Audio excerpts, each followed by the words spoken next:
Good morning, everybody. Welcome back here to the island of Nias, just off Sumatra. This is day 2 of the Nias Pro. And the good news is we are running competition starting in a couple of minutes' time. I think the siren actually just went. Yep, it did. And we have in the water the Pro Junior Men's quarterfinals. We are going to run them out today. We're going to crown champions here today. Oni Anwar, good morning, my man. Good morning, Mark. How you doing? Pretty well. And you? Tell us, what does it look like out there from your view as a competitor? What do you reckon? Look, the waves are similar as yesterday, but you know what? It's still looking fun, and I surfed way worse than this wave before. So, yeah, really exciting to see all these. The boys are ripping yesterday, and today's. You can see even the guy like Marlon Harrison, and he's been ripping. He's the defending champion last year, and yeah, here we go, paddling. So someone's on a huge, big blowtail there, Air Rev from Winter Vincent. So Heat 1, Quarterfinal 1 will feature Marlon Harrison, the winner of the main event last year on the men's side of the draw. He's up against Shoshi Kato in blue. We just saw Winter Vincent fly into the screen via a big Air Rev. It looked pretty handy. And Ricky Sato is a surfer in green. So solid matchup. These four in the water hoping to become the first semi-finalists on the Pro Junior men's side of the draw. What would your tactics be today, Oni, if you were competing? You've had a good look at the surf this morning. What do you reckon? Yeah, I don't know. It's really tricky because there's a lot of wave coming. There's like you can do an air like that guy just did. Winter did, and he got a 5 straight away, 5.17. It was a pretty big air. Like he covered a lot of distance across the top of that thing. Yeah, I will do that and try and stay busy and then put pressure on my opponent. Yep. And it's just only 23 minutes left. A smart choice of a wave. Like you don't really need to wait for too long. Just staying busy. There's a left and right. You can go wide. You can go like deeper. You can push your opponent deeper here. You can see green is looking for a wave coming. Palm past Harrison there. Yep, a little repositioning. Yeah. All right. So the only priority set is Winter into 4th, but that's a good start. That 5.17. You know, that was sort of being a lot of people's better score yesterday. That's correct, and then backing it up with a sort of a 4 or another 5. But a great start, a 5.17. Here goes Ricky Sato. Yeah, look, he's a great start here. Nice first turn. Going really fast. Oh, unfortunately not making that last turn, but I guess he's just getting the feeling of his feet, you know. So that's the first opening for man in green, Ricky Sato from Japan. There's 2 Japanese and 2 Australian in this quarterfinal. Exciting. Yep, there's a lot of Japanese here. They're on force, and in the women's side of the draw, 8 surfers remain. 6 of them are Japanese females. So they'll be rolling out after quarterfinal 4 of the men's. A lot of Japanese men in this side of the draw as well. 2 in this heat. How many have we got in the next heat coming up as well? There'd have to be a couple. Yeah, so this guy was green, up and riding right now.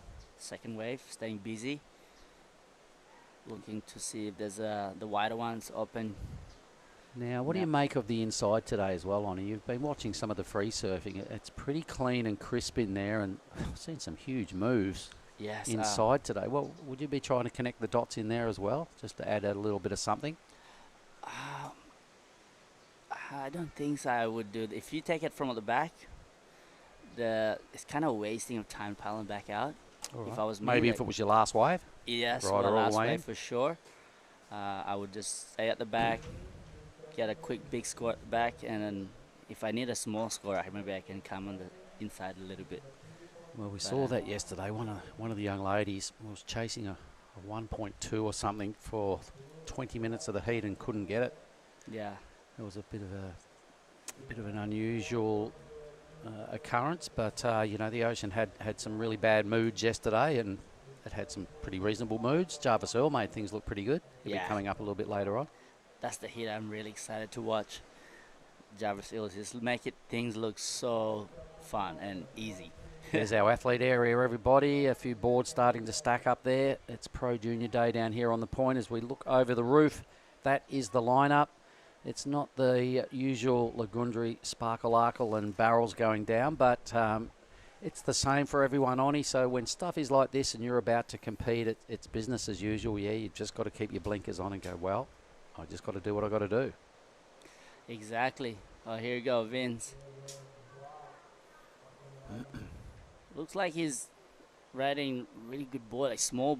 I think it's all rounder or something. So I've been riding the same kind of board lately. It'd be just float on top of those kind of fat section. Yep, you need a bit of a floater today, don't you? It Yeah. looks like there's a little bit of a bump coming through now, so priority is not really set.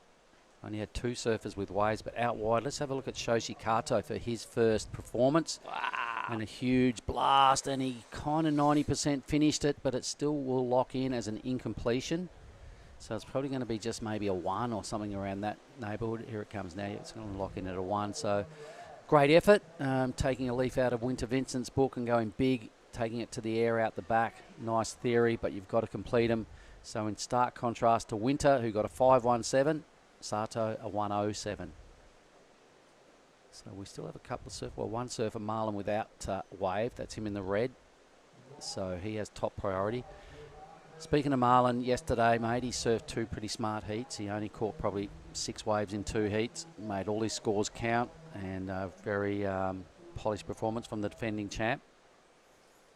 Yeah, I mean, he's been here before and he knows what to do to win a heat. And here you go, Green. Green looked like staying busy. You just want to catch a lot of wave. And this wave, can they link up through the insider? So with that drone footage, you can see what the competitors have to deal with. Let's stay with live action. It is now the defending champ, so Marzi. Rebounding, trying to stay with some power here. He's got himself a little inside section. He now steps on the toes. He gets another crack away here, and he'll go, that's enough of that. Out he goes. So all surfers now on the scoreboard. He goes Winter. Yeah, Winter also, he's trying to do that air again, but Why not? unfortunately the waves I would too if I could do them. And not only that, he racked up a pretty good number for his first wave. Yeah. Would that be part of your program today, mate? I know that's in your repertoire and it's a killer move you've got. Would you be trying to throw that down at every opportunity? Not exactly, because depend on the waves. I would be safe. I will only surf what the wave can offer me, and doing the air in the first buzzer of the heat, I think smart. But yeah, depend on the wave. Show a bit of power and Yeah. keep the rail in Exactly. as well. Mix Yep. it up. Yeah. Here's some replays, everybody. Let's have a look at Marzi's complete ride. Yeah, it looks like Mazzy here, he's just trying to fit in other turns. He don't want to push too hard. He just want to build score. So see, the wave kind of like offer him to do a nice turn, not need to do airs. Sometimes Nias can offer those kind of wave. So let's see how that number compares to the big brutal first air rev of Winter. Winter was 1 move. Marzi put together a number of moves. Nothing major, just a little sort of fluffing along. So let's see where that number drops compared to this guy's first wave. And let's have a look at the big lanky fella now. Gets a nice tag off the top. Carries his flow really well through to this section. A 3rd hit now. Really board working a treat for him. He's all over it. Now it's decision time. Does he stay with the energy here and just weave, or does he get off? He's opting to find the inside track. The inside track has offered a fair bit this morning for the free surfers, so it's kind of small. He probably could have flicked off maybe 30 metres ago, but he decided to have a look at it. Let's see where we go now. Some numbers starting to come through for Marlon are looking promising. It locks in at the best wave of the heat. What is that, Bonnie? it For red. is red as a 5.5. Yep, so the best wave of the heat. Just a little bit better Yeah. than Winters. That wave of Winters was pretty decent. That's going to be a strong number as well, I reckon. He's going to consolidate the lead. Definitely going to burn off his 2.5 and add something in the same neighbourhood again.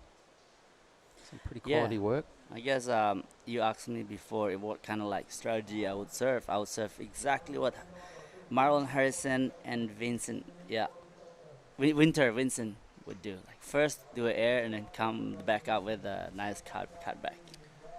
So I did notice the first time I saw, look at these caddies giving him a rev up as he flies by. I did first see Winter at Cruy this year, mate. I was highly impressed with what we got out of that gentleman on his backhand as well. He was all over it, throwing down some huge manoeuvres. He's right on point, a really good competitor, and locks in a 5.43 for that last effort. So the judges are keeping the numbers reserved They've got 3 scores in the 5-point range for both the Aussies. So they want to see more. They want to see, I imagine, a combination of what Winter threw down for his first wave and that second wave. So he's in the lead with a total of a 10.6. Marzi with 1 number has got the best score of the day. The Japanese surfers in 3rd and 4th. Playing catch up deep on the point. Who's this? Yeah, so this is Hoikato. So yeah, I mean, he's been trying those airs, you know, he's been like throwing those. If he landed that first air he attempted from 1 to probably a 6, it was a nice full rotation. Yeah, well, I think, you know, Winter set the standard early this morning on the air revs. He covered a lot of distance with his board when he hit the lip and just flew across the coping. A good number. It's definitely, you know, a worthy way to start. So the boys probably heard that. Kato trying to take a leaf out of that book, but you've got to complete them or it's just throwaway stuff and you lock in another one. Yeah, just this strategy is good strategy what Sahoi Kato's using, but he just needs to land that. But if you do land it, that's a big score. If you compare it to Winston's air, I think that would be like a high range of score. Okay, well, we'll never know because it was incomplete. So Marzi, that's him in the red, ladies and gentlemen. Marlon Harrison got the best number of the morning, 5.5. I imagine, Oni, all the people in the draw this morning, men's, boys and girls, men's and women, will be watching this first heat to try and pick up on the rhythm of the ocean. Yep. Look, the sets are closing out a bit. Yep, so they push pretty wide, don't they? More those either second waves that are a little smaller. Ooh. Winter likes what he sees out wide. Nice little layback jam to kick things off. He's probably going to run out of puff here. He's deep in the channel, and the wave does just burger out. So he was trying to make that worthwhile. He needed to upgrade a 5.17. I'm not sure whether that's happened, but he liked what he saw out wide, had a sniff. Why not? Pretty good rhythm. Wave number 6 now for Winter. Yeah, he set pretty wide for that wave. That's the biggest set, and I thought no one would be on it. Yeah, I think he was still paddling out maybe. Or maybe just moved wide because of his priority ranking. Yep. Halfway through the heat, folks. 25-minute matchups all morning. I imagine they might upgrade that for the finals. Both finals will bounce down here this afternoon, midday, right about leading into lunchtime and just after lunchtime. It is 8:11 Sumatran time for all the people tuning in. Here we go now, Green. Yeah, Green is trying to find that score, 2.41. Looks good, this one. I really like it. He definitely get the score. All right, so this might link up as well. Yeah, I think this one is gonna. Marlon Harrison need to get a backup because this guy's already got the score. Still going. Wow. Kind of no major moves on the inside here, but he's just keeping some pretty good flow going. He's decided it's worth hanging in there now. He's decided to abort the mission. Ricky Sato. Well, that'll be his best wave. Yep. Hands down. What do you need? A 2.41. He gets that. He'll get that for sure. So he'll move into second. Here's the complete replay again, ladies and gentlemen. Pretty nice way to kick things off. He got offered another section, and then this foam climb was pretty tidy. Another foam climb here. And the first surfer to really milk an inside track here this morning. So let's see if the judges were impressed with what Ricky did.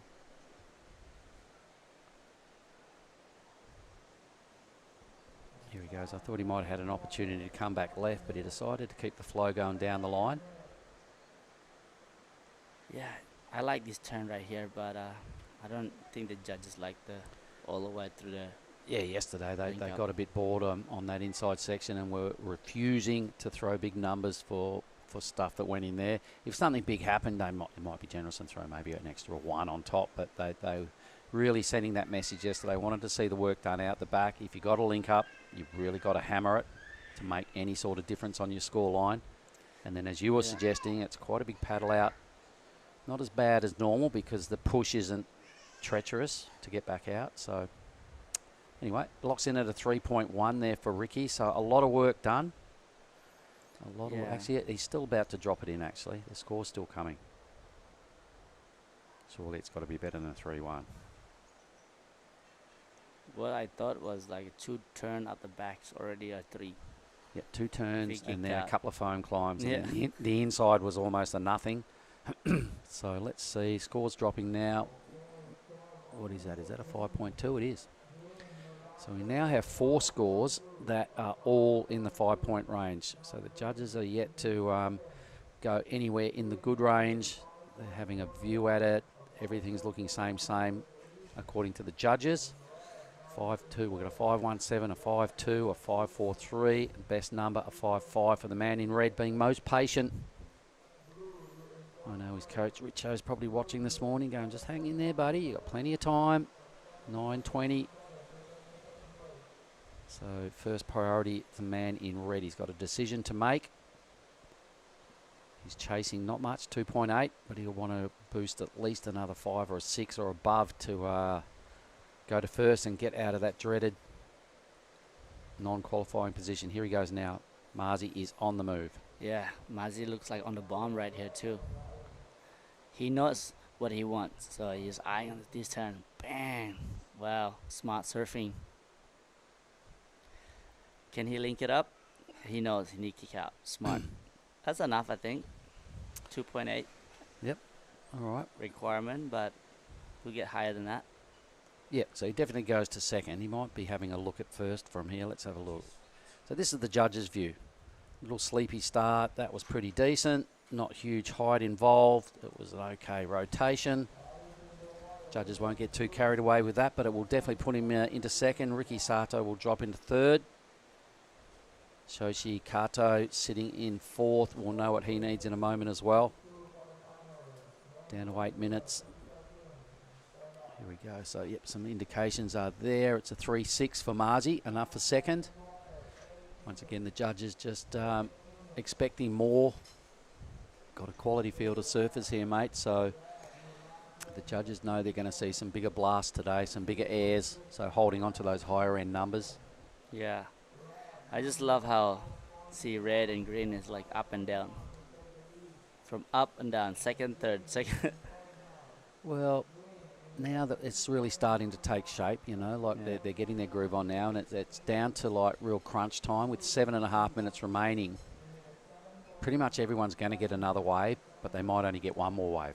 Yeah. So the requirements that are existing, you know, they will know what that needs to be done. Put it this way, Shoshi, this is him here. He's got no choice. He's got to go big. Yeah, he says great here, this guy. So much power and flow. Just a wave, hopefully just... Yo, there you go. He can make it all the way. Sometimes... Wow, what are you going to do? Is this wave going to link up? Yep, he's going left. So, it's really tricky, isn't it? He's gone a long way for no major moves. Long power back out too, so... It is. Look at him. He's got the afterburners Got on 6 now. minute. He'll definitely get back out there. But for me, you know, it's going to be his best wave. The judges won't, you know, again, won't be too impressed as... Let's have a look at it again in the replay. Did he get a major move anywhere on this wave? Maybe. Maybe we'll call that one. All right. 2 hits that were a bit ho-hum, not bad. And then the rest of the wave was just a bit flat. Did good to find the energy and stay with it, but he probably could have flicked straight off. Yeah. It's a hard decision because he has not much time. Yeah, I think I would kick out. Yeah, he rode a long way in here. And the judges weren't that impressed with what was going on in here yesterday, unless you got some steep bowl, and there was none of that on that inside track. So Shoshi is waiting for a score. It's just dropped in a 3.4. Fair enough. Right next to Marzi's number, his backup score of a 3.6. Similar kind of action. Yeah, I mean, 5 minutes. Here we go. Mazi's on the boat. No. Okay, Winter cashing in his top priority. Yeah, Winter's setting up for one big turn right here. Ah, unfortunately not. Didn't make it. You know what, though? The shackles are off for him. He's in the lead. He's got 5:20 to go. He had a pretty reasonable wave and thought, well, why not? So here's the action replay again. Nice tag in the pocket. Went to bust the fins out, he did, but he just lost his momentum on the roof. So plenty of waves in the white column, 7 of them. He's got the best 2-wave total, that's what counts. 10.6 is enough for the lead. Looking good at a semi-final berth is Winter Vincent. Marlon needs a 5-1 to win the heat. Ricky Sato, not ideal in third, but needs only a 3.91. That can easily happen. Even old mate in the blue, who has in fourth a 5.7. So it's pretty tight. I reckon if you were in second spot, a la Marlon, you'd be a little bit nervous. How do you hold your nerves in situations like this, Sonny? Yeah, I would just like breathe and keep your eyes on the rise, high rise. Keep some Yeah. positive, affirmations going through your brain, just telling yourself to Yeah. remain calm. And Yeah, you just don't want to think too much about what you're gonna get. So because the Mother Nature already kind of choose. You know, you just gotta need to think about what the score you need. he only needs to burn off a 3.6, Marlon, to improve on that second position and consolidate that. He's only ridden 2 waves, so once again, being pretty fussy with his wave choice, which served him well yesterday. Right Yeah. now it's got him into that second position and the best wave of the matchup. Second priority, so he's Yep. pretty well seated at the back there. So He is the man that needs a number that is directly under him has got top priority. So Ricky will have a good swing at the 3.91 needed. He needs to add a few more points to that to put any pressure on Marlon. He goes Winter again, just quietly. He's been in really good rhythm. wow. There's another one. Big lanky fella on wave number 8. Throws the fins again. Was it better than 5.17? Not sure. Ricky Sato. Yeah, 1 turn for Ricky Sato. So 3.91 required. So I don't know. I don't think that will be enough, but let's see what the judges say. Rapidly running out of time. The good news now for Marlon is he's got top priority. He's in red. He'll probably still be holding on to that second spot. We still owed 2 numbers. Ricky's number is in. Let's have a look. It was a 2.7, so not enough. Still chasing a 3.9. Marlon would have heard that and gone, oh, you beauty. Here it is. Boom. That's a nice turn. The wave just offered him nothing else. This one is good air too on this. He's pretty much like launched that air on a whitewash. Great technique. He's the biggest dude here pretty much, and he's popping airs like there's ramps everywhere. Meanwhile, Marlon, let's have a look at this. Wow, not ideal. Critical error. 2 minute. Critical error at the The back man end in here. blue.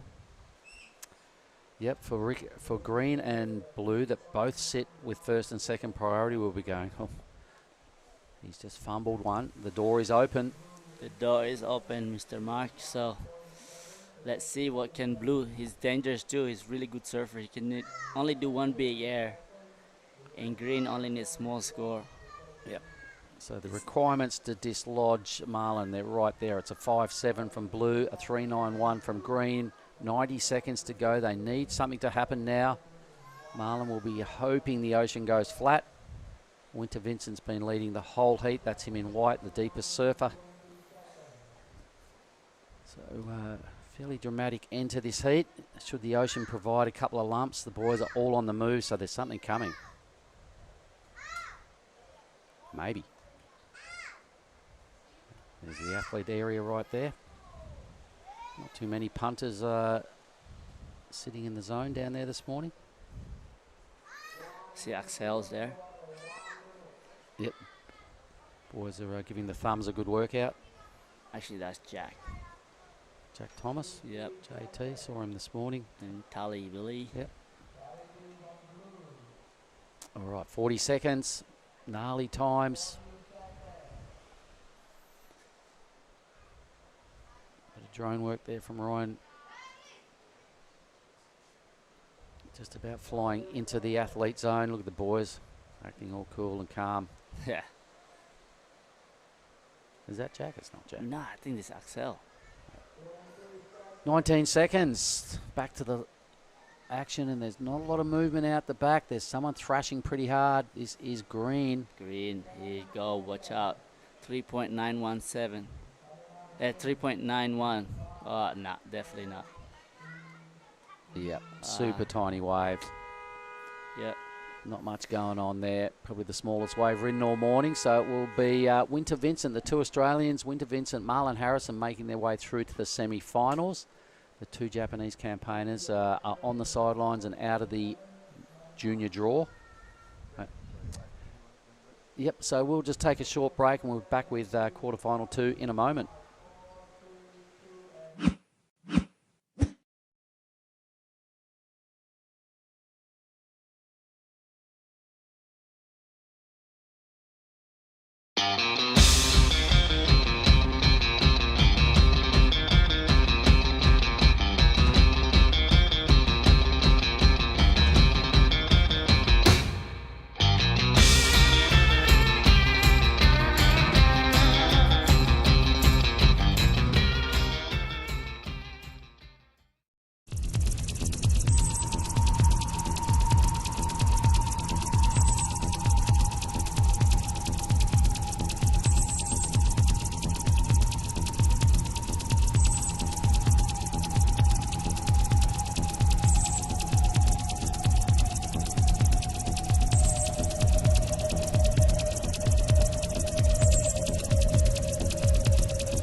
Okay, here we go again. We're back for the Pro Junior quarterfinal number 2.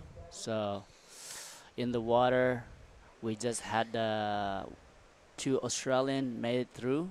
Marlon Harrison, defending champion last year, and Winter Vincent made it through the semi-final. And right here we got Billy. Good morning, Billy. Good morning, Oni. Good to be here, mate. Good call, that last one. Look at quarterfinal number 2. Taki Kanazawa takes on Mahojo Yahagi. Our very own Made Joy is in white, and Ryan Fadul from Brazil is in the red.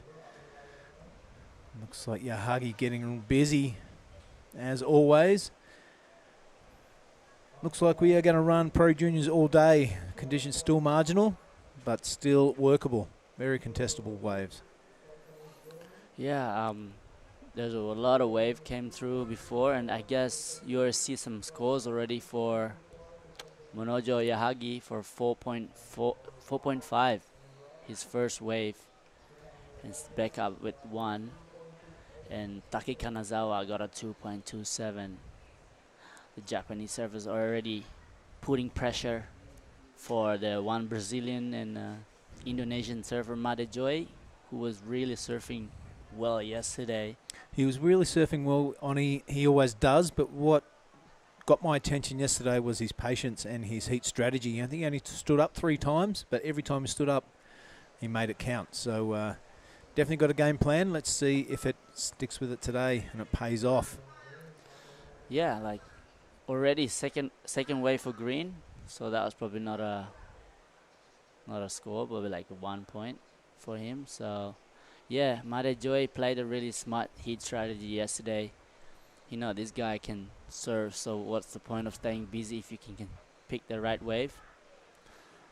Yeah, I mean, it does add a little bit of pressure to you if you're only going to stand up 2 or 3 times during a heat. But, you know, I think if you have a mindset of, all right, I want to catch 5 waves, and then you'll be okay. All right, here he goes now. This wave not playing dice with the young Indonesian.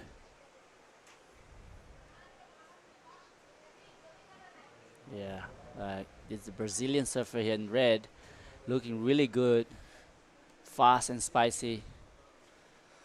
Can he make it through the inside? No, the waves are pretty tricky today, but still looking fun, and powering back out to try and get that priority again.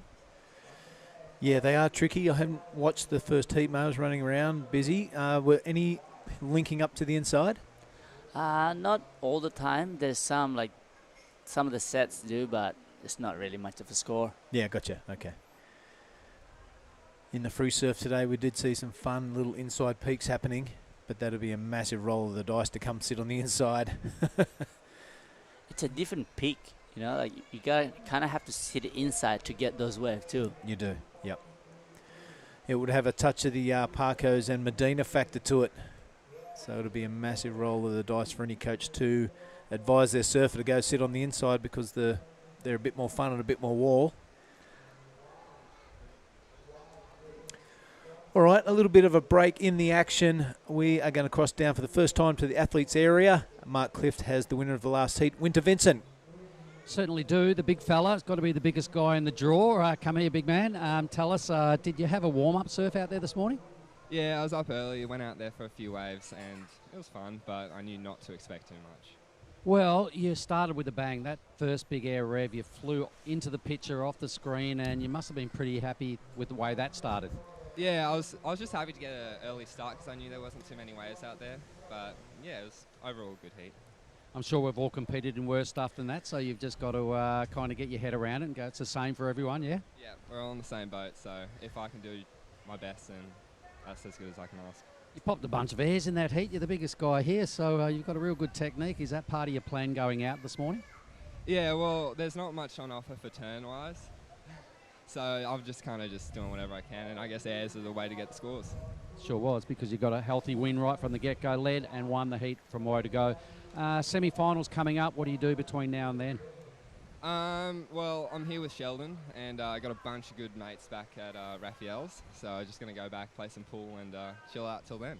Right, zone out for a while. Good move. Well done, and congratulations, Winter. Yoo-hoo. Thanks, boys. Back to you. Mark, just a reminder there, sir. Can you do the bang-bang? Hang on. Thanks for reminding me. Some morning food. You've got to have your bang-bang. Well done. Thanks for reminding me, boys. All right, thanks very much, Mark Clift. He was down there with the winner of the first heat, Winter Vincent. He'll be chowing down on his chocolates right now. I think Mark want to keep that to himself. Yeah, of course. Yeah, cheeky bugger. Now, let's have a look at this. It is our surfer in blue, Yahagi, keeping busy. The intention of the Japanese surfers is quite evident. They've held a heap of waves so far. This one lining up on the inside. A couple of really decent turns happening from a wave that didn't look like much at all. Yeah, I mean, the Japanese surfer looks super light, like this guy on a bigger wave, but unfortunately not really many section to hit. Can he make it the inside, or will he kick off? You know, that was a really interesting point of view that Winter had, that there's not much opportunity for turns out there, so I'll just hop over them and do a couple of airs. It's nice to have those tricks in your bag. Yeah, I mean, like, for the first heat of the day, to make it the decision is hard. Look at this one, red. Wow. Yeah, so it's not easy to, like, okay, I'm just going to do airs out there. Let's see if the judges like it. Yeah, of course. It's not something that you can... You've got to have those talents. Yeah. All right, let's look at that extended score tablet there, Oni.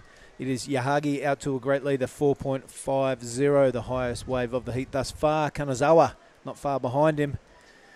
Another those 2 ones, they won't be happy with those in the score line. And it looks like Ryan and Made just with 1 wave apiece. So we are owed scores from Yahagi, Kanazawa and Ryan Fadul. Made Joy looking to really strike back soon. Yeah, nice flow in this wave, Oni, but nothing really critical or dangerous about that surfing, is there? Yeah, I think it's a good start. I guess you only need a small score. Nobody is getting the big score for that. So this heat still not many big scores. So yeah, 4.5 is the highest score, which is the currently in first place, Monojo Yahagi. Tell you what I really admire about the Japanese surfers, Oni, is, you know, you have a game plan, you want to do this, you want to do that. Sometimes it doesn't go your way. Sometimes the heat result doesn't go your way, or the wave conditions. And I've never seen a Japanese surfer really blow up or lose control of their emotions like like we all tend to do. They're super professional, and I can't help but be impressed by their whole act, the entire Japanese team. Exactly, yeah. That's so true because that Monojo Yahagi just got a 5.83 Nice. and just extend the lead and putting so much pressure for the other guys, you know. And you needed 8 point to go in the first place for the guy in green. And for the third and fourth, not much requirement, only need change again. Now third need only 4.25. Raya Fadul from Brazil and Madejoy need pretty much a 6. Here you go, red. Yeah, this is the Brazilian now. Nose high turn there, looking for a bit of a reform. It's hard to tell from the drone angle. It makes all the waves look good, but that one filling up full of water and not offering much scoring potential at all. So, yeah, that 5.83, very close to the good range, but it has piled the pressure onto the rest of the field. You been in Japan? Yes, I love Japan. Okay. Japan is one of my favorite places to visit. Good food, good people, and when there's waves, it's just paradise. Yeah, nice one. I think Madejoy just got a wave there under when red was on the replay. Here you go, green. Yeah, Kanazawa staying busy. This is his wave number 1, 2, 3, 4, 5, 6. Wow, Yeah. in marginal conditions, he's doing super well. This thing may be linking up through the inside. Is doing that Huntington hop, but you can see that wave filling up full of water and the steepness is just gone. So challenging conditions. I like it. Straight off the wave, paddle with purpose straight out the back. Yep, you know, like you can see the Kanazawa brothers, they surf similar to style. Like, you know, you can see the brothers, they always have the same style. Mm-hmm. You know, Roy Kanazawa. I think this is Roy's little brother. Yeah, okay. Taki Kanazawa. You can see the style. These guys. We have to find out if he win this heat. Maybe you can go ask him. Go ask him, yeah. Yeah. Is that your bro? Yeah. I like that, coming off the wave and paddling out the back with purpose and intent. There's nothing more kind of frustrating than seeing your opponent pull off a wave and then sprint straight back out to sit right on top of you. Yep. I mean, if you see his body language kind of looking around and a little bit laxy-daisy and a bit, these conditions aren't bad, you're like, well, I think I've got control over this guy. Yeah. Probably Especially the most famous one is like Medina, right? Yeah. Pulls out and sprints over Yeah. right next to you. Oh. Prowls around trying Yeah. to get you off his game. He just like, I'm coming for you guys. Mm. So after he posted like an 8 or a 10 or something, he's just like, yep, I'm still coming. All right. Here is Fadul now. Ryan rattling off a couple of turns. Didn't really see the beginning of that wave, but I don't imagine it was too much. Yeah, you know, like it's like rolling a dice out there. You know, you catch wave and you might just get this wall that you can hit. Some just goes fat, and you have to link it up all the way to the inside to get the score. But the paddle back out, that's your time enemy. You know, Yeah, so yeah. you need to be fit and fast. Paddle really as fast as you can to get to the back. Put pressure on your opponent. Looks like Madejoy still haven't got a good score for. He only need 3.35 to advance. Mario Satrial won 3.23, his best thus far. Joe sitting out there with first priority too. And the lead. So at the 11.5 minute mark, it is the Japanese surfers out to a bit of a commanding lead. Look at Yahagi. His best score of 5.83. Kanazawa now only requires a 6.03, just into the good range to take that lead. It is all the work with Ryan Fadul and Madejoy. 4.25 and 3.35 are not massive asks, but we are ticking down to the 11-minute mark. You just got to hope one of these little bumps of swell turns into something that you can smack. Or in the case of Winter Vincent, just jump over him. Yeah. Yeah, it's growing up in Australia, there's so many fun beach breaks that you can just practice those airs. All right, Prody does sit with blue. Will he turn and go? Right in the white water, of course he will. Kind of caught behind there. Goes for a bit of a half-court Hail Mary, but nothing happening. Yahagi coughing up priority there. His fifth wave, a very minor score. So that first priority now sits with the Balinese surfer. Yep, 10 minutes is enough. Hopefully get the right wave. You go green. Green looking like insider. I don't know what he's doing this one. Like, big error right there. I needed like 6 point. That's not a 6 point. You only need to replace that 2.27. So giving the red and white a chance to get the wave. You know, you're looking for a chink in the Japanese armour. You know what I mean? If you're an Indonesian surfer, Australian, or from New Zealand, and that they are looking super sharp and well drilled. So let's have a look at Mate Joy now using that priority. Ryan has to give way, and why not? There's a couple of sections to hit. That's a nice little Larry layback, a lot of spray. The judges like to see that, but they also like to see critical turns. This wave really not coughing it up as yet. So he's going to hop to that inside section, hoping there's a lip to address. We'll see how he goes. A little setup turn so far from Mate Joy, and he's had enough. 9 minutes to go. There's plenty of time to get out there, get priority, and get another wave. But just getting back to that, maybe the chink in the Japanese armour is they're quite easy to read their game plan. Like you look at Yahagi and Kanazawa now, you can almost hear the coach say, get any wave that comes through. Yeah. You know what I mean? So, yeah, maybe you can get out there and the game plan is easy to see, whether it be catch any wave or sit there and drop anchor. Yeah. I mean, that's their game plan today, right? But what about the surfer? Are they good at staying busy and, you know, putting pressure on themselves, catching all the, like, not a good wave like green? He's in second, but still there's this chance of red to catch wave and take his spot in the second place. There's 8 minutes left to go. So Yes, 8 waves from our surfer in green. yeah. And a lot of very minor scores there. Yeah, I don't know if that right strategy is. So only got like 1 and 1.4 is the last wave. Well, he's currently sitting second, so it's working on him. We are owed a score from our surfer in white. Oh, yes, that's 3R1. I think Mate Joy's last wave it's going to change the situation. Yeah, 3.35 the requirement. His best thus far just below that. So it's going to be interesting. There it is, bang. Go. So straight up into second position for our surfer from the Legian stretch, a 3.93 his last wave. So, you know, all scores under 4, but it's been enough. The opposing heat strategies.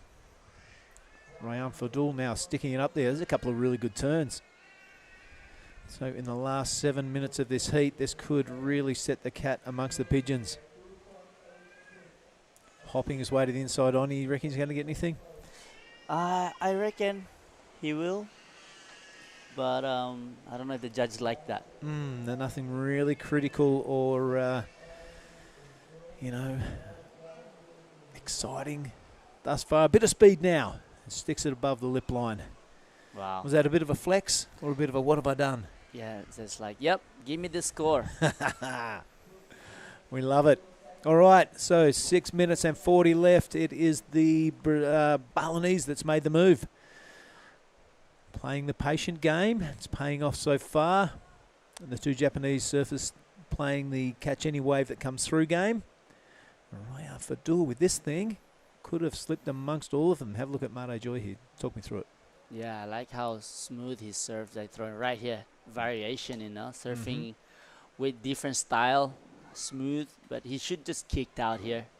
But yeah, like Raya Fadul just got before.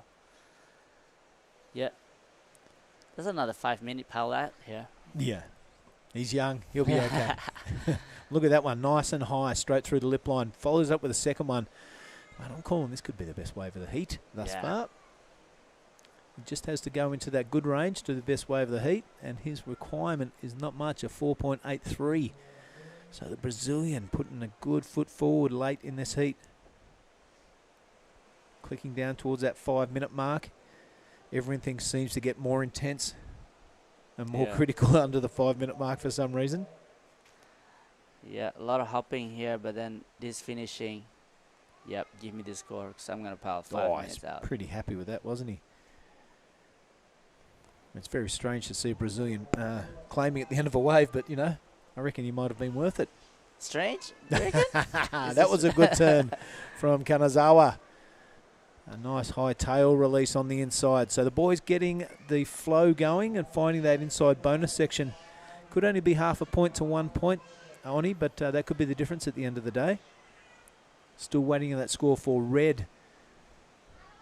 We are owed 3 waves so far from the judges.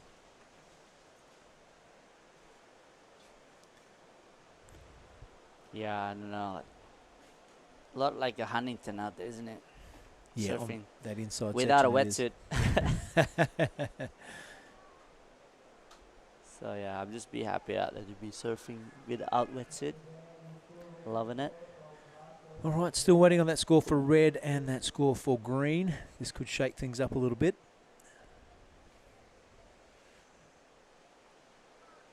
Satriawan making that move a couple of minutes ago up into second place. But it looked like a really handy wave from red. We'll see where that puts him on the leaderboard. Kanazawa with a wave of his own. So the judges taking their time, doing a great job up there. Spread across a lot of country, our judging panels. Australia, Japan, Indonesia.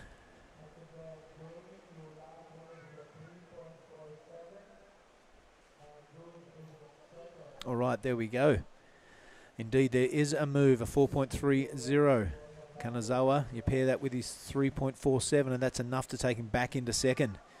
The requirement for Satriawan now, a 3.85. Ryan Fadul still waiting on that score. That could change everything, but here goes Mate.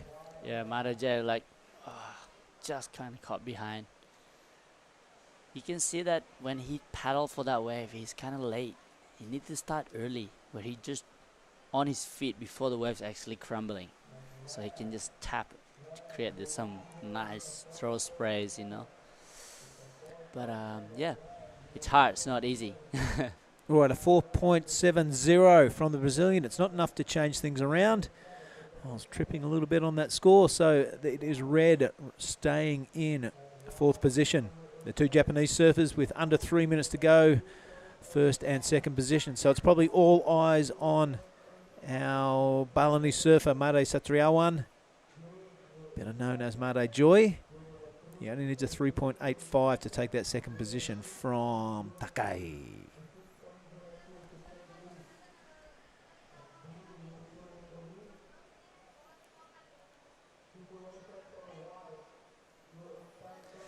Whoa, this is scary, man. 2 minutes, 20 seconds. Third and fourth only need a 3 point something. Oh, that was a pretty handy turn there and a go. big flex. How's that? If you got points for flexing. So yeah, I mean that's a pretty nice turn. I want to see the whole the entire wave of that one from Ryan. Really good surfer. And I'm loving the attention he's bringing to this heat. How's that? Last heat, 2 Japanese are out, and now 2 Japanese are in. Yeah. But we have like a minute and 30 seconds to go. We're not finished yet, so let's watch this one. We're not finished with 90 seconds. Here goes the young kid from the Padmar region in Bali. This wave looking really lazy and full of water. So with 1 minute 20, priority table is open because this man, Yahagi, has found another wave. He manages to drift that tail and do a bit of a 3-0 that doesn't come off. But first place, be feeling pretty good right about now with 1 minute to go. Yep. All right. We haven't seen the entire wave from Red, but he was pretty happy with it at the end, so I'm going with that. And I can't wait to see the score come up. Here goes Mate Joy. Yeah, I love this drone work right here. Yeah, You so can cool. see the section more. Yep, Ryan, fantastic work there Go on, wheel this Maestro. link up onto the inside. He's got to go really big now, Oni, because he needs a mid-range score. It doesn't really need much. A 4 will do it. He's got to go big on this inside section, though. I don't want to look over my shoulder. I want to watch the monitor. But yeah, he managed to get one little wiggle away. That's not going to bother the judges too much. And you can tell by the body language there's not much on offer in the steepness range. Bit of a face wipe. I think he knows his fate already. Waiting for scores with 10 seconds to go. Bit of a bunny hop from Yahagi.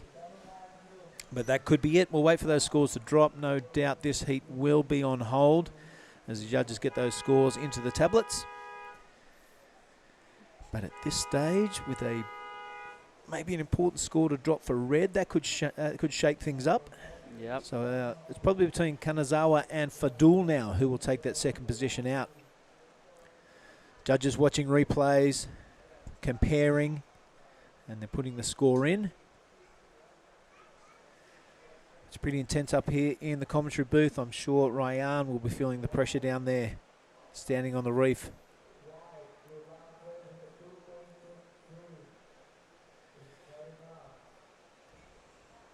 All right, so Whites is in, a 2.63. Not enough. He can just kind of walk on in, resume his beach commentary duties. We love him up there, but we also love to watch him win. All right, waiting for one score from red now. This could shake things up. He requires 3.07. Tell you what, we will come back to those scores after we take a message from our sponsors. Wherever you're watching around the world, I hope you're enjoying the show. Stick with us. We'll be back in just a jiffy.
Wherever you are watching around this great world of ours, welcome back with the news that we are still waiting on scores from Ryan Fadul for that last quarterfinal number 2. It's a very important score. The judges taking their time. I'm going to welcome back into the booth Giada Lagardi. It's getting quite tense here. So what happened on that last heat? Well, all scores are in, bar the score for red. We didn't see the entire wave, but there was a big flex at the end. He was super happy with it, so I'm running with that. And he only needs a 3.07. Exactly, to take out Kanazawa. Kanazawa staying super busy. Look how many waves from both Japanese surfers, 9 waves each. So that was their game plan, the Japanese camp. And here we are. You can see it on the screen there, everyone watching at home. Waiting for the scores. It's only a 3.07 required. So not much. There's a 3.40. We'll watch them drop. Ooh, not enough. Look at that. So he takes out third position, Ryan Fadul. Not enough at 2.80. Brazilian won't be happy with that, but the Japanese will be happy. It is Yahagi and Kanazawa through to the semi-finals. Who we got in this next one, Giada? All right, in the red, we have Axel Kurata. In blue, Varun Tanjung. In white, Dani Wirianto. And in green, we have Ren Onakawa. So good. 2 Indonesians, a Japanese, and an Australian.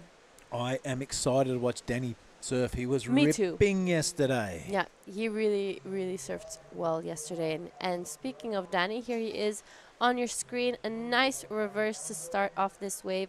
Straight into a nice carve. Just staying close to the whitewash of this wave. We're going to see it might stand up for him on this inside. As he's just trying to keep busy, just taking up some time as it stands up. A really good turn and a reverse. Oh, half reverse to finish that one off. Yep, he almost chucked it all the way around there. I mean, the light-footed Indonesian looking good. I ran into him as I was getting the morning coffee, and he'd already had a free surf. I said, what's it like out there? He goes, oh, it's really fun. The rest of the field are saying it's really challenging. Yeah. But he was absolutely on point, to use a cliche, yesterday. What can you tell us about the Indonesian? Where's he from? Danny Widianto is from halfway Kuta board riders. So, you know, he's actually pretty used to a little bit more grindy conditions. His home break is a smaller beach break, and it's an incredible wave. But, you know, he must be used to a bit more grindy, smaller waves than maybe someone who comes from Uluwatu. And we are going to go to the post-heat interview with Oni Anwar. All right, good morning, everyone. We got just the heat winner of last heat. We got Monoyo Yahagi. Ohayo gozaimasu. Ohayo gozaimasu. How are you feeling? You're looking really fast out there. You won the heat. What was the strategy? First wave 4.5, the second wave 5.8, then 1 point, 2 point, maybe 1.2 point. Lucky. Yeah, so the board looking good. What are you riding? Just zero gravity. So so today we're gonna have to give you some chocolate bang bang because you won the heat. So if you keep winning, you get some more. Yeah, my favorite chocolate. So congratulations, enjoy.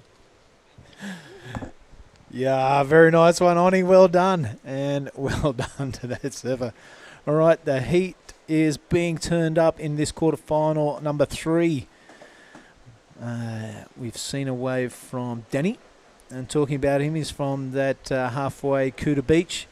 Seems to spit out a lot of champion surfers. Garut Rudiata, one of them here. Chabul, Bowl. Wow, you can keep counting them. It's a strong board riders club. And, yeah, you're right. You know, that beach break environment, it seems to pump out champions. Sometimes the waves are really hard to ride.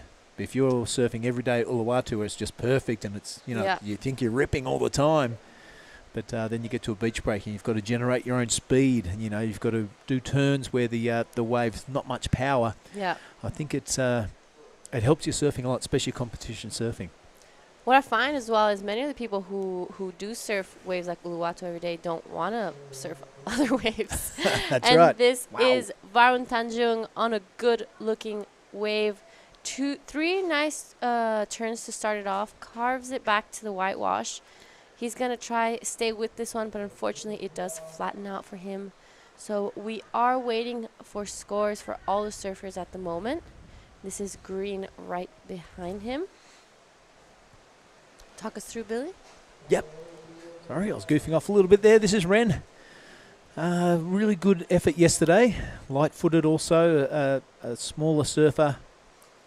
We were kind of suggesting that these conditions are to the advantage of the smaller surfers, but Winter Vincent and a couple of the larger Australians just put that to bed today because sometimes the white water that you see there knocks you off if you are a bit of a lighter surfer, but Varun doing a really good job there. Son of a gun. We've seen his dad hanging around the contest side. He's great to have around. Yeah, it must be great for Varun having his dad here, you know, giving him that extra insight of this wave. I'm sure Rizal has been here many times before. So it's good to have him in his corner. He's out there caddying. How good's that? Oh, even better. All right, Axel now. Looks like his first wave or second wave. Bit of a replay action going on there. Not much action on the wave, however. Let's have a look at the waves that are in. And Axel's got a 2 and Varun a 2.57. Now we're still waiting for Danny Widianto's first wave. Yeah. That one hasn't come through, so the judges really thinking that one through.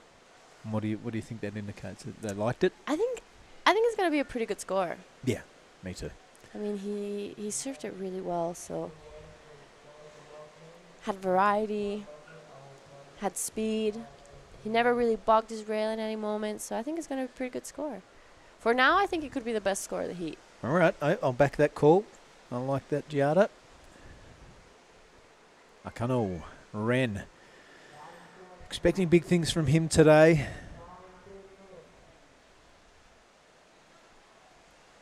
And here is Danny Widianto cashing in his priority. Ooh. A really nice first off the top. Fins out on that first one. Using that skill he learned in halfway to pump through a little bit of a Huntington hop here in Nias. That second turn, you're exactly on the money there, Giada. That second turn, have a look at it. There's nothing there to hit, but he managed to bring the tail around on this one. Like it's just a white cap of a water, and he still managed to get a squeeze, a little bit of a turn out. So the judges got to reward that because he's ridden out and in control. I mean, it won't be a massive score, but a day like today, take any point you can. Yeah. You can see the wind started off really early today, and Danny Widianto's first wave came in at a 5. You were spot on. Best wave so far of the heat. I should be a judge. They do a great job. It's really a hard job. You've got to concentrate all day. All right. As we listen to Gia Lagundri choking on a morning coffee, just at the thought of being a judge. Yeah. So relax. We like you here in the commentary booth, G. Yeah. I get too distracted to be a judge. I would start looking at the wave and start looking behind and miss waves.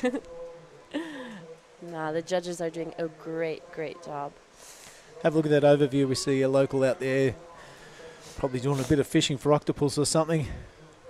Life continues as this competition is underway at Lagundri Bay. Varun now on wave number 3. This is a good-looking wave for Varun Tanjung, and I thought it was going to stand up on the inside, but unfortunately it doesn't. Just flattens out again. He's currently in second position, looking for a 4.21 to go to first. All the scores are in for all the surfers in this heat.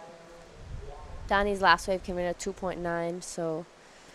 Well, the judges have sent the message, G, and it is exactly the wave that Danny caught. They've rewarded it with a flat 5 right down the middle.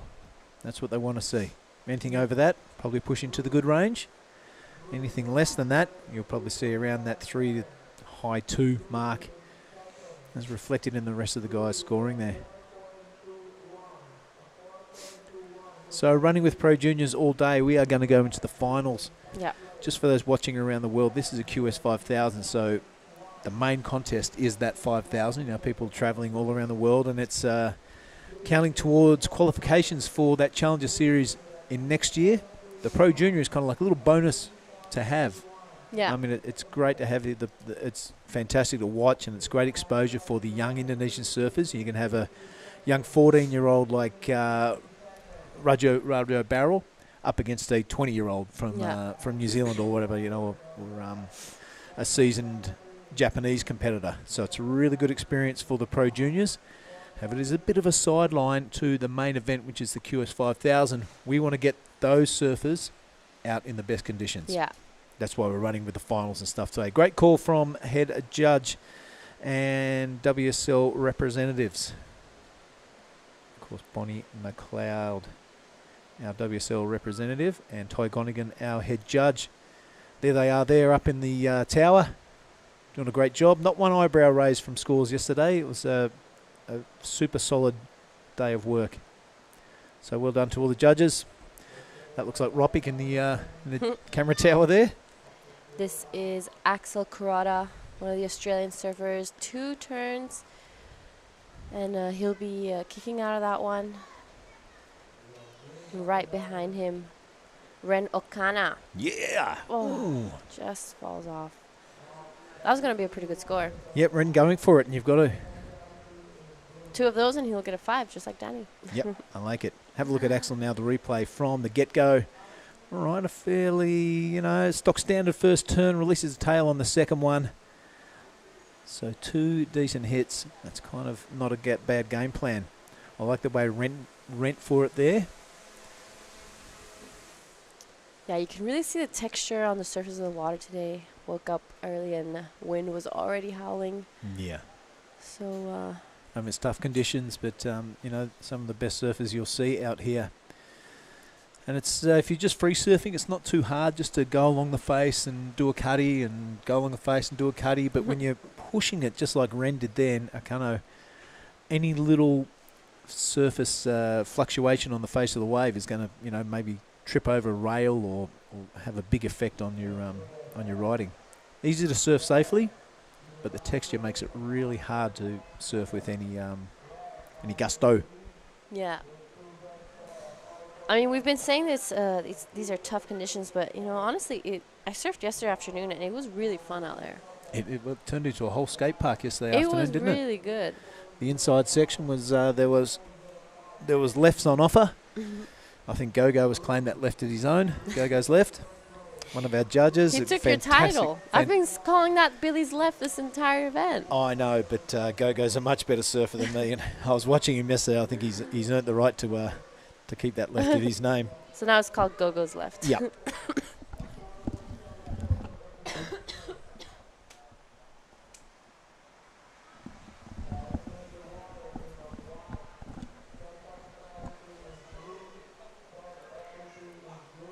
A little bit of a lull. After this quarterfinal, we're going to go straight into the Women's Pro Junior semifinal. It's getting exciting for the Women's Pro Junior. Yep. Here goes Ren Okano. Not much happening there.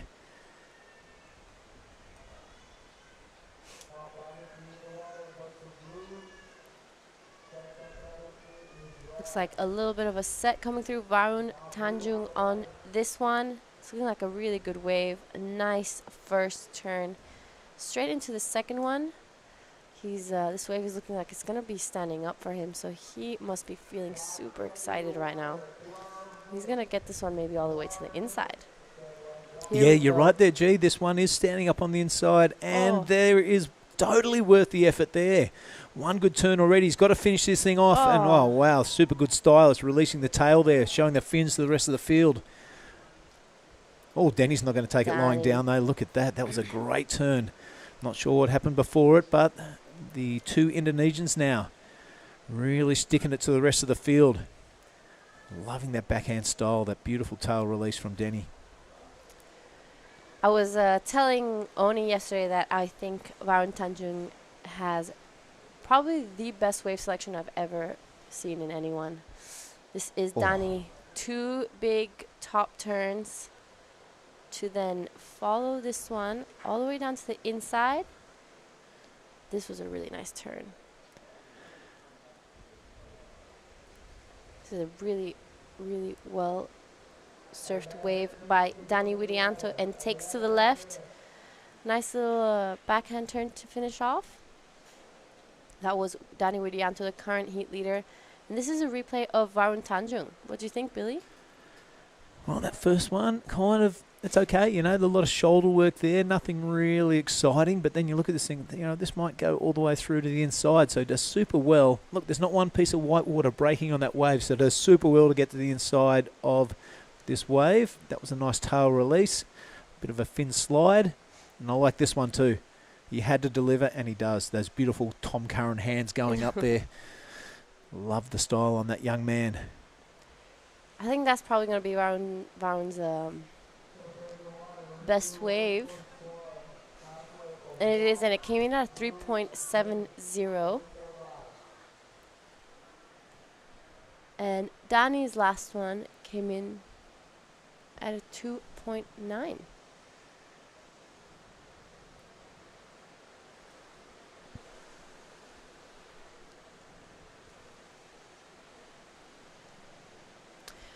So, as we were speaking before, Axel Carrada's 2-turn wave came in at 5.17. That ended up being the best wave of the heat. Yeah, right on. Yep. So we're just having a little bit of a computer glitch here. Those at home, if we're sounding a little bit confused, Yeah. we will get you the current score update as soon as we can.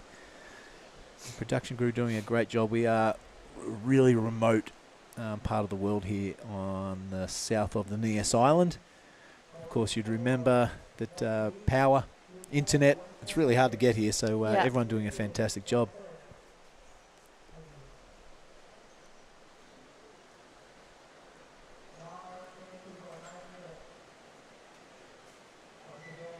All right, here we go. There are the scores. Look like Varun has come in at a flat 6 and he's taken the lead. How's that? Yeah. All right, this is a bit more like it. We are still waiting on scores from Denny and we are still waiting on scores from Akano. There Thank we you very go. much, Sam Norwood, coming to work his magic with the computers. Danny's last wave came in at 7.17. Wow, the two Indonesians now sticking it to the field. There's 8 minutes and 30 seconds remaining. And all of a sudden, it's the Australian Axel Kuroda and Ren Akano with the work to do. Yeah, Varun's going to be wanting to back up that 6 with something a little higher than 3.70 to get a little bit of distance between red and green. So, That's 7.17, much deserved score. Widianto, big shout out to Gunty Yasser. I'm sure he's watching down there in Kuta somewhere. Down in the hood and bowl. Sure they'll be having coffee and watching this. Big shout out to you boys. See you very soon for a latte. Nick Chong too. He loves hanging out down that way. all the Grom contests were out at halfway, Kuda. Yeah, the Grand Patrol brought to you by Tippy Jubrick. That's a fantastic contest.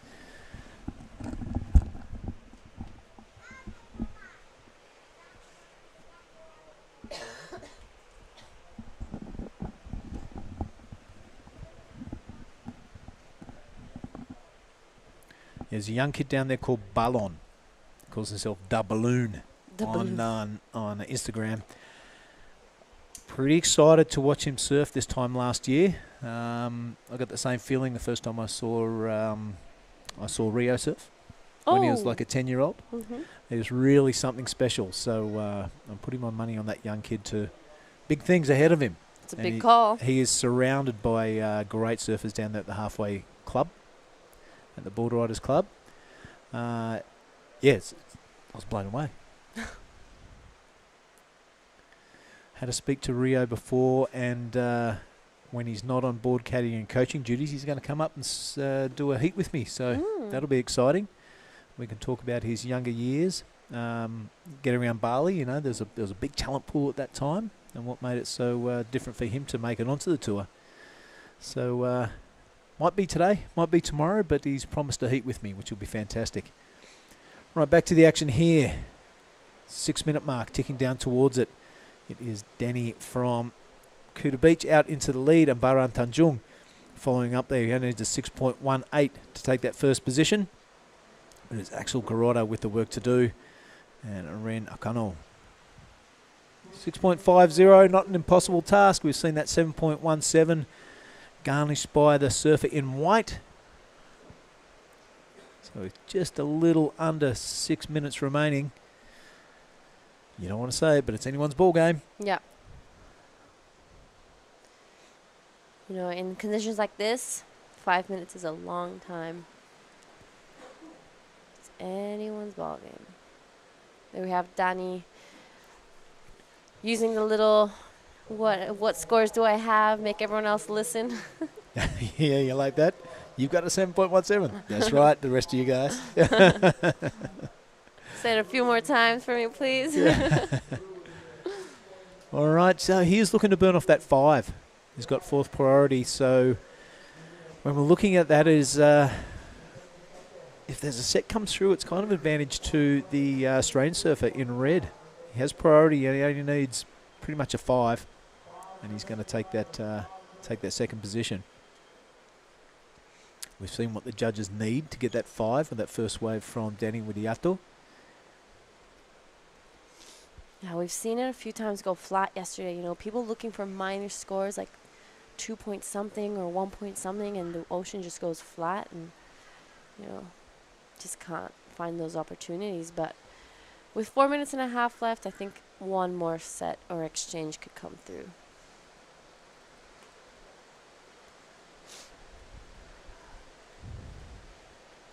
Good opening ceremony yesterday, wasn't it? Yeah, it I was really nice. enjoy the local culture here on the island of Nias. We are in the south of Sumatra, the Sumatran island of Nias. We are in the south of that, and a lot of warrior dancing going on yesterday. Good speech from Bonnie McLeod. Yeah. Went for about 30 seconds. She knows how to get the business done. But yeah, the warrior culture here on Nias is super interesting. All the rock jumping and big knife carrying and shield wielding. That's a really good stuff to check out. Here we have Varun on a wave, trying to replace a 3.70. Nice first turn. Nice little tail release for that second one. Just wanting to follow this one, maybe see if it gives him a little extra points on the inside. And it looks like it will, and he's going to take to the left. Goes left. Here we go. Finishes it off really nicely. I think he's definitely going to be improving on that 3.7. Yeah, standing tall at the end of that. He liked the feel of it, and I like the look of it. He had third priority too, so he snuck that underneath two surfers at least. Axel Carrotta sitting out there going, why didn't I take that thing? Have a look at it. He nicked it off him. This one was good. Released the whole board out of the water. Credit card style, but nonetheless, like you're saying about his wave selection, is looking really good. And it's pretty easy to have good wave selection when you just take anything that comes through in your free surf. But I like the way he finished it off. Yeah, it was a really strong finishing from Varun Tanjung. But yeah, I've said it before and I'll say it again. Every time I surf with Varun, I'm so amazed by his wave selection. I think it doesn't matter where we are in the world, he will always be on those best waves. And he does improve on his score. He got a 4.37, making this a little bit harder for Axel to get into that second place. Now looking for a 5.21 to advance. And our surfer in green, Ren Okano, now looking for 7.17. Coaches love that sort of surfing. Yeah. Don't sit there. Get out there and make it harder for your opposition to reach that score. So well done, Varun Tanjung. Piling the pressure onto the Australian. Still sits out there priority, 1 minute 47 to go. Yeah, I think that was really smart surfing from Varun. You know, under priority, there's not much going on. Action here. The surfer in red has priority. He needs a score of at least a 5.21. He's in action right now. First turn, super important. Releases the fins, tries to spin it around. It does not complete that turn. So, a big sigh of relief for the surfer in blue and a big piece of frustration underwater for the Australian. He's definitely not going to be feeling very good right now with a minute left. And now under priority. I'm sure Varun's going to be sitting on him pretty hard. Yep, first priority over to Ren Okano. Under a minute remaining in this one. Here he goes now. 7.17 the requirement. A nice snazzy turn to start things off. Another little flick of the tail for his second turn. This wave filling up full of water. Giving it everything he's got, but that wave is just not going to play ball with him. So this could be the result. I'm thinking Giada, the two Indonesians coming up trumps. It's been two Australians, it's been two Japanese, and now it's two Indonesians. There's a pattern. Yes. Here we go, last 10 seconds of this heat. And it's looking like it's going to be Danny and Varun taking this one out.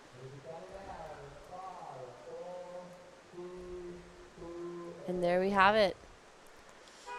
It's official. Dani Widianto and Varun Tanjung go into the semifinals of the Pro Junior. And we are going to go to a quick ad break before we start off our next heat.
right, everyone, welcome back to the Nias Pro Day 2.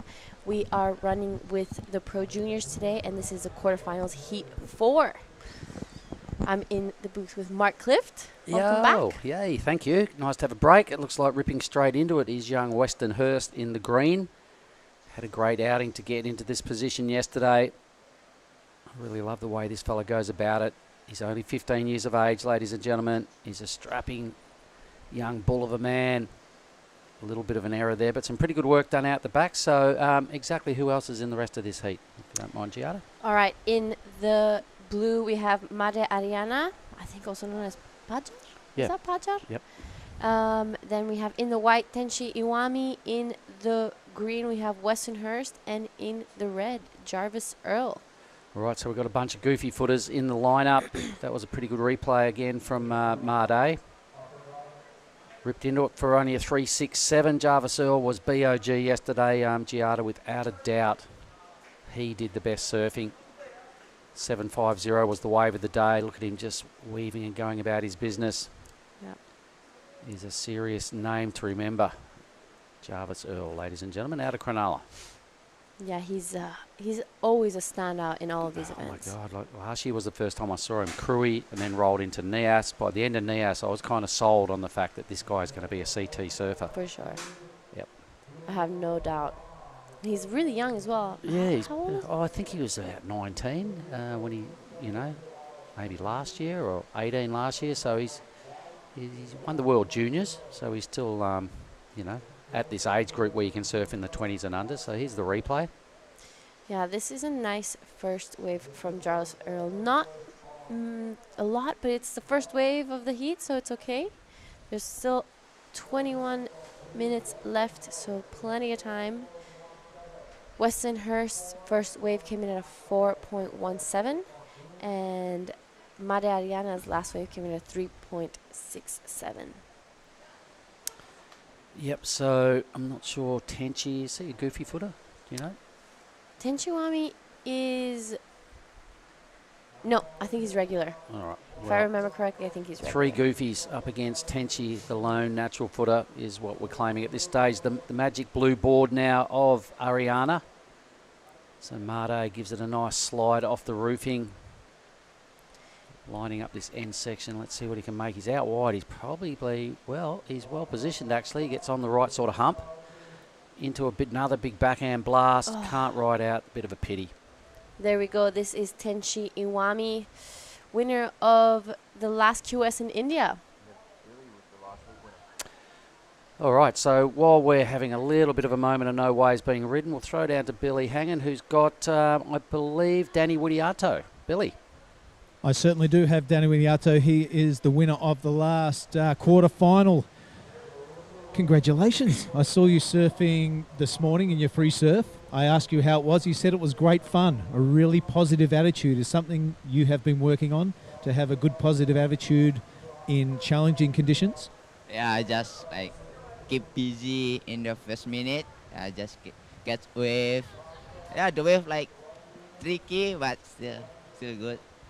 Yeah, you bet. You absolutely dominated. You got a couple of link-ups to the inside section there.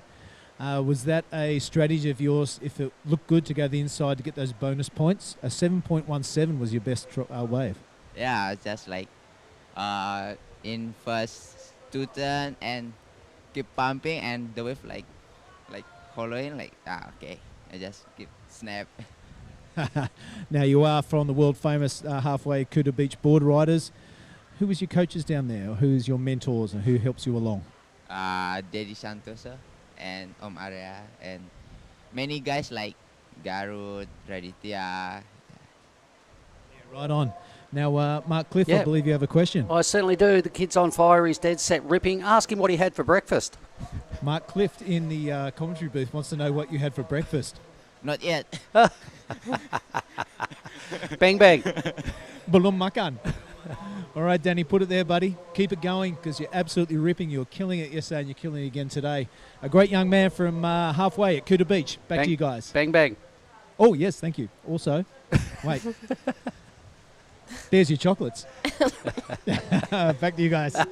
There we go. He almost forgot. That's where I was alluding to with the breakfast question.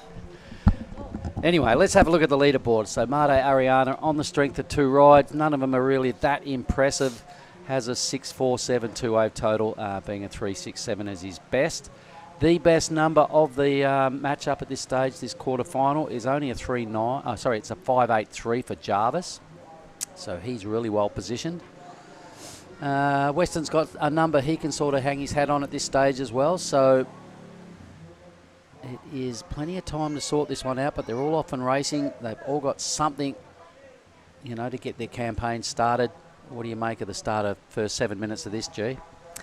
Yeah, it's I wouldn't say a slow start, but it's all right because everyone has caught at least a wave. But, you know, last heat we were throwing 7s and 6s. There's a few more sets coming, and this is Tenchi Iwami's last wave. A really nice first turn right in the pocket, and he goes for a second one. We'll see if this wave gave him a little extra, but it didn't. That was the 3.9. Yeah. Yep. And this was Made Ariana, also known as Pajar's last wave on his backhand. Now it's starting to make sense. I've seen that blue board in a lot of free surfs going upside down many times, Yeah. and now I can put a name to the board, because sometimes you know what it's like when you're watching in Hash's restaurant there and watching, oh, who's that dude just ripping? And you're like, now I know. The blue board, Made Ariana. You Is know, he out of the Sanua side? Is that I think Sarangan. Sarangan? If So I'm not that wrong, coast anyway. Yeah, on the all that area. on the east coast. But Western. this is Westonhurst on the inside. A nice wrapping carve to take it to the lip for the second one. See if this gives him something on the inside, and it didn't. A quick in and out. He'll be backing up that 4.17. Right behind him, Tenchi Iwami on nothing. Yep, a throwaway, nothing way for Tenchi, but a 1.67 or better will put Weston into second, so I reckon that'll happen. He'll be temporarily in second position. Yep. As we can see, Jarvis Earl does not have 2 waves yet. He'll drop down into third. The current priority sits with the man there in red, the smiling assassin, the Earl of Jarvis, out of Cronulla. Another Cronulla lad that might be tuning in this morning. Good morning to Johnny Tucker, Johnny Uluwatu. Hence, we're still rolling out the bang bang deal for all heat winners. Gee, we've got to pay respect to our man, Johnny. Yeah. He's a good fellow, yeah. Haven't seen Johnny in a while. I'd love to see him around this side of the world soon. So the action replay here of this young man, Westonhurst. Saw a lot of him as he's growing up. He's now moved to Bali, got out of Lakey Peak over to Bali. His old man Troy will be watching. His dad makes his boards. Weston goes all the way to the lead, so that was only via a 2.53. So the young man in the water, 15 years of age, has got himself where he wants to be. He goes the other Indonesian. This is Made Ariana on a smaller wave, but it, you know, with his skill, he can make this a really big score. Unfortunately, it did not give him what he was looking for and just pulls out. We're going to be seeing that a lot today, especially as the tide starts to fill in. That wave just doesn't always connect with the inside. So I think at the moment, and it is, the tide's actually going out, so that's going to work in our favour. Yeah. Due to the fact that we wrap it up just after lunchtime, I don't think we'll see a real lot of the big bloated high tide this afternoon. So things could be falling into place well with the tide wise for our finals. It's all about the juniors today, ladies and gentlemen. We will crown 2 champions here today, both on junior men's and junior women's. Our junior women's semi-finals are coming up next. 8 ladies left. 6 of them happen to be Japanese. And then we have Ella, and we also have Izzy Campbell out of WA. It's going to be a great day for the juniors. Yep. And that's what the backdrop looks like when you're looking the other way, up towards the King's Village. That's the middle of Lagundri Bay, right in the background there. It used to be a famous left-hander in there that the boys used to rave about, the machine, but the old earthquake lifted the reef up a little bit too much. Barely breaks anymore unless it's an extreme high tide, I've been told, G, and a fair swell rolling through. So, bummer. Made this wave a little better, but messed up a real good one on the inside. 14 minutes. Yeah, we've living in Indo, you hear that a lot. Earthquakes affecting waves and reefs. And we get a lot of rumblings too. There's been a few this season, hey? There was a pretty reasonable one in Bali not so long ago. Yeah. Yeah. Fortunately, I wasn't there for that one, so I didn't really feel it. I got there a few days afterwards. Yeah, no, we felt that. It was about 4 a.m. in the morning. Yep, I remember hearing my windows rattle. I went, oh, I know what that is. And I sort of stayed there, laid down for a little bit longer, and then it happened again. I got up and walked outside. You know, you got to play the game. Yeah. After the event in Krui, some of us went to, came here to Nias, and we went to Afulu. That's right. And it's an incredible left-hander. We had like a type of local contest there. It was international contest, not QS, but international nonetheless. And this left-hander was such an incredible wave, but it breaks really close to the reef. But they said as well there that with that a really big earthquake, the reef did lift up. So it did affect that wave, but it still works incredibly. We had such a great time there. And, you know, Indonesia is prone to earthquakes. Yeah. The hot spot is just south of here, just down in the Tallow Islands. There's an area down there they reckon is the dead set, most active area in the world, and hence they're calling Padang on the coast of Sumatra the most volatile city in the world to live in, due to the fact that it is the closest city to the hot spot just down there in the Tallow. So anyway. I'm heading to Padang right after this. Yeah, well, be careful. 12 minutes. Jarvis Earl searching for his second wave. Does have a 5.83, pretty handy. Has boosted into the 7-point range on his first 2 outings yesterday. So he'll be hoping to ramp it up a little bit more and stamp himself as a clear semi-finalist and a serious challenger for the title here today. Bunch of goofy footers. Weston Hurst, though, I like what he's done. He's a good competitor nowadays. He's growing into his body. He's a big fella for his age. And a touch of the smart's really creeping in with Weston's competition act. He's on the inside in green. He's also having a little look at this wave. It's going white and red are going to miss it, I think. So here goes Weston. This is Weston on the inside. Manages to take this wave with third priority, a nice little floater and wrapping carve as we see him set up for this turn. Unfortunately, falls off. I think that was going to be a pretty good score. Looking to replace a 2.53.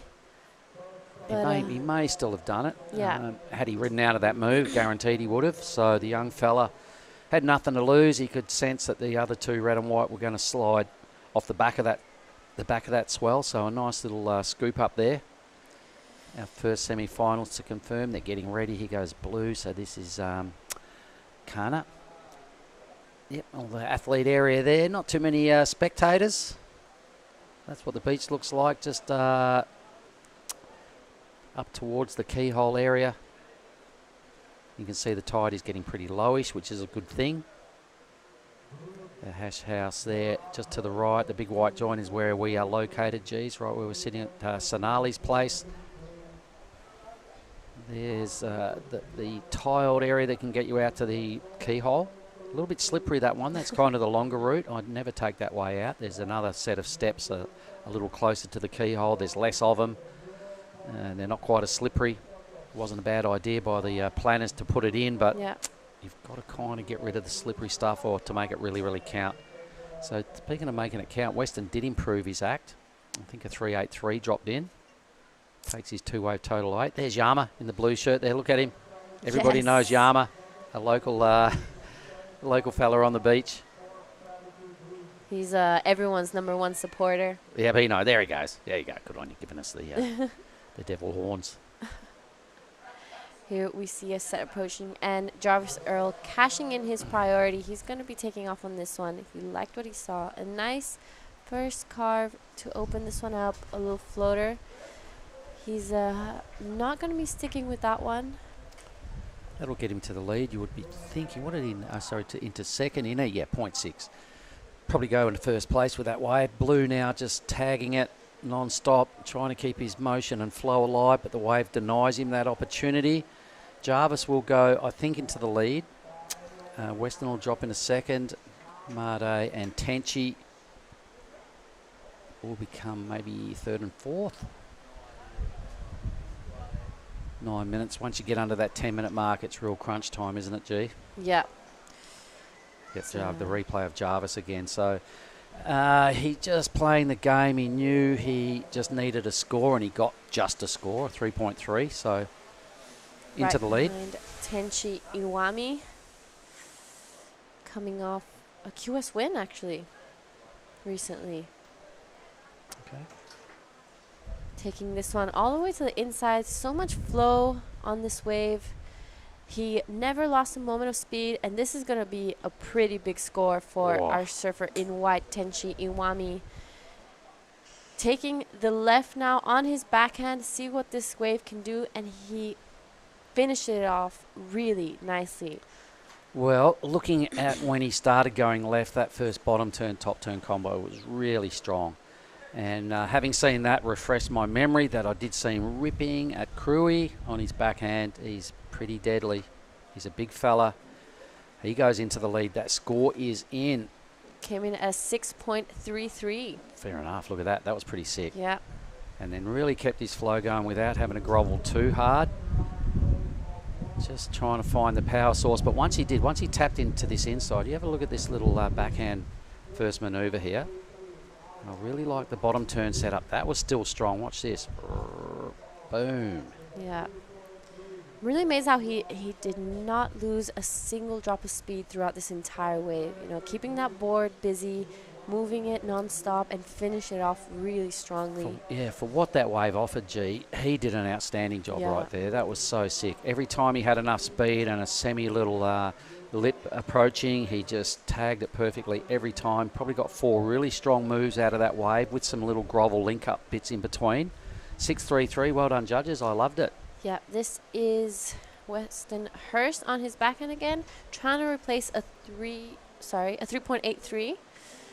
He's going to try stick with this one, but unfortunately it just dies down under him. He will be going back out there, 6 minutes and a half remaining. Plenty of time to change this heat around. Uh-oh, the deadly Jarvis Earl. Boom, he's got that thing dialed. He does it so often. Completion rate is super high. It's pretty much his go-to big move when he feels like he's in trouble or needs a score or sees the right section, and he nails it probably 9.5 times out of 10. Now finds himself a little left-hander hanging in there, but he reckons enough's enough. In Spanish, we say that's his paso estrella. There you go. I'll let you roll out the Spanish. It's his star move, we say. Okay, it is. He's got a lot of moves. He's got a big bag of tricks. Jarvis, love what he does. He was in second. He needed a 4-4-1 with the score pending. I think he's probably going to get it because there was a move before the air. So we'll just hold the phone on positions. Here's the replays again. Weston's wave just died out of puff really quick. The young fella's trying everything. You could see there was just the one foam climb and then lacked steepness and lacked push. Out he goes. That was wave number 4 for Weston, a throwaway score. But have a look at Jarvis again. Boom. Oh, that was an incredible wave. Tail high. Takes this one. A few turns on the inside. I think this came in at 5.43 and pushed him straight to first. We're reaching the 5-minute mark. You can probably hear that wind fluffing through our headsets here, everybody. It's every now and then we get a little bit of a strong gust, and we just had one blow through. But Jarvis into the lead, 2-wave total, just over 11 points. So he's got about a point breathing space over Iwami in the white. 2 Indonesian goofy footers now playing catch up, and they both need something in the 6-point range. So they need substantial rides to get out of trouble. We have dropped under 5 minutes. Priority is a must. Here goes Made Ariana. This is our surfer in blue from Indonesia. Just a floater. Unfortunately, looks like his nose got stuck, so just goes over the handlebars on that one. But 4 minutes left. I don't think that wave offered a lot down the line, so probably better to have fallen out the back and still be out the back and to try and use these 4 minutes a little better. There we see Tenchi Iwami just making it out from his last wave. His 6.33 took him all the way down the line, close to where we are actually, so it's a pretty long paddle back out. This third priority will be important as well. Both those 2 paddling out. There's no third priority set yet, so the priority judge will be having a good look as to who gets back to that spot first. Weston's going to have to be wise here with his use of priority. He's probably got one more shot at tracking down to 607. I know he can do it. Got a really strong backhand. Still no third priority. There it goes. So Iwami will be pretty happy that he got the nod over Ariana. Can play a little bit of defense here between red and white. On the surfer in blue. Weston's got to be clever here. 607. Iwami taking off on this one, making sure that blue doesn't go. Two really solid first turns. And the third one just sticking close to this one. He's going to be hoping this wave is going to give him another, inside section to work with. Keeping the board busy, making sure it's not still. Looking for a 493 to take first. See this wave all the way in again. Well, non-stop motion. I kind of like the work he did out the back, which is where the majority of your scores come from. So not a lot really clicked on the inside, but he doesn't mess around when he's got a section out the back. And, 95% of your score comes from the first 80 metres of wave. Yeah. That's the main bit of reef that the judges are hedging all their money turns on. So does he get the 493 potentially? That was a pretty nice release. And another release again. I think the judges are going to be kind of favouring this ride. Yeah, he did a lot of work on the outside. That's and we've seen it in all the other heats yesterday as well. That's where the biggest scores come from. Okay, so we're still owed that number. I think it's it's only a 443, so maybe we saw more out of that. It's one of his two scores, but it wasn't the 4.9 he needed, so fell half a point short. Probably needed just a little bit more action out of that inside section to grab those extra half points. Yeah. 90 seconds though, the Indonesian, the goofy footers, that's them there, blue and green. Weston in the green, Made in the blue. Have got to dig pretty deep here. Weston's still got priority. He's most patient. He's probably got to be to get a 607. He needs some clean green face out the back and probably got to do 2 mad hits. Needs his best wave. We're reaching the last minute of this heat. Yep.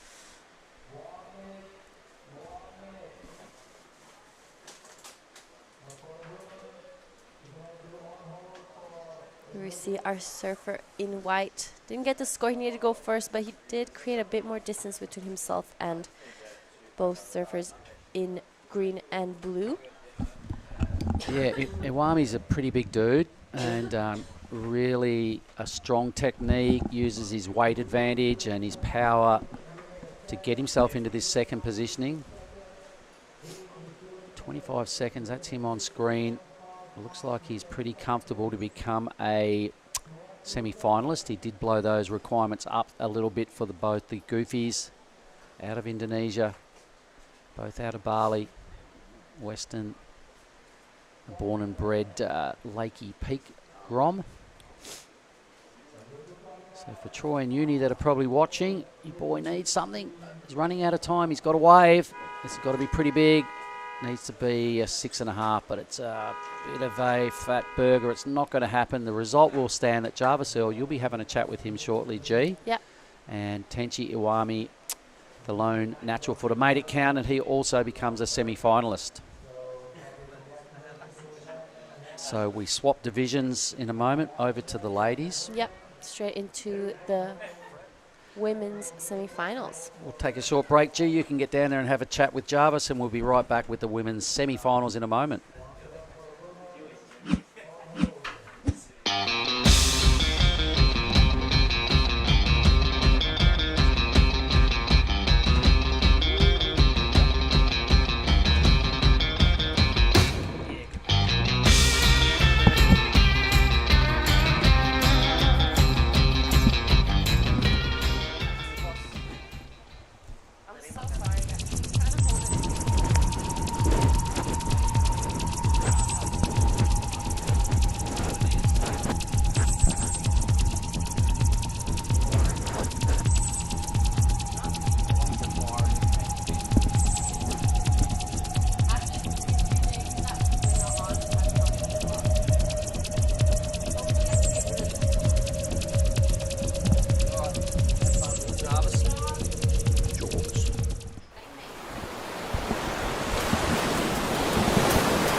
Live action. There it is. That's what we're looking at, ladies and gentlemen. Lagundri Bay, Nias Selatan is the location off the west coast of Sumatra.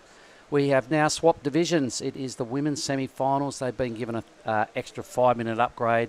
I'd just like to say welcome back to Oni Anwar. And the 5-minute extra, I reckon, is a good move. Oh, yeah. There you go. There's more option. And more opportunity. Yep. Who's in this heat? Oni? We got Ella McCaffrey from USA. And Kana Nakashio, Mirai Ikeda, and Kokona Kawai. Oh, 3 Japanese. Well, there's 3 in the next semi as well. 6 of the 8 are Japanese ladies, so they're a force to be reckoned with. So Ella's got her hands full here. Ella put up a really good performance here last year. Can you remember what placing she got at Nias? She came second in the... That's right. She was up against US. Anon. Was it the final? Yep. What's that, juniors? Yeah, Yep. that was... Against Anon? Yeah, Anon won. I remember Yeah. Anon won the final, so Ella was the other surfer in the junior Yeah. women's final. Is that correct? Correct. Righto. Well, this thing is not working. Huh?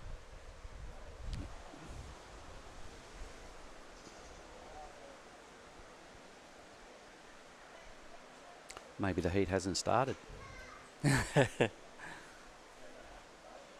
Anyway, they're out there. All 4 of them sitting shoulder to shoulder.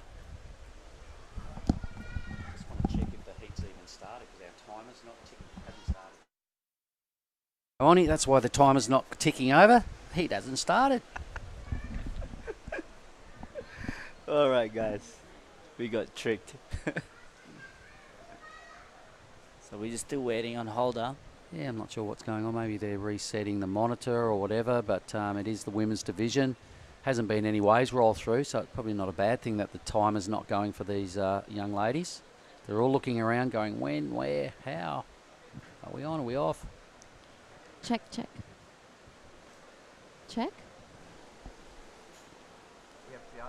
Yep, righto. While there's a break, let's hear from Giada Lagarde, and she's having a chat with Jarvis Earl. Over to you, G. All right, I'm here with Jarvis Earl, the winner of the last quarterfinal. Tell us a little bit about the heat. You know, we saw you pull out your trick when you needed it most. How was it out there? Yeah, it was pretty tough conditions. I was kind of struggling, to be honest, but I was stoked I got a couple and got through that heat and pretty keen for the next one because every heat's a different story, so yeah. So between now and your semifinal, what are you going to be doing? How are you going to get ready? I haven't eaten any food, so I'm probably going to go get a nasi goreng or something and then just come down and watch the heats before mine and, yeah, hopefully get through to the final. You know, doing these Pro Juniors, do you feel like it prepares you for the QS? Or are these like some warm-up heat for you? Yeah, it's really good, especially because I haven't had too much time out now, so it's good to get a few practice heats with some of the junior boys, and yeah, it's been fun. All right, well, here's your bang bang for winning your heat, and congratulations, and good luck for your next one. Thank you. Back to you guys in the booth. Unreal. Righto. Well, there he is, the smiling assassin, Jarvis Earl. He, those 2 events we did last year, Ronnie, juniors and a men's and women's 5,000 at both venues. I reckon I saw Jarvis surf probably 20 heats at least, and I probably interviewed him 19 times because he kept winning heats. He's a machine, yeah? Yeah, he's a big frother and always happy, so stoked. I reckon he could quite easily pick up a Colgate sponsor or something like that because he never stopped smiling. Got the biggest smile on the point. Yeah. Heat still has not started. I'm not sure what the hold-up is, but there's obviously something going on. Oh, there's a bit of rain on the way, mate, a bit of hooge. So I can see the judging tent. They're putting up a big tarpaulin to try and fend off the wet stuff that's about to fall out of the sky. So temporarily on standby, ladies and gentlemen. So, Oni, while there's a bit of a break, mate, what have you been doing on your breaks, days off and stuff like that? You haven't competed yet? Have a What have you little been nap. A little nap. Little nana nap. Yeah, all right. I'm the master of the afternoon nana nap. I love it. Yeah. What else? Have you been having some free surfs? Not this morning. We had like a 7:30 call, so I thought I didn't have enough time.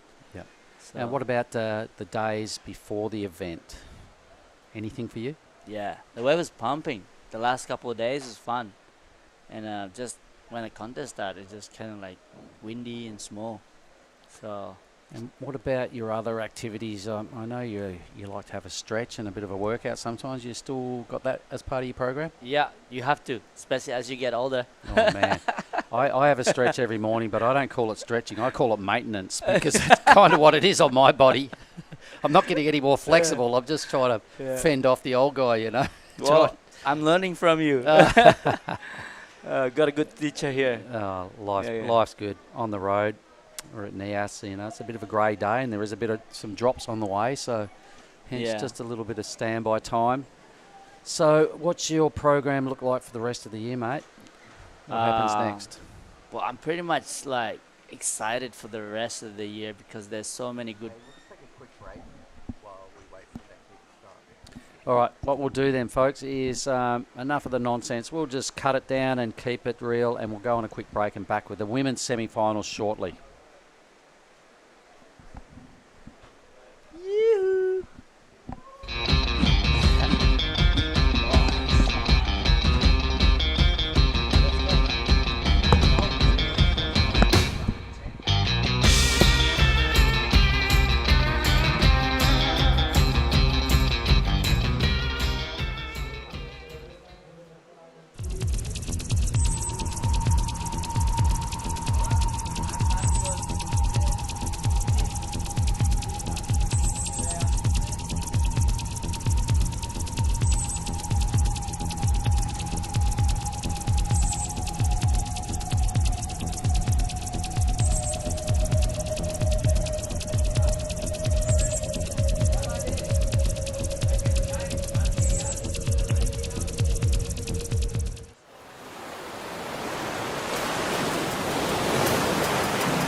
All right, back now with the women's semi-finals have started in earnest. We're just kind of upgrading the judges' tent to fend off a bit of hoojan, a bit of rain.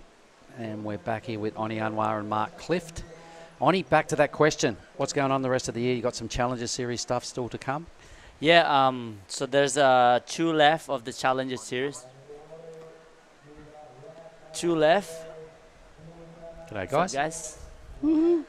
So there's 2 left of the Challenger Series this year for me, but unfortunately I'm going to stay home in the paradise. Just become dad as well, haven't you? Yeah, bro. Hang out with my son, go surf, do all the Asian comp, and Philippines and Taiwan, is that it? Is that what you're going to?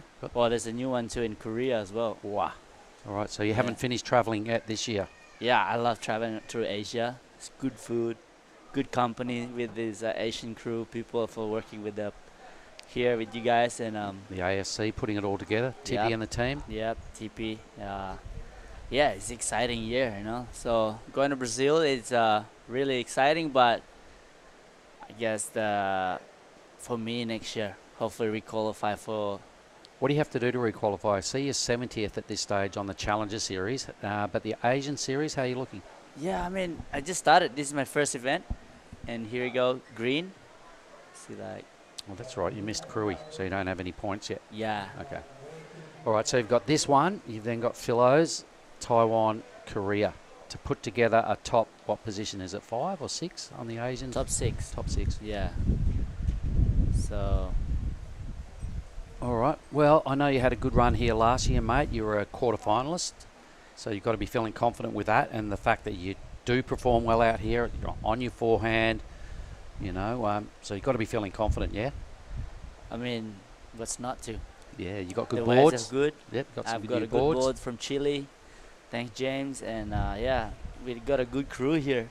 So the waves are fun, even though that's not big enough today, but the well's picking up. So I'm really excited. So. Yep, and that's why we're punching out junior action yesterday and today, everybody, if you're wondering what's going on. There is forecast to have a fair ramp up in swell, sort of starting Thursday into Friday, Saturday, Sunday is our last day of the waiting period. I think we've got 70-odd heats on the men's and women's side of the QS event. So they've kind of pushed the youngsters out first and gone, righto, let's just set ourselves up to make the most of when this swell comes for the main divisions. Juniors are a 1,000, men's and women's are a 5,000. So they've got the priority and they will get the biggest stuff. And what's the word on the street, mate? How big are they forecasting this swell to get? You know, I don't really look at the forecast. I No? always just like Wake use up. a feeling, you know, excited, you know, whatever's there, Well, I'm ready stoked. So you hear the rumbling at night time around here, don't Yeah. you? Because we're positioned where we sleep. We're probably yeah, 50 metres off the high tide mark, and when there's swell, it just bangs away all night. It gets pretty rowdy. Can be a little bit tough to sleep when there's a big swell rolling in. yeah. Sometimes there's a big swell or a big wind, so we don't know. I think there might be a little bit of wind coming with the Yeah. swell, so you're going to have to deal with some bigger chunks, mate. And I'm sure, what's your step-up board? You got one here? Don't have a step up. I've got an all-rounder. An all-rounder. Yeah. Put some bigger fins in. Yeah, bigger fin. That's what Nias is. The fun part about Nias, you can just use your like all-round board. You just make sure that you just go for those waves that late take off and. Well, you shredded your way through a lot of heats last year just by really going for it and you know, slapping out a lot of quality, big forehand hits, mate. So stick to what worked last year, I reckon, because you're right on point. Thank you. Yeah, that's it. Who actually, can I ask who took you down last year? Can you remember in the quarters? Kian. Kian, yeah, Yeah. that's right. He went on to become a semi-finalist. I So, remember he yeah. got a third, so it was Kian. One of your Yeah. travelling buddies, one of Yep. your Challenger Series boys. Yeah, we just came back from the U.S. Open. That was fun. Good to be in U.S. But that's why I was like looking at all the schedule for the Asian comp. I was like, I'm coming back there. Why not? Yeah. When you got Nias on the radar, Yeah. and it's a pity we haven't got the big Lagundri barrels just yet. But yeah. trust me, for the people online that are watching this, you know, make sure you tune in again every day. We'll have a call in the mornings, but I'm thinking Thursday, Friday, Saturday, Sunday, it's going to look a lot more inviting, a lot more spectacular. A little bit dark and grey at the moment. We've just had a splash of rain. First women's semi-final. This is the matchup. Kokona's got a wave. It's only a 3. The surfer in green. So wisely sitting off the pack. These other 3 will probably be pushing themselves reasonably deep because I know Ella demands the inside position at the start of heat. So she's probably dragged these others over a little too far. And I think Kokona's probably gone, no, I'm not going to sit with them. Here comes some swell.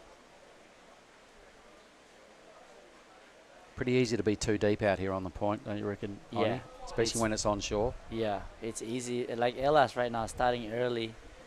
Some of those wave insider one is actually pretty good. Wow. Yep, she ripped yesterday in her quarterfinal. She got a number of ways where she really laid down that big heavy forehand swack out of the lip like we just saw there. So she's got that dialed. Board looks like it's working really well.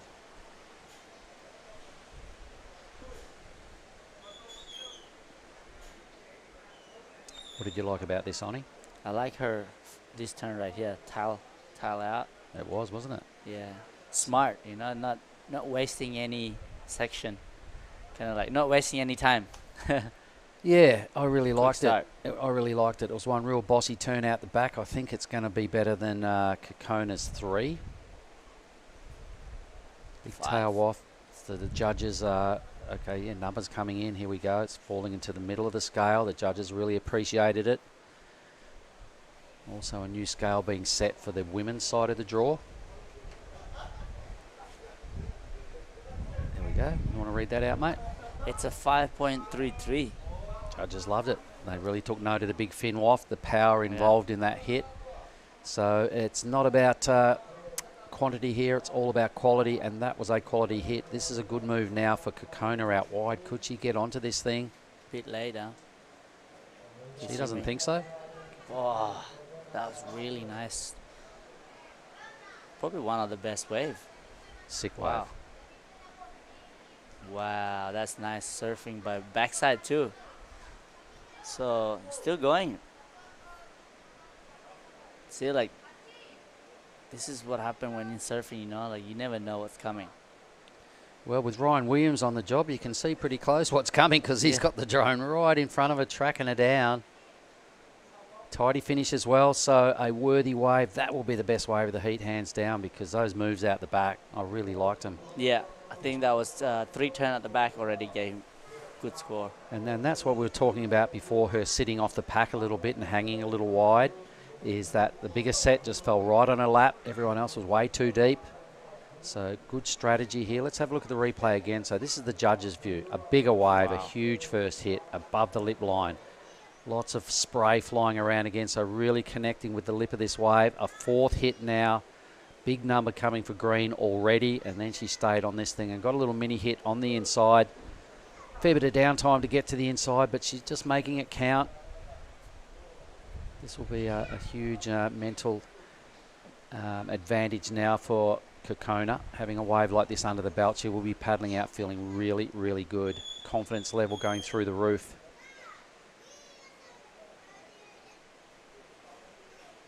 What do you reckon, Oni? What's your number? Around 7. Yeah, I'm thinking you're right, because, you know, they threw a mid-range 5 at Alla's 1 hit. Yeah.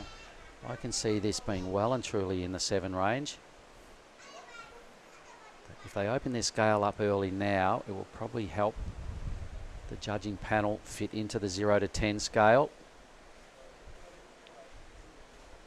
All right. Well, White's deep, really deep, too deep. Mirai, 15 years of age.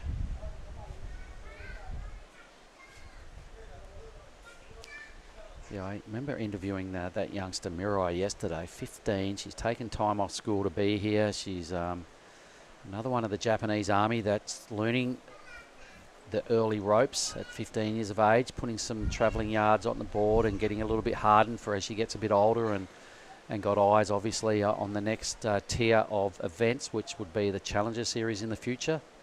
Here we go. It's going to be an 8, isn't it? oh yeah. It's in between 8s and 9s here, so great score. Thanks, judges. Really opening up that scale.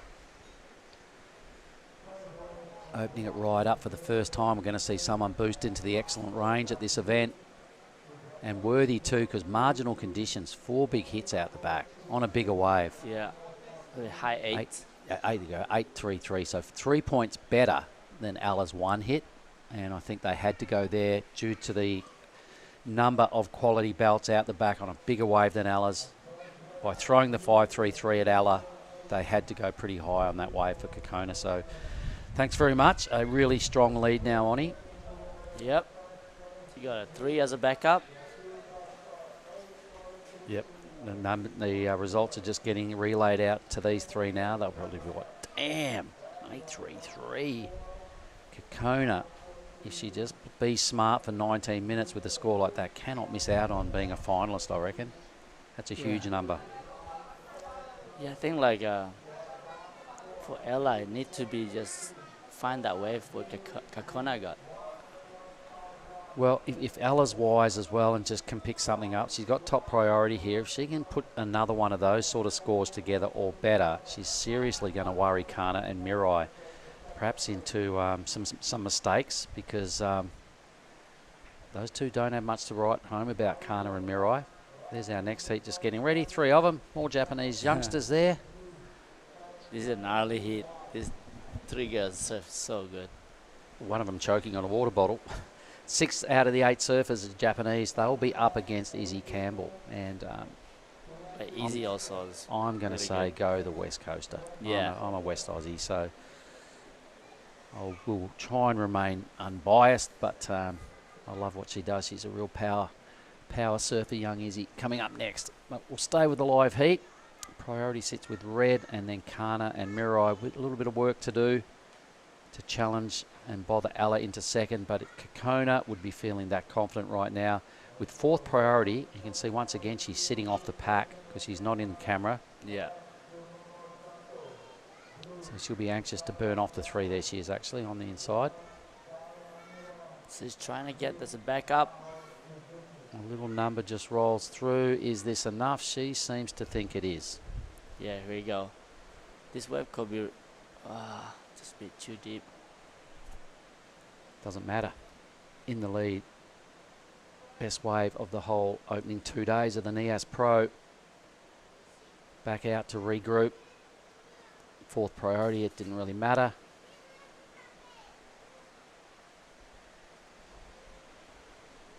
Where would you sit now, Oni, if that was you? Would you go and sit with the pack? Not really. Mirai. Mira looking sharp too, yeah. 15. Gliding over that first section pretty well, then just ran out of puff. Needing a mid-4 to challenge Ella. I reckon that's not it.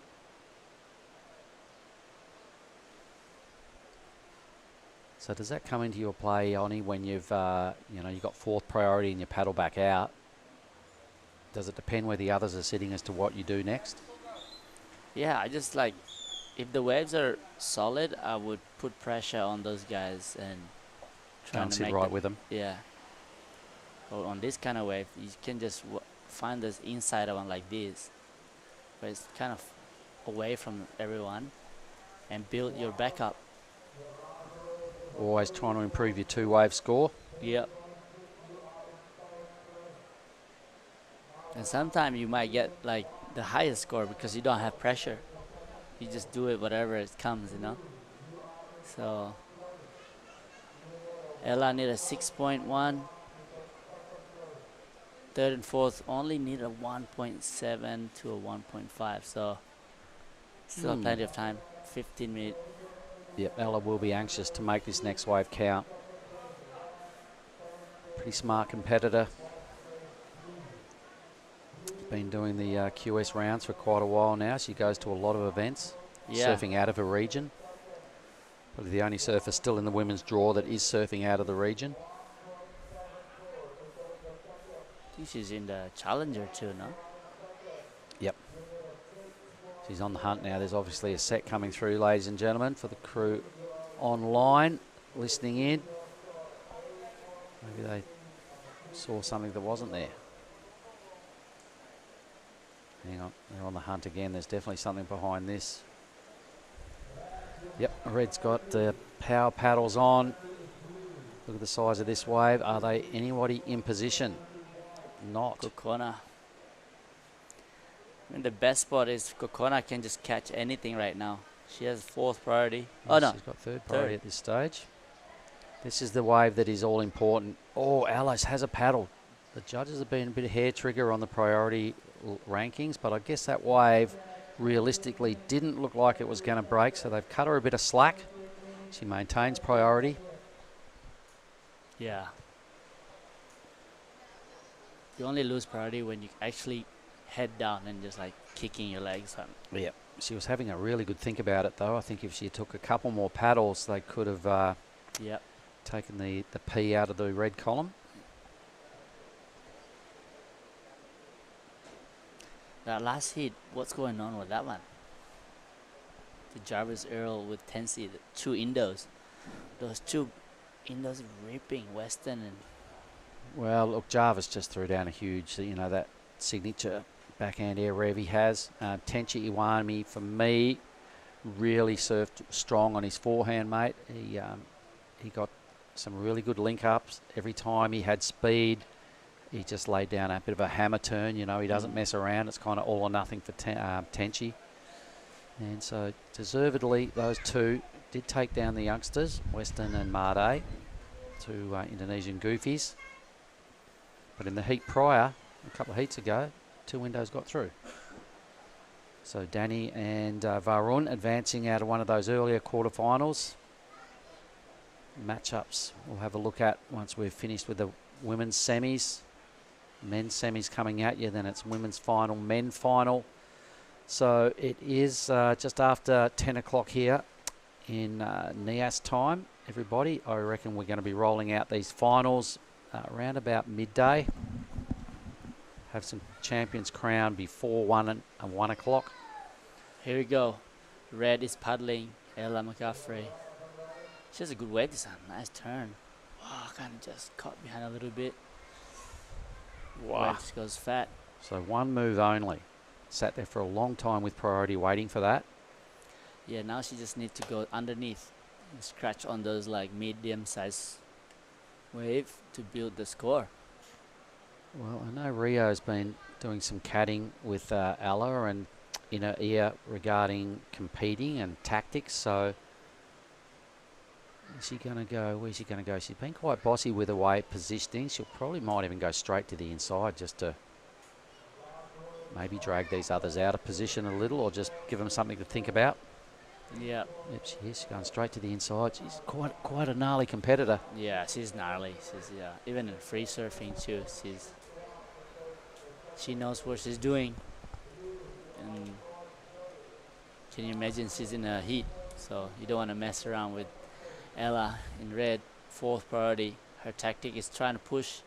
Maybe find those deeper ones. Some deeper ones are actually pretty good. Yeah, the ocean's a little scrambled, so you know you might as well mix it up a bit today because you just never know. It's not being its normal self. So if you sit in maybe a bizarre or a weird, unusual position, it might just pay off. Here we go. As we talked about, it kind of almost paid off. Almost. So who are you travelling with this week, Oni? Who'd you come up with? Currently traveling with the team Indonesia. Tell us who's on the team. The coach is Dedi Santosa. Yep, he was a great competitor in his day. Come with Rio's in the team, and Ketut Agus is in the team. And the girls, we got Jazz Studer, Lydia Kato, and Suri. Suri also in the team. So Man, the juniors. It must be insane to have Rio Wider on your team travelling with you. The first Indonesian to get a full-time gig on the championship tour. I imagine when he speaks, everyone listens. Yeah, this guy is next level, how focused he is. And coming here to reset, to hang out with us and just come back to the ground again before he start again. That was pretty good for us as well to be around him and sharing the good times. And yeah. Okay, so having said all that, does he give you guys tips and stuff pre-heats, or does he just let you guys do your own stuff? Yeah, he just pretty quiet, you know, like he just focus on his own things. But he's definitely one of those guys that lets his surfing do the talking, really, doesn't he? Exactly. Mean competitor though. Yeah. He's he's got the skill set, to be a championship tour campaigner. He's had the goals he set high pretty early, and he's already achieved one of them, being a CT surfer. He also told me in an interview, 3 things I want to do: be a CT surfer, I want to win a world title, and I want to win a gold medal. That's what he said to us. So he's ticked off one of those boxes, CT surfer. Well, that's amazing, like how you guys can just like put a dream like that, the fire coming out of it is. And you know what I reckon is so inspirational about Rio as well? Not only does he have these big lofty goals, but he knows how to get there because he's a hard trainer. He's gone to all the right events. Yeah. He makes the most of all his opportunities.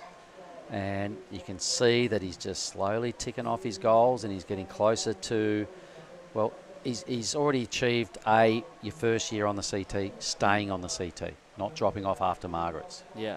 So that was a huge plus. He's probably got to learn from a couple of errors in the back end of the year, and every time he learns, he says to me, you know what, when I lose, it doesn't matter because it's learning. Yeah. He goes, I learn. Wow. But he's inspired by a lot of people. Like he watches Conor McGregor, the UFCs, and I see how hardcore these guys training to get to where their fight is. So for us surfers, like we just take it. Sometimes we're just too chilled out. I We know. live in this life that's amazing. Then like Rio, he just works so hard to get there, and even the guys in the city says, all the coaches say, man, that guy works so hard. He just doesn't stop training, even before his heat, after he lost. That's what Medina too. Like when I was in Hawaii, staying in the same house with Medina, even though he already lost, he still been training in front of everybody, and he just with his dad. And He's definitely bulked up too, hasn't he? He's a bit of a beast, oh, Gabriel Medina. yeah, Well, we digress a little bit, but, inspirational stuff. Rio Wider is here. He's in the draw, ladies and gentlemen, so we can look forward to seeing Indonesia's sole CT surfer bringing it back down to the third tier system at this 5,000 event here in Nias, awaiting his opportunity to strut his stuff and lead by example. I'm sure that's exactly what we're going to see. Who else do you follow on the CT that you can go, right, I want to be like that guy? I still haven't left Mick Fanning. Like the guys are, he's just next level.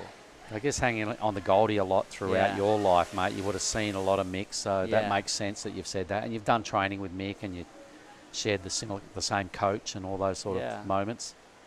I mean, like, I wish those guys, Joel and Mick, come back on tour again. That's the surfing, that those guys have is the style, the power, the speed, the flow, everything those guys have is. I miss that. And, Look, they flew the Aussie flag for, well over a decade, and they were what we were hanging our hat on, and Taj and, Owen. And they've all kind of retired now, tapped out, but Yeah. that was a full legacy. It was Australia were just so strong when all those crew were on tour. And we're looking at it now. Who do you see as perhaps the next Aussies that could sort of be those guys? Ethan Ewing is probably one of my favorite surfer right now. He is style and just run. So obviously Ethan and Jack are right there. Who else can you see? We'll get back to that. Let's stay with Ella here. One hitch, he's really deep. So trying to burn off a 267, a 287 it is. Okay, quickly before this next set, who can you see coming through that might be the next one of those guys? 100% Jack, what you said before, he just like good with barrels, and with air too now. He's have changed so much. He's improved a lot, Jack Robinson. Yeah, those two guys definitely. There's no doubt they will be winning some world titles soon. Mm-hmm. So yeah, it's good. You've been doing the Challenger Series with a lot of these crew as well. Who can you see that might get out of the Challenger Series in the near future onto the big leagues? Who will qualify for the Challenger? Well, who can get out of the Challenger Series onto the CT? There's Alice score as the last hit. It's a throwaway one. So yeah, because you see the Aussies, you travel and you see them on the Challenger Series. What about a name? I'm going to throw at you. What about Jacob Wilcox? Oh yeah, he's currently in the top 10 now, right? He's second, dude. He's second. Oh. Come on. Wow. Yeah, he's been on fire. I've been talking to him in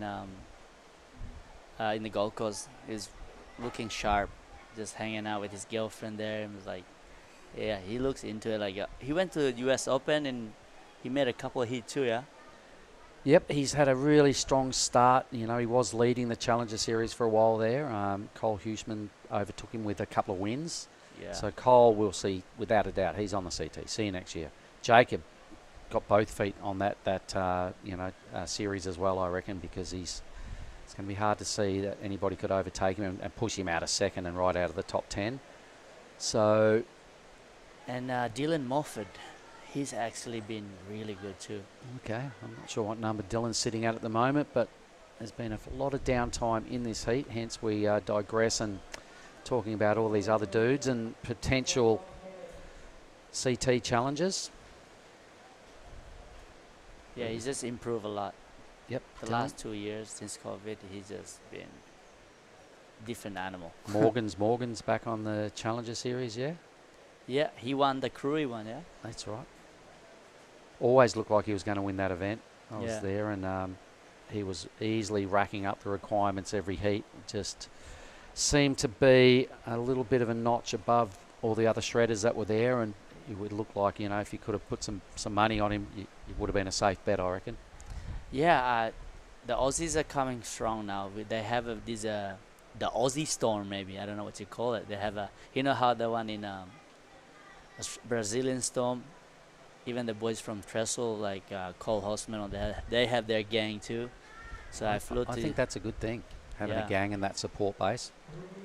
Yeah, when I flew to US Open from Brisbane, there's a Jay Bottle Thompson fly with the crew with Jacka Wilcox and Morgan Siblick in one flight. That was really cool. This whole team together. It's nice to see that kind of like brings the whole team together. Well, we have been watching a very lackluster heat here, ladies and gentlemen, which is why we've just totally gone left of centre and talking about a whole lot of other things which are relevant. But with 2.5 minutes to go, man, oh man, this heat's super sleepy. Kana Nakashio from Japan has one wave. It's a 3.83. She needs a mid-4 to get into second. Ella's only put together a backup number of a 2.87. Kekona super strong with the best score of the whole Nias Pro, the 8.33. Got the best wave of the heat. It was dynamic. Smashed it. Everyone else is in struggle town here for second. Here we go. Blue. Kana. Wow. So, one turn. She just need to link it up. Whoa. Wow. That won't be the 4.38. She was probably on her way to that number, but the wave just denied her that opportunity. Probably feeling a little deflated after the way that wave finished up. Waited a long time for her second score.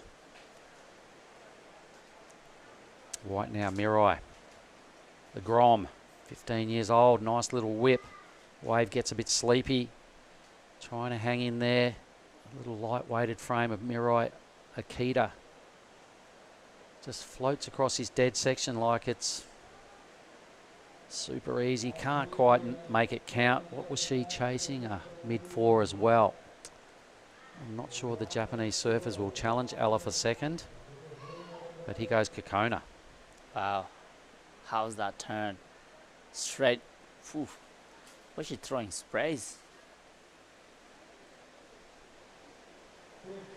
Already winning, and now she probably doesn't need this score. Oh. This will be the second best score of the heat. Oh, yeah. Definitely wide in front with this one. Unbeatable. We'll see you in the grand final, Kekona. We'll move into the grand final in the Red Rash Fest. I can't see anybody beating her. 40 seconds, not out of this semi-final anyway. We'll have well improved on that 3. I reckon that'll be the second best score of this heat. Let's watch the replays. A little lightweight approach here of Mirai. Floated across a lot of dead water here. No big major hits. I can't see her getting into second. In fact, I think she's dropped down a space. Kana scores in as well. They are not challenging. We've got one number to confirm. Our 2 finalists will be Ella McCaffrey and Kekona Kawase. The score for Kekona, I imagine it's going to be pretty big, but it's all academic. Kekona and Ella into the GF. All right, I'll go down and have a chat with Kekona, mate. If you can hold it down, we'll be right back in a moment, everyone.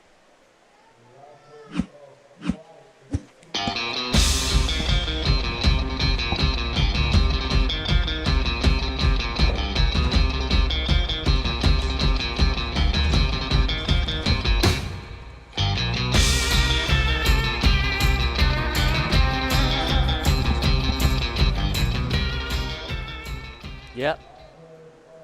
She got another 6.5. Yeah.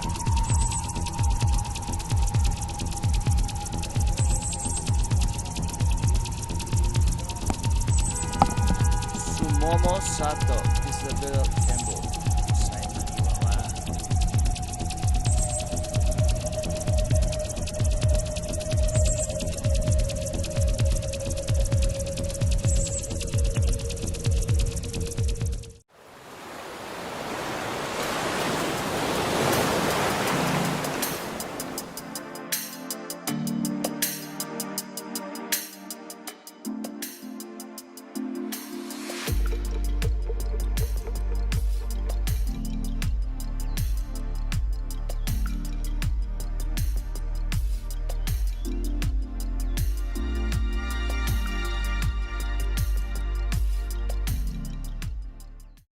Okay, so we are back again for the semi-final number 2 for In the Water now. So yeah, the last heat, Kokona, the highest total score with a 14.83, came with Ella in second place. Yeah, that was crazy. How good was that? Yeah, Oni, good to be back, mate. That was a super high score, an 8.33 for Kawasi. Excuse me, I'm just looking at the surfers in this heat, and it is Sumomo Sato taking on Isabella Campbell in blue. We see her on the screen right now. Easy all the way from Denmark in Western Australia, hopping away through the inside. Powerful surfer via that skate bowl experience. She's a hell of a skater too, Oni. Yeah. But I'm liking the look at this one. It's a good way to open up your heat in these tricky conditions. Can she squeeze that last turn out? She does. Gets a little bonus on the left-hander. Fantastic backhand surfer is this young lady. Sticks it up there again. So look at that. Not even 2 minutes old, this heat. And Izzy is out to a strong start. She is taking on Simon Niwa in white. Nanaho Suzuki in green. Could be another good heat coming up, Oni.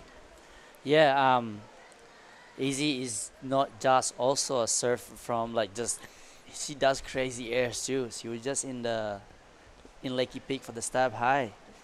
And here you go. She just trying to make every little wave that possibly get the score.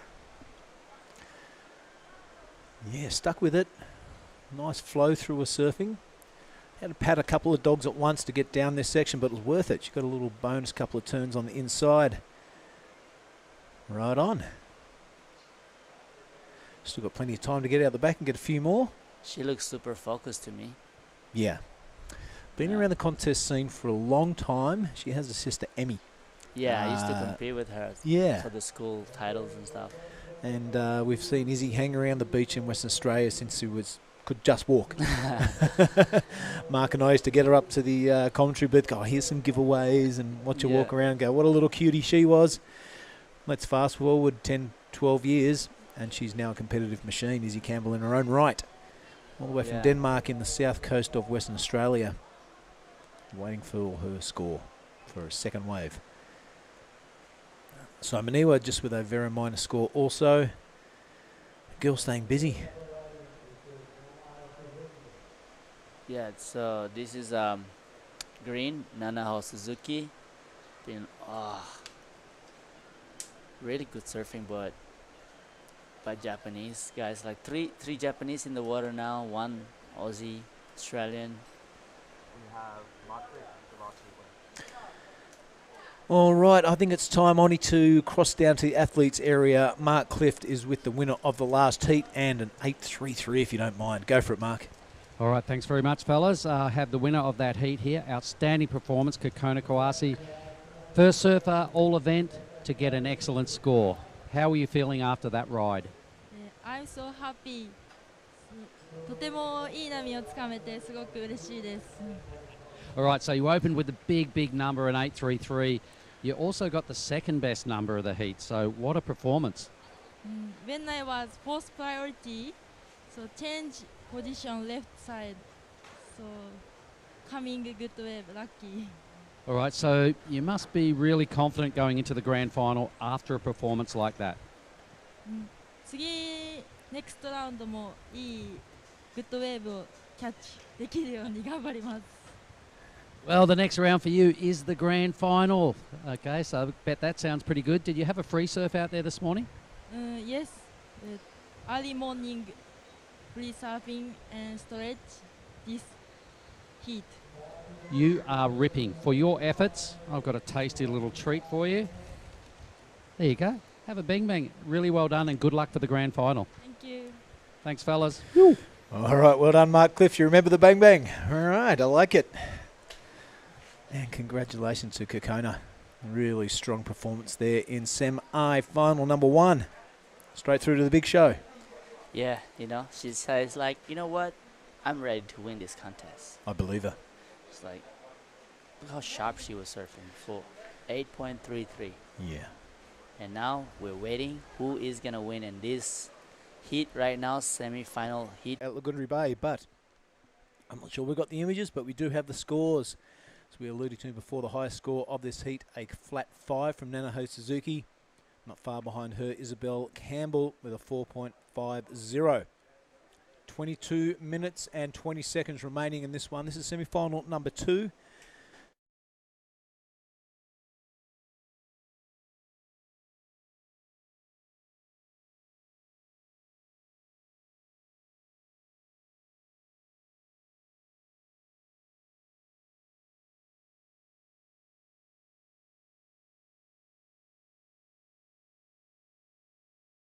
On to the QS 5000. I mean, it gives a lot of exposure and experience to the younger surfers, the younger pro juniors. You can have a 10-year-old competing against a 20-year-old, really, couldn't Exactly. I mean, like, not fair for the 10 years old, but I guess they need to work harder. Yep. So.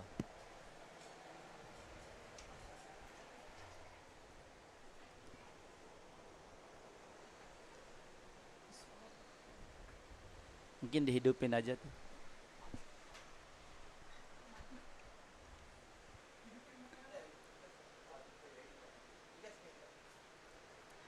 Yeah, so sorry guys, the screen is not there, but the score still coming. Yet the production crew working furiously to get us back online here. Of course, we are on the edge of the jungle, Oni. So it's it's super hard. We do have internet, we do have power out here. Here they've set us up again. Thank you very much, Toto Andika. Running around like an absolutely fantastic technician that he is. Yeah. So we got the screen back, and there's 20 minutes to go. So Isabel still in the first place with 4th priority. I don't know what her game plan is for now. So with 4th priority, trying to get a good backup, replace that 2.83. Plenty of time. So wonder if she can do air right here. Well, the wave really not playing ball with her there, mate. No air sections, that's for sure. Is the wind good for airs? 100%. Right on. I saw the Japanese crew did nice air this morning, got a 5. But I think the wind actually changed the swing. Yeah, we are a little bit protected in the bay here. The wind for the rest of the week, everyone watching at home, looking at the prediction models today, predicted to be onshore, but down to about 3 or 4 knots. So pretty much no wind at all at the end of this week. Aiming for good waves for finals. So the tricky conditions at the beginning of the contest, Oni. Yep. And you might get rewarded with some good-looking waves for the finals. Let's hope we get it. It's such an iconic wave, but you can't control the weather. Sound like a good plan. 3rd priority now, picked up by Nanaho Suzuki. Catching the rest of the girls a little bit too deep, and that's a beautiful wraparound cutty. Nice bounce off the white water. Tail release there. Nanaho happy with that. Maybe she's gone right out into the channel, Oni. The chances of getting down to that bonus section are very slim. Nevertheless, that is 2 pretty good turns from our surfer in green. Current heat leader. Only requiring a 2.33 to take that lead off Izzy Campbell. I think she's done it. Check this out, mate. Yeah, I really like how she serves. Really smooth. Her timing, when she hits this section, bam. That was not a good way, but the way she replaced her boards.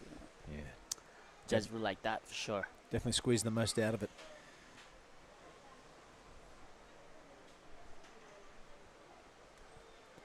All right, we're just waiting on that score from Nanaho. Judges having a good look at it. They want to get things right. There's a bit on the line here. A place in the final, the big grand final, we're going to call it, for the Pro Junior. A couple of fishermen in the background there, Oni. Yeah. You still into your fishing? Not as much, but I will have to start when I go back to Lakey. Tell you who's a massive fisherman is Garut Uriata. Yeah, Garut, yeah. He loves it, and Bowl. All those halfway guys. Yeah. I mean, what not to? They have little, what's that? Canoe? Little dinghy. Canoe, dinghy. Yeah, they got a little dinghy parked out the back of halfway there. Here goes Izzy now. Looking to take back that first place as Nanaho Suzuki has temporarily taken it off her. This is a good way to go about it. She's already squeezed out a couple of turns, banks it off the white water. She doesn't make it down that time. So the 4.50, her previous best score, is looking like it's going to stay that way. So have a look at that score from Nanaho Suzuki, a 6.83 for that last ride. That has put her well into first place. A 7.33 now the requirement from Isabel to take that first. And the requirements from Simon Niwa and Sumomo Sato are also quite large, a 6.33 and a 7.33 to take that second position. So things getting tight down the bottom there. Yeah, and 3.40, sorry, mate, that last score from Izzy. So that has strengthened her second position somewhat. Not a massive score, but I like her. I like her game plan. Yeah, I mean, red is not even opened up the wave yet. Still waiting for her first wave. And white, Saimaniwa only got a 1 point and a 0.67. So big requirement. Time is still plenty of time, yeah. 16 minutes. Easy. Looks like she's really fast, strong, surfing. See the spray come out of that wave. But unfortunately, the waves are really not as good as what she needed. But plenty of time, easy. She can go back to back now. But Easy's sitting really wide here. And this green paddling. Well, that's Nope. yeah, that did get a pretty good score. I think that was the 6.83 when it was sitting wide for Nanaho. So Easy kind of following suit, but it looked like it'd be a set wave, didn't it? Yeah. Easy love to stay busy because you don't know. That sometimes the wave can just walled up. So good game plan by Easy. But Sumomo Sato, she knows what she wants. This girl in yesterday surfing really good, so we have to wait. But what her first wave gonna be? Yeah, almost coming down to the 10-minute mark now, sitting out there for. So waiting a long time for a first wave is Sato. Got to make it count. Yeah. If you don't, what happened? Back to the bottom of the priority board. Start again. So, you might want to have a plan A and a plan B. Yep. What about yourself? Tell them all about yourself, Mr. Billy. What do you want to know, mate?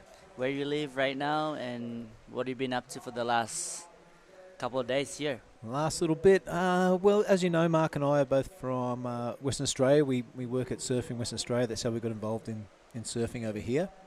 I spent a lot of time on Limbongan.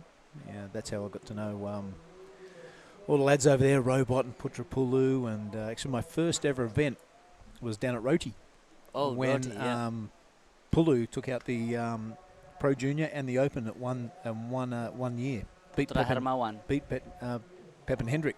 Wow. So that was my introduction, and I've kind of been following Mark around. And Tim Hayne and Tippy have really looked after me over the last, 13, 14 years, whatever, 12 years, whatever it's been. And I've really enjoyed it. I love seeing the Indonesian surfers come through, even to the stage now where Garut was a superstar and so was Pepin. And now I see him at this contest, and Garut's judging and Pepin's coaching some Japanese surfers. They're staying with it and they're giving back. So I really enjoy, the camaraderie and the friendship that comes along with hanging around and doing a bit of work here in Indo. And you get to see incredible places like this, You get taken away to the Mentawai Islands, those contests we did up there. Remember that at HT's? That was wicked with yourself. And now we get taken to Nias. And we get to look around, and the local authorities from the tourism board have really shown us a good time up there at the King's Village, checking out the stone jumping and all the local culture. So, mate, that's a bit about myself. I'm sure the people at home are like getting the coffee while they're hearing this story. That What's not to love about Billy? We're here to talk about the surfing, but Indonesia's a fantastic place, and it's really worth coming to check out stuff and not being so surf-centric. You know what I mean? There are some great ways around Indonesia, but there's also some great cultures and stuff to check out that don't revolve around the ocean. Yeah. Let's have a look at this one at 13-minute mark. Update the people at home. Yeah, so everybody who's watching, one Japanese surfer in front, Easy is in second, Australian from WA, that's where you're from Ibili. That's right, mate. Yep. And third and fourth is dangerous surfer too. Saimaniwa and Susumu Sato. Yep, the That's- two Japanese surfers, they're definitely not out of the equation. A 6.90 and a 7.90 required. Of course, Sumumo yet to ride a wave. So that's a combination of two waves. You can definitely do that in 12 minutes. Who's that? Jarvis Earl on screen there to the left. Yep. And Vincent. Winter Vincent. Winter Vincent, sorry. To Grom. Who is he facing in the Reaper. next round? We've got Winter Vincent, Marlon Harrison, and Monojo Yahagi. Wow, that's a And great semi-final number one. Taki Kanazawa. 2 Japanese and 2 Australian. And semi number 2, you got 2 Indos, 1 Australian, and Tensei Iwami. Oh, that's already been done actually. Sorry, now they're in the final. Into the final. Yeah. All right, well, let's get Next. this. Throw Yep. it away. We're getting the wrong information. We've had a cracker of a heat, haven't we? We've had a power failure and we're ringing out the wrong the wrong heats coming up. Let's have a look at here. It's Winter Vincent will take on Marlon Harrison, Yahagi and Kanazawa, Taki Kanazawa in the semi-final.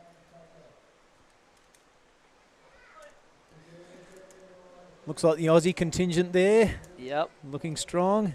Is that Bodie Williams on the right? Yep. Yep. Wow, mate, your spot's on point. All right, Izzy Campbell just finishing off a wave number 6.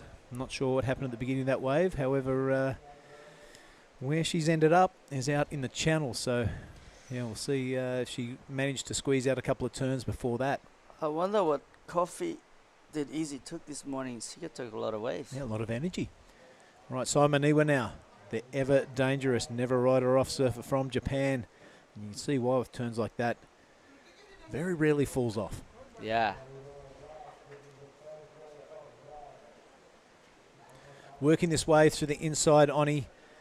Bouncing off the white water, hoping this thing stands up. It doesn't, so she's going to check out. And 10 minutes remaining. Going to get on out the back. Here goes Samumu now. First wave. Can you believe it? There's 10 minutes remaining in this semi-final number 2. And she's just getting to her feet. Seems to be worth the wait, though. Clicking onto the inside. That's going to do her. Well, we're waiting for a whole bunch of scores to drop.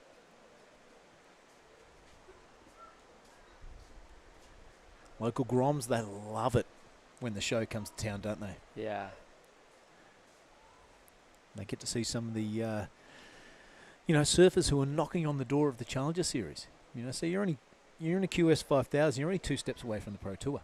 Yep. You do well in these qualifying and regionals, and then you're on to the Challenger, and you do well there, and then, hey, presto, you're on the Pro Tour. First wave from Sato now. A couple of turns out the back. This wave getting really sleepy and full of water, though. We know she's a fantastic surfer, but you can only surf what the wave allows you to do. So Samomo, see what the judges say of that. She has 9 minutes, just a little under 9 minutes to go out and get another wave. However, she will drop to the number 4 in that priority listing. Nanaho Suzuki sits at the top with the lead and priority.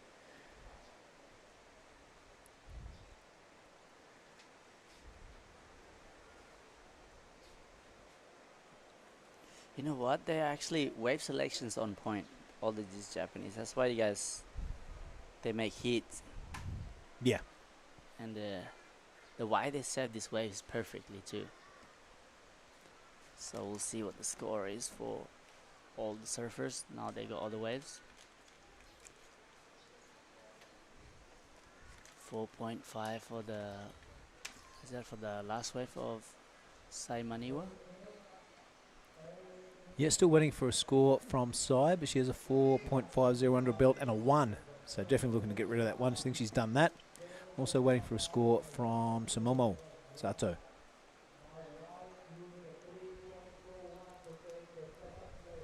All right, there goes Winter Vincent. Really impressed as that crew with his backhand. Never seen the kid before this year. And I remember both Mark and I were sitting at crew going, who the heck is this guy? Yeah, me too. Can't believe I haven't seen him before. His forehand is impressive also. First time we've seen that here at Nias. His score for last of red was a 5.27. Right on. So what's that put her requirement to, mate? 2.63. Not much at all. That's a stand-up, a couple of turns. And there looks that second position is looking dangerous and vulnerable right now. Priority holder and heat leader Nanho Suzuki stands up, looking to solidify that first place. A lot of speed, a nice section of hit, a little bit lateral, a little bit late to it, but sticking with it nonetheless. Hoping this thing will stand up on this side. It doesn't. So that means priority goes to blue. All eyes on the Australian now with 6 minute 40 remaining. She's looking to get rid of that 3.40. She'd love to do that with a score in the good range or better. And that will really put the pressure on the two Japanese surfers below her. Yeah. So waited a long time, Sumomo, to get a wave, but a 5.27. Got to say, it was worth the wait.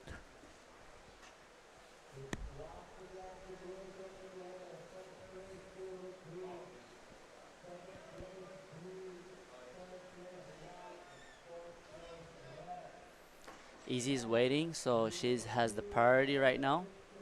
Yep. Saimaniwa only need a 3.41. 6 minutes to go. Wow. Easy need to replace her 3.4. Where Sumomo Sato got the 5.27. Probably the highest score of this. No, second highest. Yeah.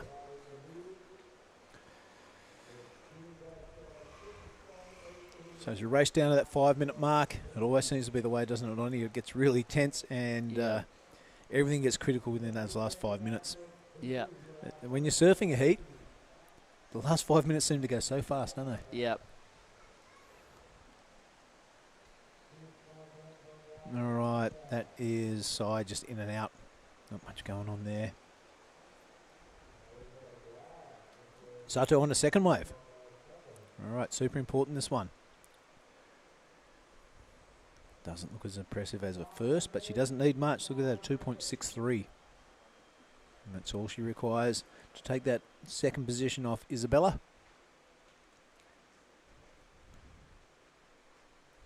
All right, looks like the great Mardo Ropic in the camera tower there. He's a hard worker. He's a good tube rider too, isn't he? Yep. Yep. Uluwatu. Yeah, the Bukit Way. We appreciate his hard work, and we appreciate all the people in the production crew for all their hard work and sitting up there in the camera tower all day, not missing a thing. That's a super effort. Well, I hope you're enjoying the coverage wherever watching around the world. This is the QS 5000 at Nias, Lagundri Bay. You're watching the Pro Junior Women. Nanaho Suzuki with the best of their semi-final number 2. Open up with that 6.83 and followed up with a 5. She's looking pretty strong. The surfer that needs to do the work is Izzy Campbell. Oh, has a 4.50, looking to get rid of a 3.40, and this is her now. No harm, no foul. I think that'll be play on, but what she has done there, Isabel, is dropped out of the priority racing down to, looks like number 4 by the time they get out the back.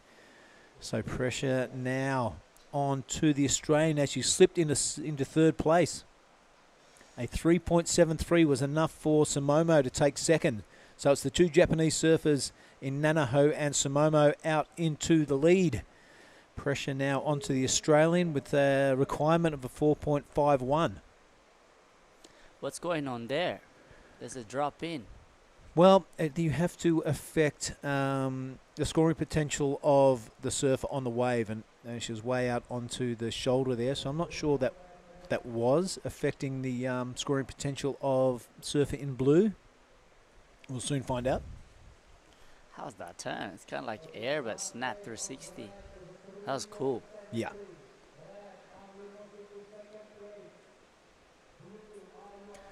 So Sumomo, 2 waves ridden only. How is that for a heat strategy? She's done super well. They're up into second position at the moment. Nanaho Suzuki looking super strong. as we go down to 2 minutes 40 seconds, it is all eyes on the Australian now. Looking to get into the GF, the grand final. A 4.51 is her ask. She's almost got it already this heat with her opening wave, a 4.50. Needs to repeat that performance to get a berth into the final of the Pro Junior Women's.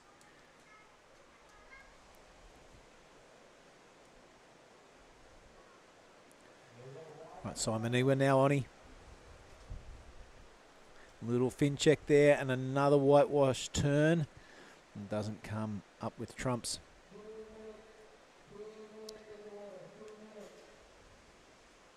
All right, 2 minutes. Isabel Campbell has gone up number 2 in the priority rankings. So look at that. Priority is held by red, and so is second position. Does she play defense and make sure Izzy doesn't get a wave, or does she go on the attack and try and solidify that second place? I know what I'd be thinking. What? Making sure blue doesn't get a wave. So I'm thinking the same thing too. What if there's a wave coming? What if there's 2 waves coming? Yep. All right, 1 minute 30 remaining. Here is a wave. So decision time. Does Samomo go this wave, or does she let Izzy have it? She's letting Izzy have it. 4.5 she needs. It looks like a bit of a small one, not much wall on offer. She's really going to have to stick with it and go big if it forms up on the inside. It's not. So, wow, a really good decision there by Samomo Sato.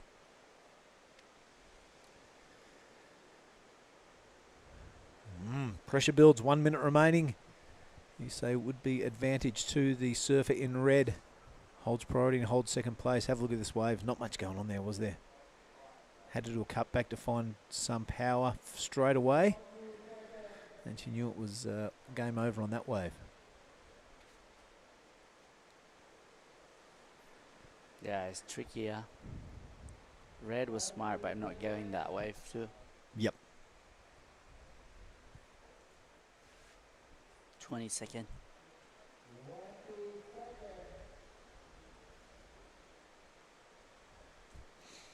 All right, red's going to have a sniff at this. Not just a look. Holds priority. Something miraculous is going to have to happen now. Izzy Campbell looking at all she can see is white water and no wall. That means no scoring potential. She'll bunny hop and hope this thing turns into something, but it doesn't. Heartbreak for the Australian, but victory for the 2 Japanese surfers in Nana Suzuki and Samomo Sato. Well surfed, those 2 ladies. They will be into the grand final. And while we do that, I'm going to let you go have a chat to Nanaho. Oni, we're going to cut to an ad break and be back with more action. Pro Junior Men, this is the Nias Pro 2023. Stick with us.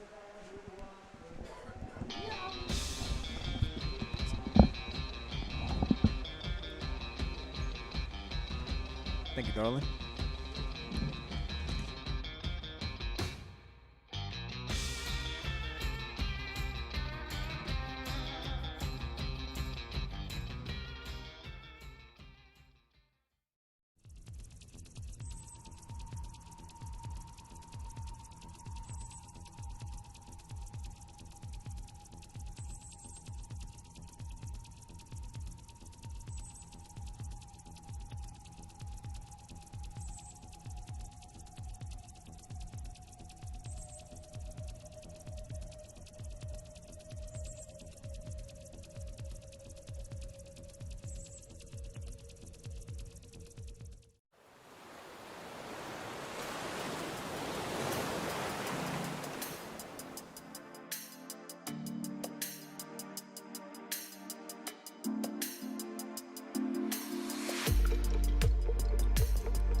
Semi-final number 1 of the Pro Junior Men.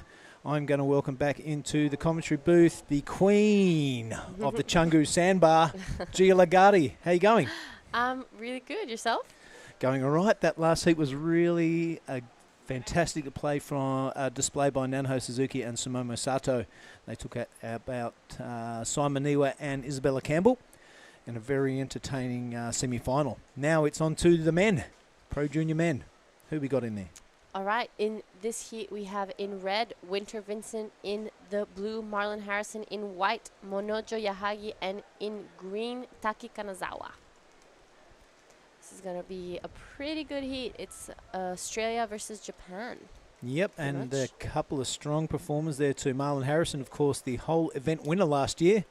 He found more tube time than the English railway system. But wow, he really performed last year. It was a fantastic win. Who can forget his sister was his caddy in Yeah. the channel? It was emotional times. I think we'll take on Winter Vincent, who has really impressed this year. First time we've seen him in action. And also the two Japanese surfers, not to be taken lightly. Yes, this is a replay of Taki Kanazawa's first wave. We've upped the time to 30 minutes for the semifinals. Right on. So giving that extra 5 minutes for the surfers to get more waves and more opportunity. This is the drone view of the lineup. On the back you see the keyhole, all the hotels where all the athletes are staying. All those hotels out the back. That's Nanaho Suzuki, It is. What a champion she is. winner of the last heat. One of these girls that's getting around now. Don't be surprised if you see one of them or two of them on the Pro Tour very soon. Yeah, I agree. Nanaho Suzuki is one of my favorite surfers to watch, actually. Yep. She's so talented. She takes to the air, gets really barreled, does incredible turns. So she's definitely someone to keep an eye on. So we have the first few scores of this heat coming in. We have for Taiki Kanazawa a 4, Marlon Harris a 2.5, and a 2 for Monojo Yahagi. Speaking of favourite Japanese surfers, Yahagi's one of mine. Oh, really? Oh, yeah. Never gives up.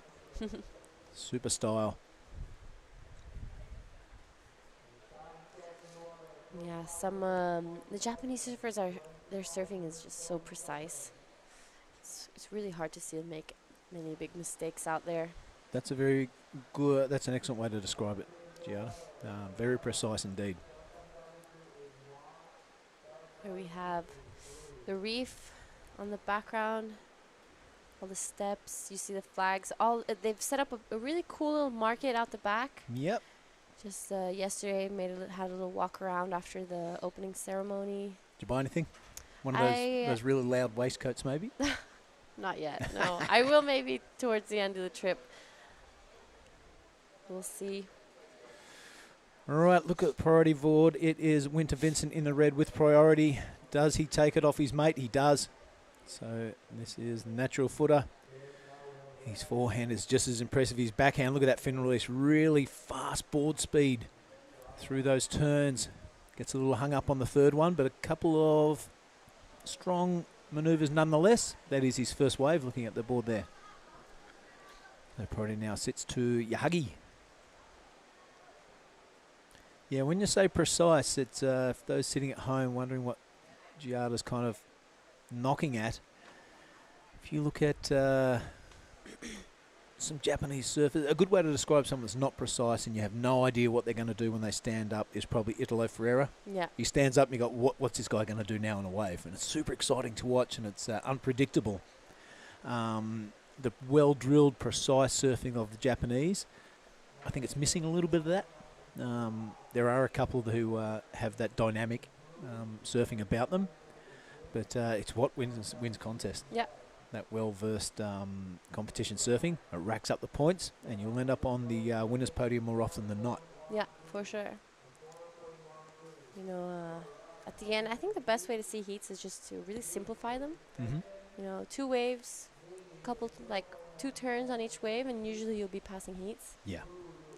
It's just that when those nerves come in and you start overthinking or trying to overdo, I feel like that can get people really hard.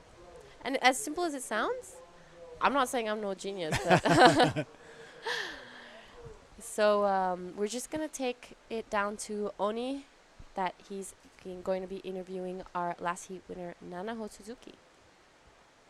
All right, everyone. We're down here with Nanaho Suzuki, the winner of last heat. Hi, Nanaho. How are you? Okay, hi. So you surfed really well that heat. What was your game plan? Yeah, it was windy today and then bumpy wave, but I was lucky to get couple of good waves. Yeah. Yeah, you look really comfortable and smart with the wave selection. So, what are you riding at this board today?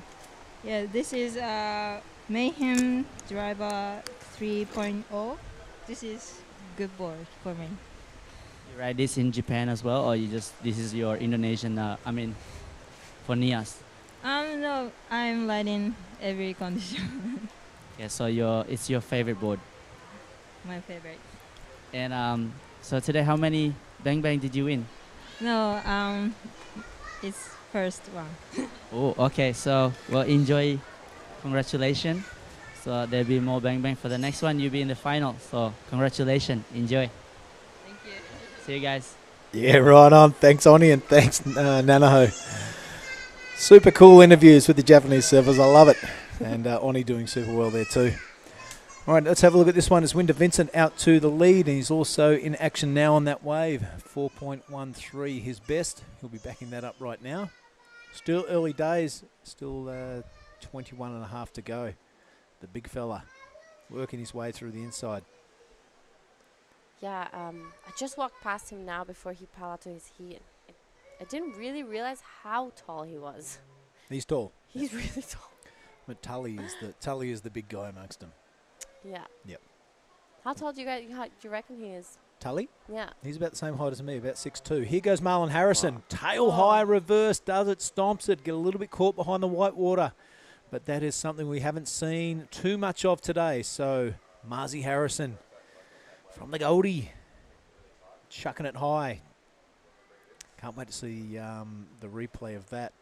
Look, fully inverted upside down there. Yeah, that was a great wave from Marzi Harrison. Surfer from the Gold Coast. Grew up surfing snapper, so he must be really comfortable in these rides. Yep. There we go. He landed in the white water. You can see all three of those fins pointing at us. Yeah, that was a really good wave. Just one maneuver wave, but I think that's going to get a pretty good score up there. To advance, he just needs that 1.51 right now. I think he's got that. We'll see where the leaderboard settles after these scores drop in. We're owed one for Marlon. We're owed one for Winter.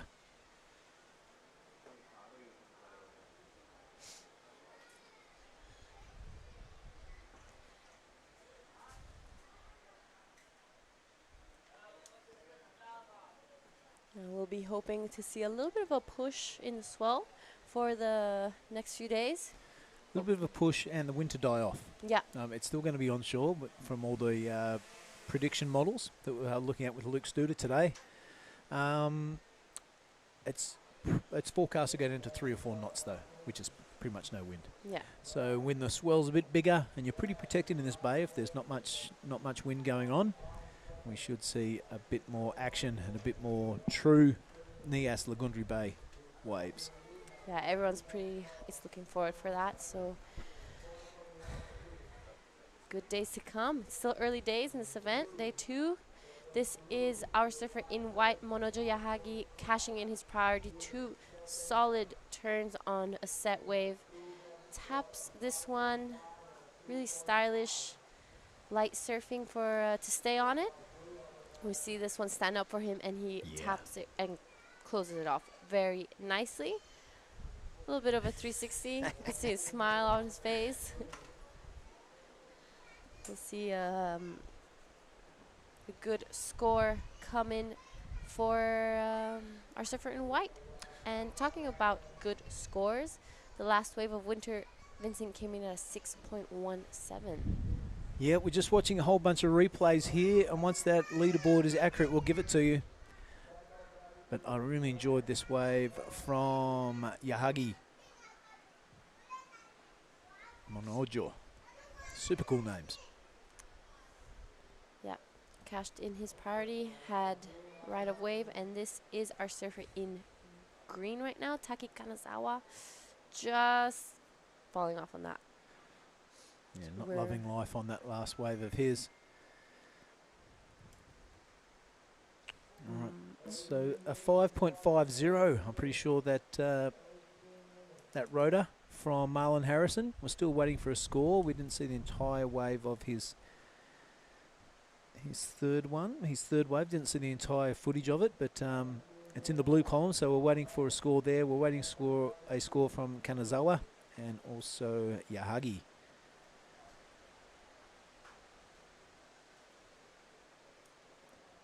But right now it's a 6.17 for Winter Vincent. Out there in the lead, he also has priority. He'll be looking at that torch, that 4.13.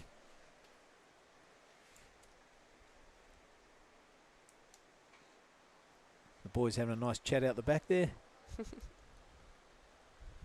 Now, you surf against your friends all the time, don't you? Yep. In contest? You talk? Or I you just think put the blinders on? I think it depends the situation. Most of the time, I actually tend to talk a little bit. I'm more of a friendly competitor. I'm not so intense out there. I do tend to like not have full conversations, of course, but just I actually compliment some of my.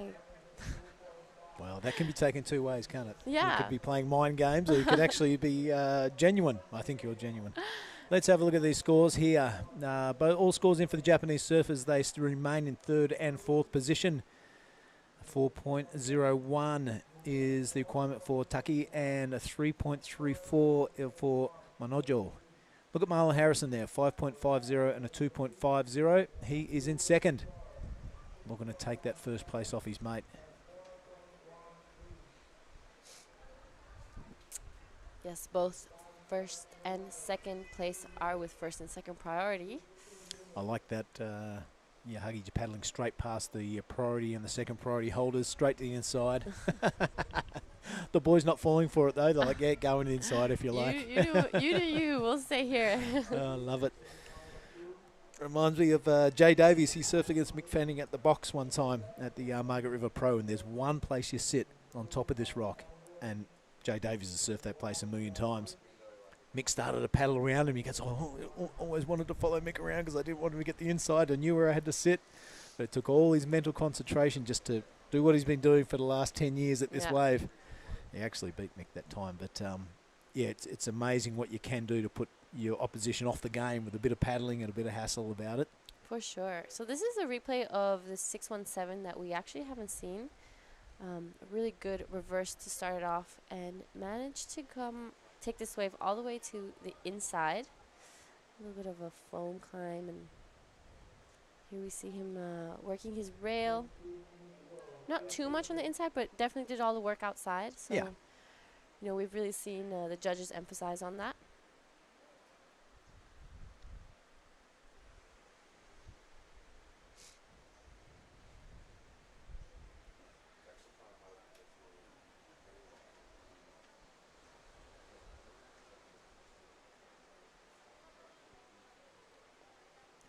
I'm sure a lot of people are going to be tuning into this event, especially after how last year went.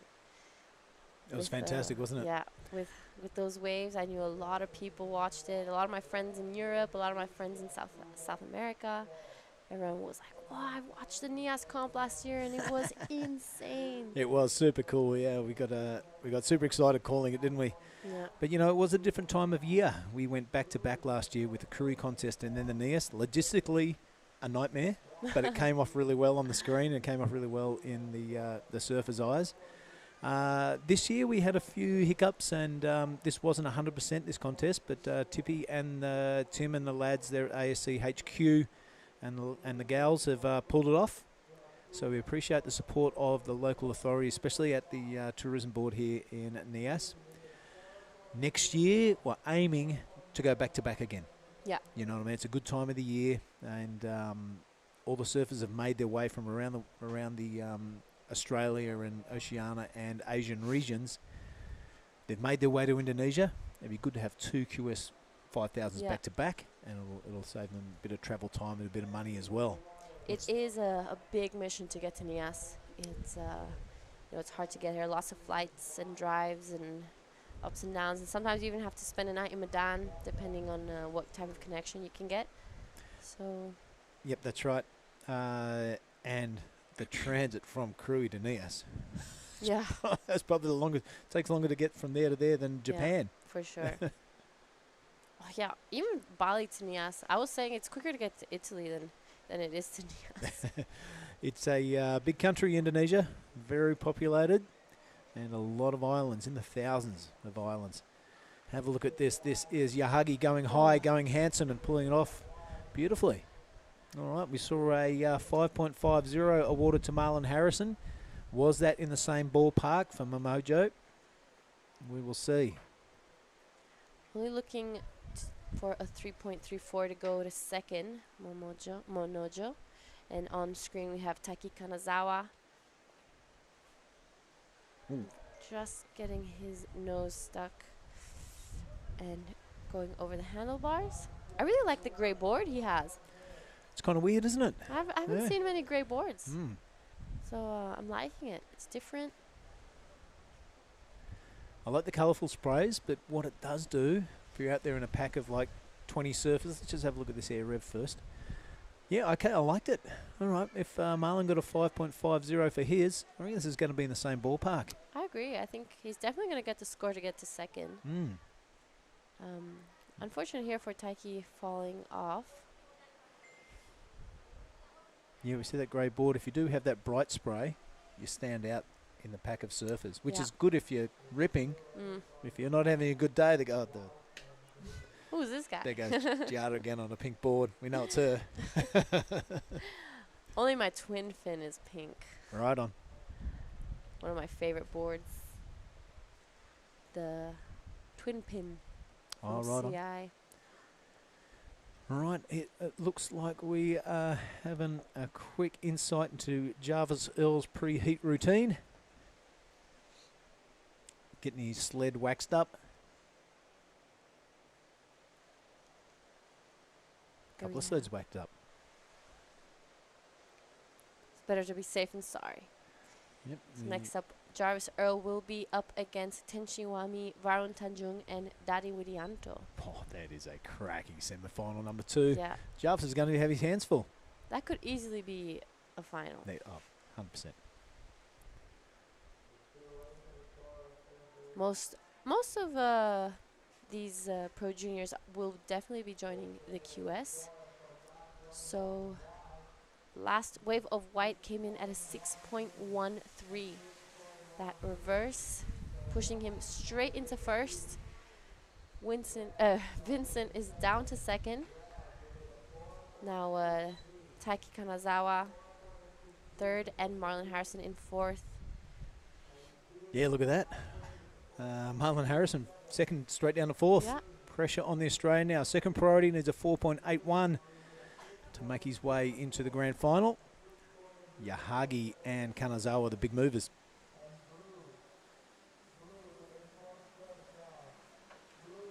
Yeah, so the judges deeming Yahagi's air rev a bit more critical and a bit more, probably a bit more cleaner than Marzi's, I reckon. Yeah. Yep.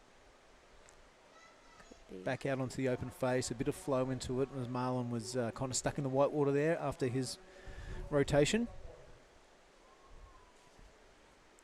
We were talking about that precise surfing Yes, right on. from the right Japanese Monojo Yahagi. Marlon Harrison is an actual champion here in the Nias Pro at the QS 5000 last year. He did some outstanding performances and managed to clinch the win. Not sure if you remember or not, but the surf was okay. It was all right. Not many tubes going down. And then all of a sudden in one of his heats, Marlon, he just slotted in there and got like a 4 or 5 seconder, probably a 3 or 4 seconder tube. And when he came out, the tubes didn't stop for the rest of the contest. He was the impetus of the good surf coming. So got that nickname as the fire starter for a one contest. But hopefully we can see more of that action a bit later on during the week. Yeah, it felt like every time Marzi got into a heat, he would only get barreled. He kept passing heats, getting barreled. I think that was probably the best heat, like best contest of his life.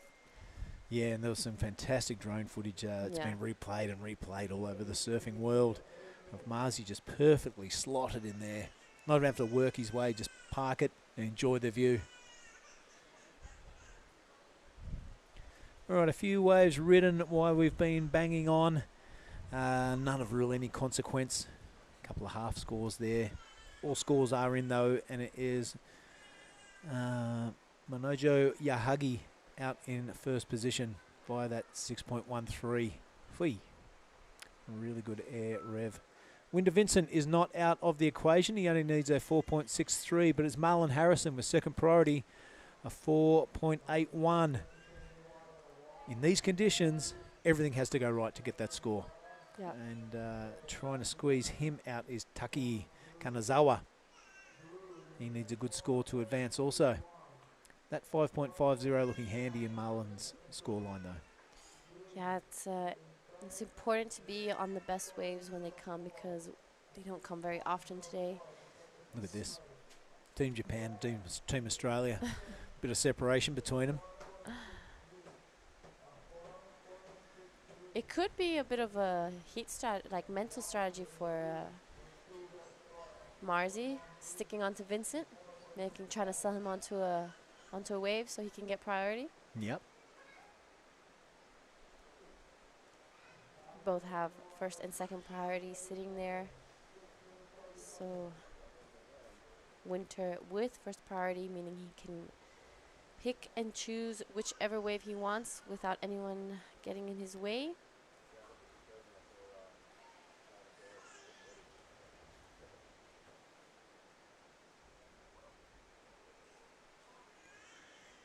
Backdrop of all the homestays and restaurants here in Nias. It's an amazing event because you could be watching the contest from your balcony. Yes. Doesn't matter where you're staying. The big tall white building there is the coffee shop where we had a coffee this morning. Yep. If you're in this area, hunt that down. It's really good views from the top too. Good coffees as well. Good coffees, good cough dogs. Of course, surf events all over the world running on coffee.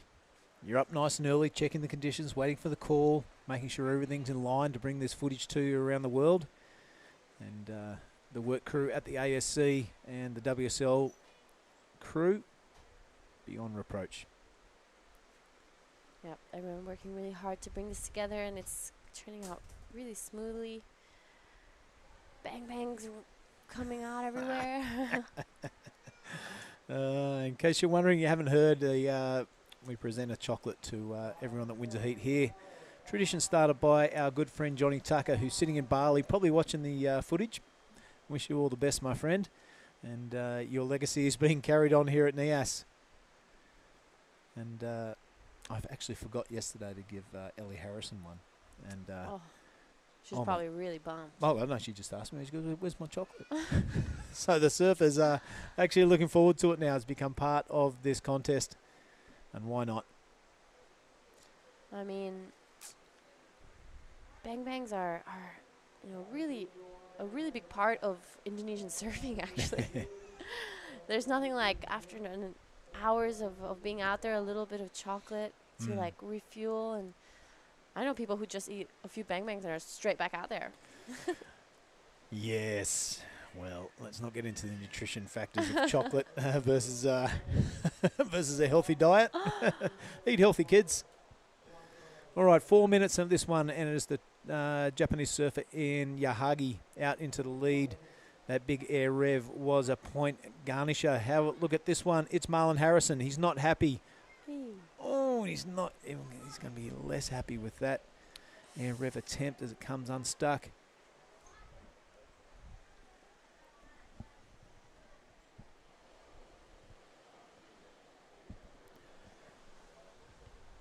The drone view of the lineup. Let's take notice of this. Now Yahagi has made his way over to these two Australians. Now the priority has been sorted out there.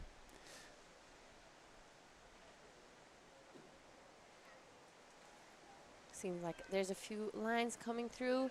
Winter Vincent with priority. Will he be using it to catch this wave? And I agree. He's looking pretty confident, and here he goes. He takes off. Oh, beautiful. air rev. Does he? Oh, no. Doesn't ride it out, though. You got to ride out in front of the whitewater, G, or it Yeah. doesn't count. 95% completion rate is not a completion. Got to be 100%. Looks like this is really taking like an air show. Yeah. Everyone's trying to ditch the fins and rotate it around better than their compatriots. All right, have a look at this one. It's 2 minutes and 35 seconds. The priority holder now is in green. It's all eyes on green and blue. Sitting a fair way apart, so if a set does come through with 2 waves in it, they've both got a chance.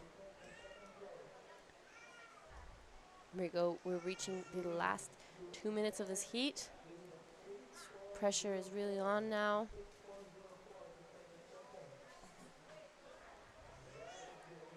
Taki Kanazawa looking for 6.04 to get into second, and Marzi Harrison only looking for 4.81. We know he can do it. He's won this event in the past. He has the skill, but he's sitting in third priority, and it's not looking very good. That's the big one. His third priority and second priority holder, Yahagi, sitting right on his tail. What's this? That's what he needed. Yahagi goes, I'll take that. Thank you very much. And I'll absolutely stamp my authority over the first place. Ooh! Almost stamped his authority all over his face. Wow, let's hope he's okay. There he is, laughing it off. Gonna try and make it back out. Saw him use his priority over Marlon Harrison. This was looking like a really good wave. That first turn was really sharp. Ooh. Getting down to the last minute of this heat. Kanazawa with priority, Marlon Harrison with second priority. There's 1 minute left. The requirements aren't big. 4.81 for the Australian. 50 seconds. You're going to have a 2-wave set come through in conditions like today. Gee, it's not looking good. Yep. See. Yahagi paddling out. There might be one last chance if there's a 2-wave set. Fortunately, there we see Kanazawa looking for a 6.04 to advance. There's one big turn at the back. Tries to get around this white water and take it down to the inside, but yep, it's got the connection so far. No, can't get over that chop. All eyes out the back now. 5 seconds to go. Will we turn around and see Marlon on a wave? We won't. We'll turn around and see Manojo on a wave. Looks like this will be the result, Giada. Manojo Yahagi, my fave, out there in the lead. And looks like he's going to take his place into the grand final, along with Winter Vincent. All right, well, I'm going to have a chat to the Japanese champion surfer. I am going to welcome back into the commentary with Mark Cliff. But before that, let's go to an ad break.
All right, everyone, welcome back to the Nias Pro. This is day 2. We are currently in the semifinals, heat 2 of the men's Pro Junior.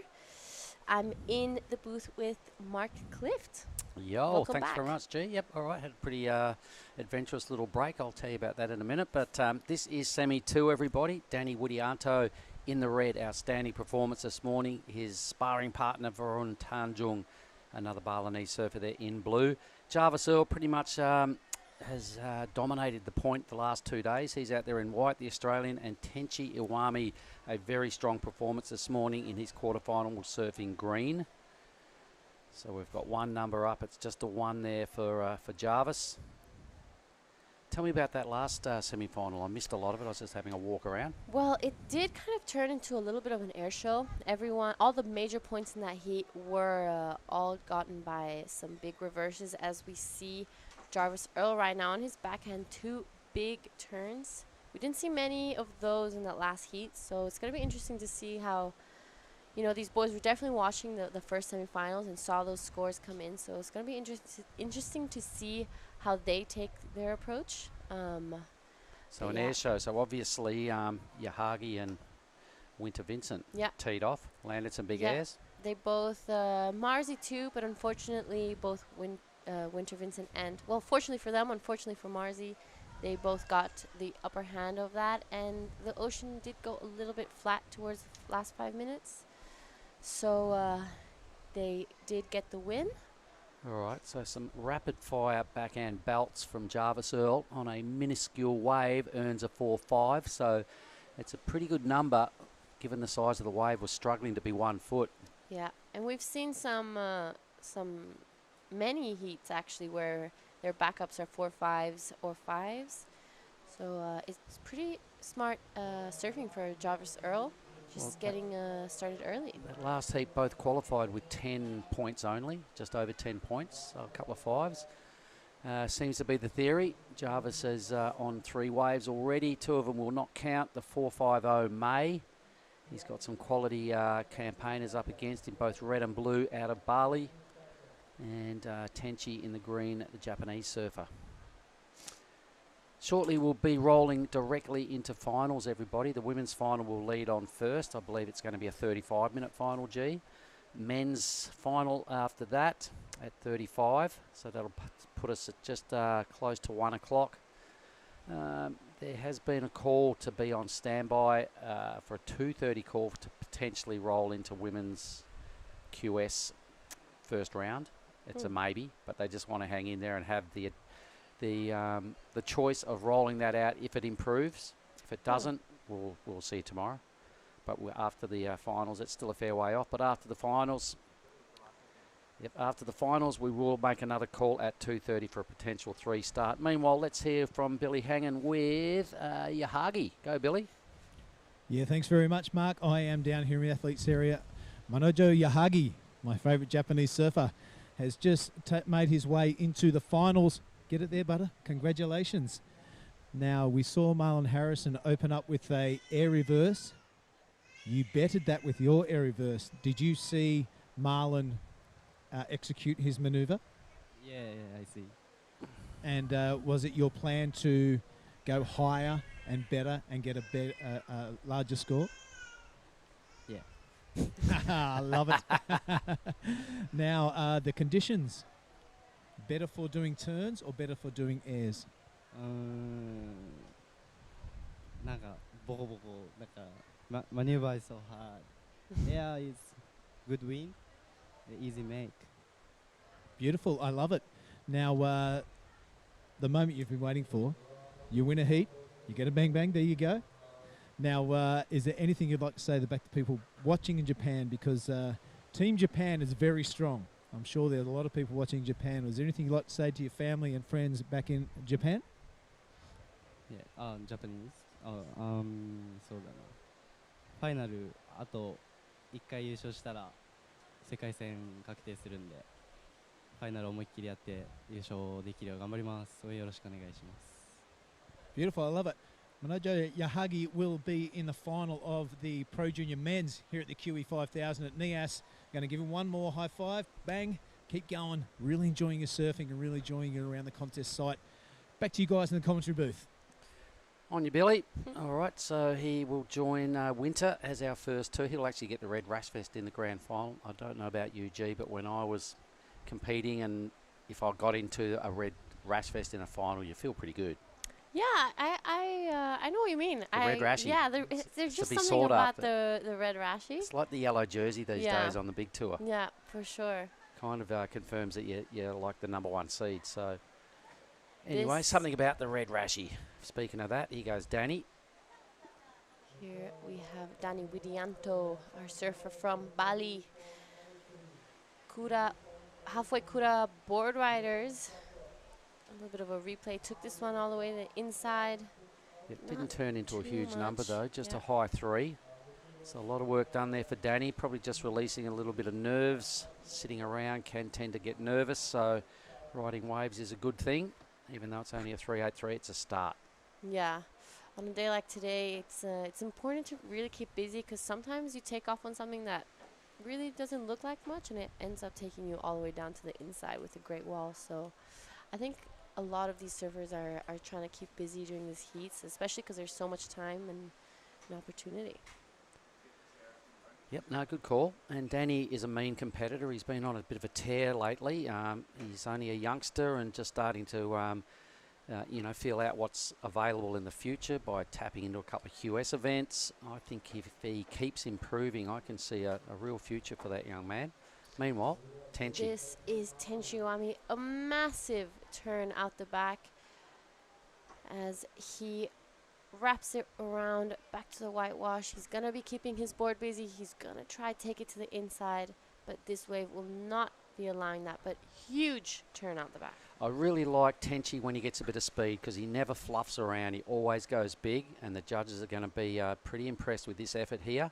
Boom, huge crunch, as you were saying, on a really strong section. Kind of semi-releasing the fins again, so basically the score stopped about there, but for me, really strong. Yeah, I think this is going to be a pretty good score. I haven't seen a wave like that in a long time. So Yep, he does not fluff around. He throws everything at the lip. The big hefty fella out of Japan will not be sitting in third spot once his score drops. I reckon he can overtake Jarvis on one wave. Yep. Okay, red's up again. Danny. Not going to plan right there, but having a sniff. Now, I'll tell you something I saw from Danny right after he won the Maldives event. Outstanding performance up there in the Maldives. He didn't lose a heat, beat a whole lot of polished Japanese campaigners that are here to become the Asian Surfing Championship champion. Came back to Bali a couple of days later. I was having a little frolic down at halfway. There was a big old swell rolling through. There was waves everywhere. It was looking really good. Danny paddles out and got this gnarly, crazy stand-up double barrel right that looked like every bit of a reef break wave. It was so sick. The whole beach erupted when he came out.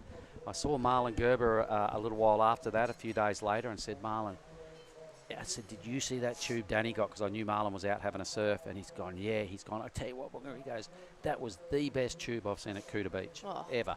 So did no one film it?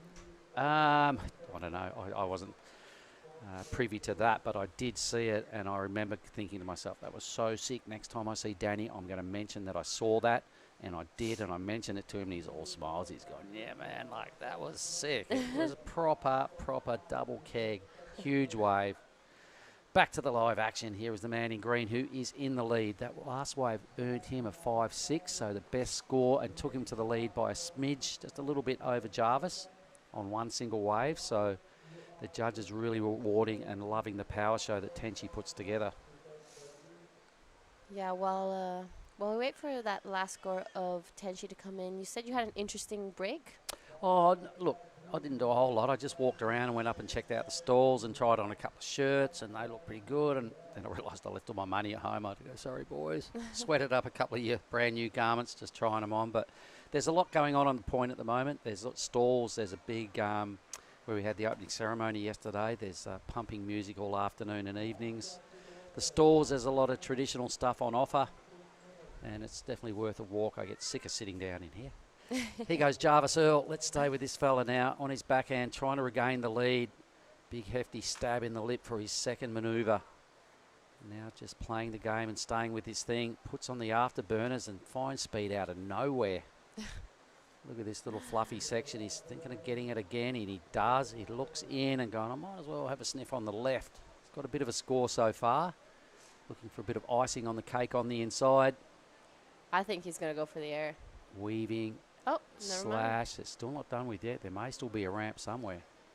Couple of nice slashes on his forehand. You know, stylish little foam climb just to kick off. A lot of work done on that wave from Jarvis. And putting the board above the lip a number of times. It was a really good work rate. Well done, young man. Yeah, this is a wave of Danny Widianto, a replay that... I'm not sure if we've seen this or not. No, I think we don't missed think this. so. Maybe on the same time we were following Jarvis. Not All right. too What did you like about significant. this, G? I like how active he was. It didn't matter, like, any section that came at him, he didn't miss a heartbeat to hit it. And you could really see him wanting to get past this section, and he somehow makes it. I already thought he was going to go left here, but he managed to get one more turn before he does a little bit of a switch in direction. Preps it up and does two really solid finishes on the inside. Throws so much water in all of his turns, and really, really well done here by Jarvis Earl. Yeah, there was a fair bit going on the inside section as well. He got three kind of good scoring moves in there. A couple of big hits out the back. I reckon for sure he'll go back into the lead. And he needs a 1-4-3 for second. He'll get that, every bit of that, but I think he challenges for first.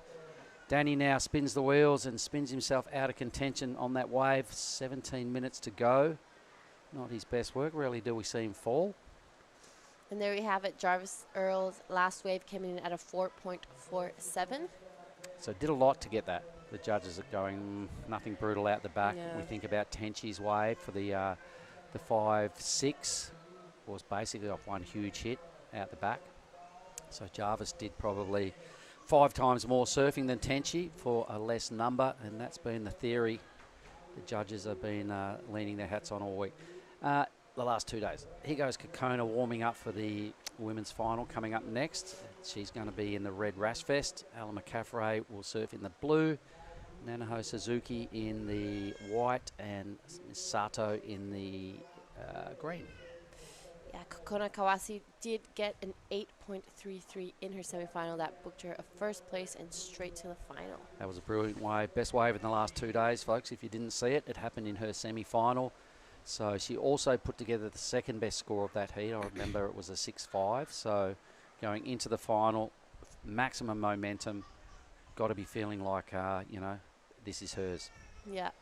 You know, we're about to reach the halfway mark, and our surfer Varun Tanjung hasn't caught a wave yet. He hasn't started his semifinal just yet. Yeah. He's out there patiently waiting for a set to come. Well, we've had 10 waves ridden in this heat, and none of them are in the blue column. So time will tell whether he's being a bit too fussy. His old man probably, Rizal's probably come up with some solid tactics and gone, nah, you need these sort of waves. This is a tough heat. Being the younger surfer in this division, in this heat, he's probably the underdog. His dad's probably gone, you need the best waves. This is what they look like. These are the ones you need. Hasn't seen anything he's like just yet, so hasn't pulled the trigger. Yep. Varun Tanjung has Rizal Tanjung in his corner, getting some great advice. But time and time again, I'll say it because it just impresses me. Varun has the best wave selection I've ever seen. All right, well, he's going to have to put that on point now. We've already chipped away at half this semi-final. 2 spots remaining to join Yahagi and Winter Vincent in the men's final. Women's final will start shortly.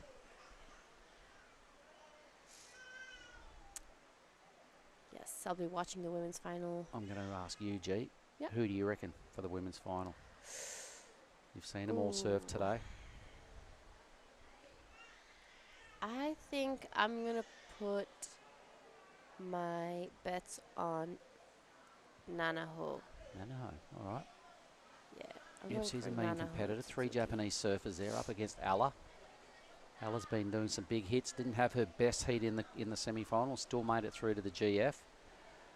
All right, if you're going to go with Nanaho, I'll just say I think Kokona can keep her roll going. Yeah.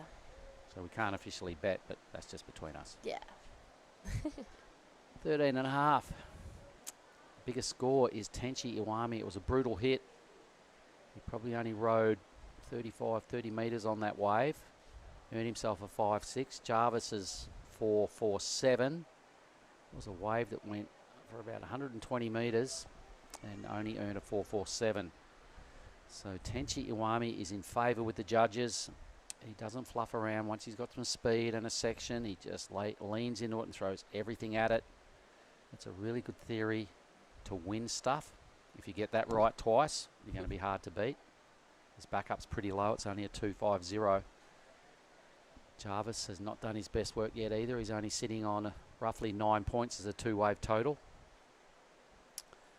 Everyone's starting to look around now going, looking maybe at Riz, trying to get some directions. Do I move off my spot? What do I do, Dad? 12 and a half. Is going to have to do something pretty shortly. It's only trying to track down an 8.97 two-wave total to go straight to first. If he really gets it together and puts together a 9, he can go straight to the lead on one wave. Yep. So Dad's told him, be patient, get the good ones. He could be a little bit too patient right now. I know for sure the nerves would have to be creeping in. Yeah.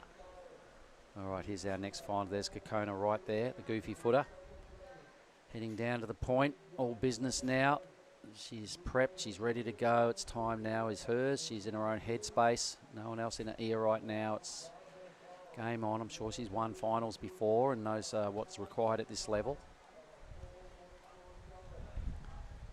But we've said it time and time again, G, the Japanese female surfers, you know, there's a lot of them. There was only, 6 of the 8 semi-finalists were Japanese females. They're brutal. Put a rash vest on them and they're just deadly. Yeah. So kind and friendly on land, but as soon as they put the rashing on. Huzzah! The assassin comes out in them. All right, little lump. Blue lays down and paddles. He's still paddling, so let's stay with Varun's very first wave. It's got the right bit of height. He's got a nice first section, a good second section, and releases the fin, so a really solid two-turn combo, and I saw him do that in his last heat, busting the fins out twice, back-to-back moves. And it's looking like he's going to be taking this to the inside. A little inside track would be handy. He's done some solid work out the back. A good start that'll put him well and truly in the hunt, because we know he needed an 8.1 at this stage for second, a 9 thereabouts to go straight into the first. What do you like about this wave? I really like that turn. I think that's my favorite turn out of this this entire wave. He did 3 vertical, tail releases on all 3. Worked his way down to the inside. Unfortunately, it did not connect, but he did all the work outside, and that's the most important part of the wave. So I think this is going to be a pretty good score for Varun Tanjung. I think too. I think it's probably enough to go into third. Yeah. Where Danny's sitting with only a 5.93 two-wave total. So it could go there, but either way, the requirement to advance is not going to be an 8.10 anymore. It's going to be much less. And there we have it. Varun Tanjung comes in with the best wave of this heat, a 6.07. And right behind him, Danny Widianto taking off on one, a nice floater to connect this section and closes this one off. He'll be pumping his way, but unfortunately, again, this one doesn't take him. Varun only looking for a 2.03 to take the So it was a worthy, the patient game paid off right there, to sit and wait for something he needed. He goes, the smiling assassin in Jarvis Earl, a bossy surfer. Really, has got the goods, rarely messes up, always sure-footed, picks good waves. He's a world junior champion for a reason, and he's a gnarly competitor. This is going to be a big score for Jarvis as well. I think he's going to... Tenchi. This is Tenchi Iwami behind. We don't know what he did out the back. He is on that inside section. He's going to see if he can take it in. He does, and it's looked like this wave is going to stand up for him again. He's going to want to finish this one strong. He heard Varun's wave. He knows that Boom. Jarvis is a great competitor, and he finishes it off really nicely. If he did something big out the back, that'll be a huge number. Yeah. So both Tenchi and Jarvis have been stung into action with Varun 607. They were quite comfortable there for a while. They probably would have heard that number. Replays now. Have a look at Danny's. Smallish wave could hurt him a little bit. It was a nice little swack. Foam floaters don't count for a whole lot. Pretty decent second foam climb. Wave denies him really any big opportunity. This is Tenchi, the part we missed out the back. 2 massive turns. Whoa. He floats this one in, manages to get past this fat section, which I don't know how he does. It clearly like disappears. How does he stay on? Pops back up, and he's a tall fella. He is. And he manages to keep his speed. Here he does another beautiful turn and takes it to the left and finishes it off really strong. Tenchi to the lead for me. I agree. But let's not forget Jarvis's Earl. No, I can't. Jarvis's Earl. I like that. Here's Jarvis's Earl, everybody. Couple of big hits of his own, but I mean, I think Tenchi was a bit more brutal in the out the back bit and probably had a better inside bit for me. Yeah, because there was no connection there for Jarvis. Really good vertical hits for Jarvis, power mongering out the back for Tenchi. I can honestly see Tenchi going all the way to the lead here. So we're owed a score from Jarvis. Danny, meanwhile, slipped up into second, but that won't last long once these 2 scores drop. Jarvis not sticking around to rest on his laurels. It's Jarvis's best wave, and I reckon it's Tenchi's best wave. Tenchi already had a 5.6, which was substantially better than Jarvis's best wave, which leads me to believe Tenchi to the lead. Varun sitting on just one wave, a 6.07. His requirement, I think, is going to push right up to a big number. Yeah. And once these scores, next 2 numbers drop for Jarvis and Tenchi, they'll definitely have a commanding first and second in this heat. So a short-lived second position there for Danny Widianto right now. He will drop into third.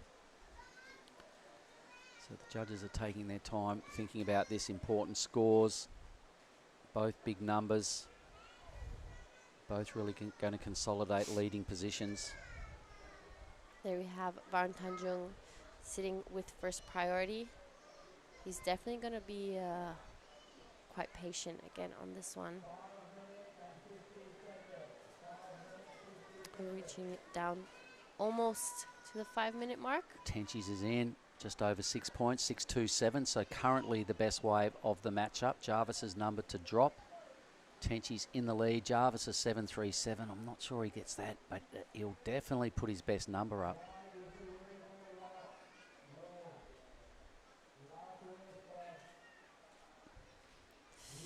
Judges thinking about this carefully, comparing both Iwami's wave. Tenchi's really stamping himself as a champion here today. His 2 performances so far are convincing. Powermonger surf that the judges are totally buying into. Oh. Big number coming for Jarvis. He might be getting the score he needs. Okay, so Jarvis is going to get the better score. 7.33, so a little better by a point. The judges loving Jarvis's act. So the 7.23 fell a little short of the mark. They're just about even. 0.06 short of what he needed. Whew, just about neck and neck, these 2. The judges are favouring Jarvis's wave. They're liking that vertical approach. Tenchi, for me, different style of surfing. He's more brutal. So stark contrast as to what's going on here between the 2 leaders, green and white, different styles of surfing. Yeah, they were really emphasizing. Jarvis did all the work out the back, and Tenchi's wave did separate a little bit from out the back into the inside. So they really want everything out the back. Yeah, so for me, Tenchi is the power guy in this draw, and the positioning and timing of Jarvis Earl is just exquisite, but it's totally different to the way Tenchi surfs a wave. Yeah. But they're both looking really rock solid. The two Indonesian surfers now sit there with their heads down. The shoulders are a little slumped. They both need fairly hefty wave scores, but Varun is a little better positioned, needing a 5.67. 7.17 for Danny there is a huge number. He has gone into the 7 range on one occasion. I saw him get a 7 yesterday afternoon. Got to dig deep now. The Indonesians. Yep. Red and blue. It'd be great to see one of the Indos in the final. Priority sits with Varun. He's only caught one wave, remember, so he'll know the basic rule of competition. You've got to ride 2 waves. Can't let yourself down that way. Got to ride 2. Green's having a sniff on the inside. This is Tenchi. Here we have Tenchi Iwami trying to replace a 5.60, a beautiful first opening carve. And, there's no. Oh. Just about did a Houdini act. Just about threw his board into the drone. Let's have a look at Jarvis now. He's going to boost, surely. Surely he's going to boost. Oh, both of them just not making it. Yep, I don't think there'll be any addition to their 2-wave totals. Requirements will remain the same for the Indonesians. Just about a neck and neck draw between that man and Jarvis. I thought he was going to make it out of this one for a second. When I saw him pop up, I was like, oh my goodness. Yep, a couple of throwaway numbers. Yep. Rarely do you see him not make that move. Yeah, that's Jarvis's star move. Danny's having a sniff. Varun still with just 1 wave in the column. He needs a 5.67, so it's highly doable. It looks like he's going to... Jarvis must be a bit nervous. He is. Here he goes, still riding. Meanwhile, what happened to Varun? Did he catch that wave? Caddies are watching something. They're watching Danny. Yep, here is Danny with...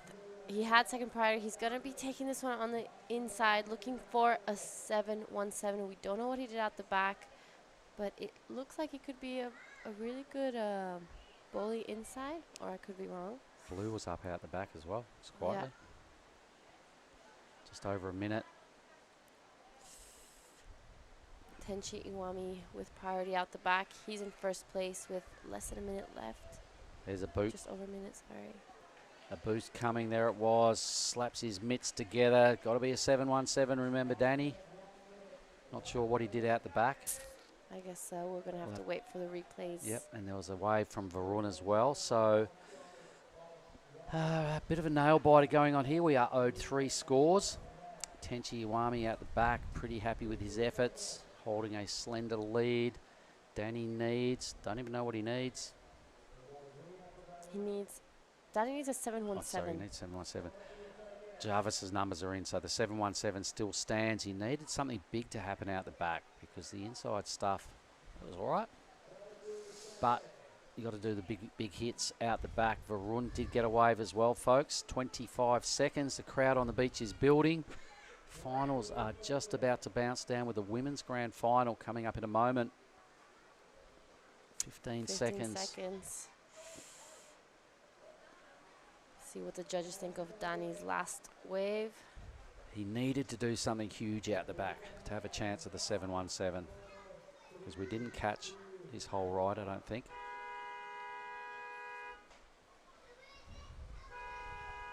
Waiting for... Yep, yeah, we're going to stay with this, everybody, and get a result first because this is a big deal. Women's 35-minute final will be coming up shortly, but we need to know who the other grand finalists are. This is a big deal here. Did Danny upset the surfer who's been on point in Jarvis Earl? We know Tenchi's upset him. Tenchi's going to win. Here's the replay of Danny. Oh, massive huge air. Whoa. Manage. This is why the judges are taking a while with this number. Now that I've seen the wave, I'd be taking my time too. Yep, the judges no doubt would be having a few looks at this on the replays. You know, that was huge out the back. Yeah. Varun out the back as well. We've yet to see what he's really done on his. Danny's popped 2 airs on this wave. A lot of downtime in between is probably the factor that is putting some doubt maybe in the judges' minds. No. Really nice finishing as well. That was a brutal air out the back. That looked like he wasn't going to make that. He's standing there. He's really keen to get this number out. Varun's was a 4-7, so he'll dip out. Look at the focus here on old mate, on Danny Widianto. He's like, what the hell? Give it to me, guys. Great drone footage. Thanks, Ryan, for staying with Danny, because this is a big moment here. If he gets the number, you're going to see a hell of a celebration. If he doesn't, it'll be major disappointment, but he gave himself every chance. And he goes to the Hash family surf camp. This is where we have all our meals, a few coconuts in the evening. Yep. There's Billy there on a break, our fellow commentator. Oni Anwar's waiting eagerly. He's going to come in shortly and help me with the women's final. Wow, the boys are having a good think about this, folks. So, you know, we haven't forgotten about you crew online. Let's just hang in there and pay. Look at everybody checking the screen. Everybody in Hash House is checking the big TV at the back. How are you guys? We can see you. Woo! Yeah, there's Hash. Double thumbs up. What's for lunch? What's for lunch? Everyone's watching the screen. There's Luke Studer sitting next to Danny. How are you, Hash? Don't worry, I'll be seeing you shortly, mate. I might have to roll straight into a coconut after this women's final. Wow, this is brutal. I haven't seen a score take this long since Connor O'Leary at J-Bay. Yeah, everyone, the judges really thinking about this one. It must be some going up, some going under. You know, they're probably yet very indecisive.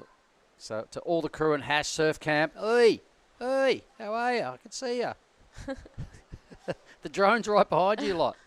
Look at that, I can see Tippy there. G'day, Tippy. Tippy. Playing it cool. Oh, there's Suri. There's a few of the others. There's Danny. Yeah, Danny, we can see you, mate. We're right over your shoulder. We're all watching. We are looking at you, mob. This is good footage. Thanks, Ryan. All right, huge moment here, folks. Wow, this is We're on a massive break here on standby. Everybody's staring at the screen. Billy hanging. How are you, mate? Hey, Angie. There's Angie. Double thumbs up. This is really, I'm feeling the pressure as well. Wow, imagine Danny. How are you feeling, Danny? His heart must be in his chest right now. Someone get Danny a drink, please. Oh, my God. Everybody wants in on the screen. Here we go. Goes Jasmine joining the pack. This is a brutal moment. What a way to create some drama just before the women's final. Yep. Having a really, really long, hard think about this. I might have a look at the judging tower, see if there's anyone still in there. Oh, numbers coming. Needs a 717, let's not forget, folks. First number in, first two show that it's under. There's a 7. Second is under. Fourth number is close, but he's not going to get it. A 663, falls about half a point short. So commiserations to Danny, but congrats to Tenchi, who won a blockbuster semi-final. Jarvis Earl, almost neck and neck there. Nice try, Danny, but that's the way it goes. All right, so after all that, we're going to have a break and be right back with the women's final.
Right, everybody. Welcome back here at Lagundri Bay, Sorake Beach. It is in the south of Nias, and this is the women's final, a 35-minute matchup here featuring Ella McCaffrey up against three Japanese surfers.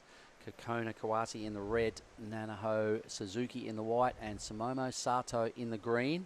I'm going to take you through the action. It's Mark Cliff joining with Oni Anwar. Oni, that was a big moment, that last heat, wasn't it? That was huge.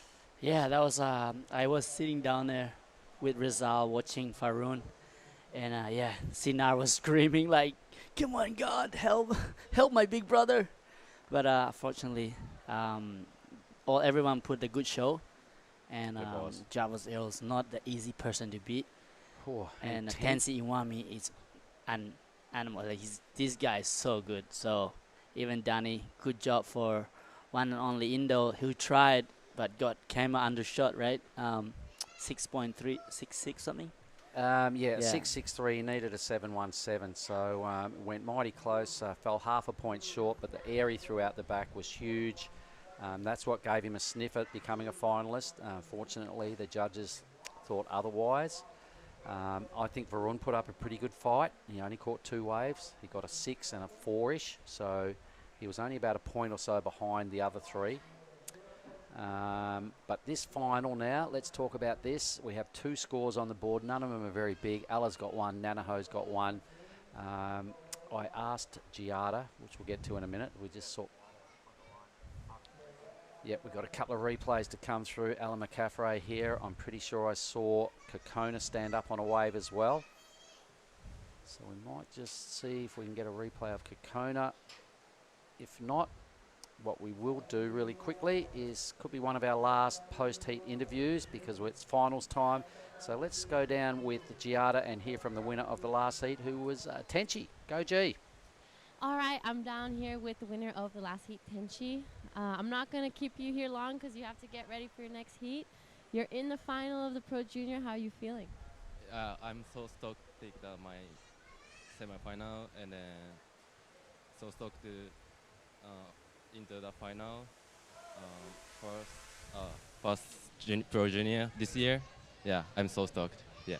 You just won a QS in India. Do you think that helped your confidence to come and get in the final here? Yes. Yeah. Just keep going.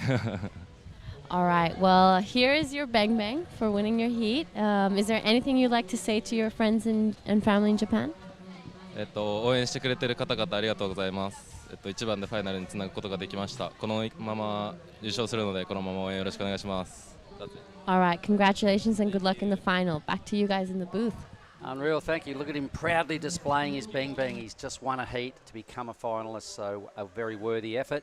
So was Kokona's wave, all right? So I'd like to see the action replay, if we can, guys, on Kokona's 5.33, the best wave of the final. We saw her stand up on him, but we didn't get much of her wave, so perhaps we've got a replay of it if we... Here we go. What did you like, Oni? Well, first turn was not straight into it, stayed busy. No downtime. I think that's why the judges like it. Give him 5.33, so that's what I like it too. All right, second turn went well and truly above the lip. Here she is again, folks. So let's stay with Kokona's second wave here. The wave's a little slack and lazy, a couple of bogged rails. She'll realise need better than that to win a grand final. Yep, so I asked G this and I said, I think for me, I'll put my money on Kokona. G went with Nanaho. Of course you're going to choose that. G went with Nanaho. G had the first pick. She tipped Nanaho. I'm going to ask you. Wow, you want to play that game, Mr. Mark? Why not? Let's just make it interesting between us. Well, of course, you cannot really say who's going to win. Ella is also dangerous. Came really far last year. So Nanaho Suzuki and Sumomo Sato, I can never say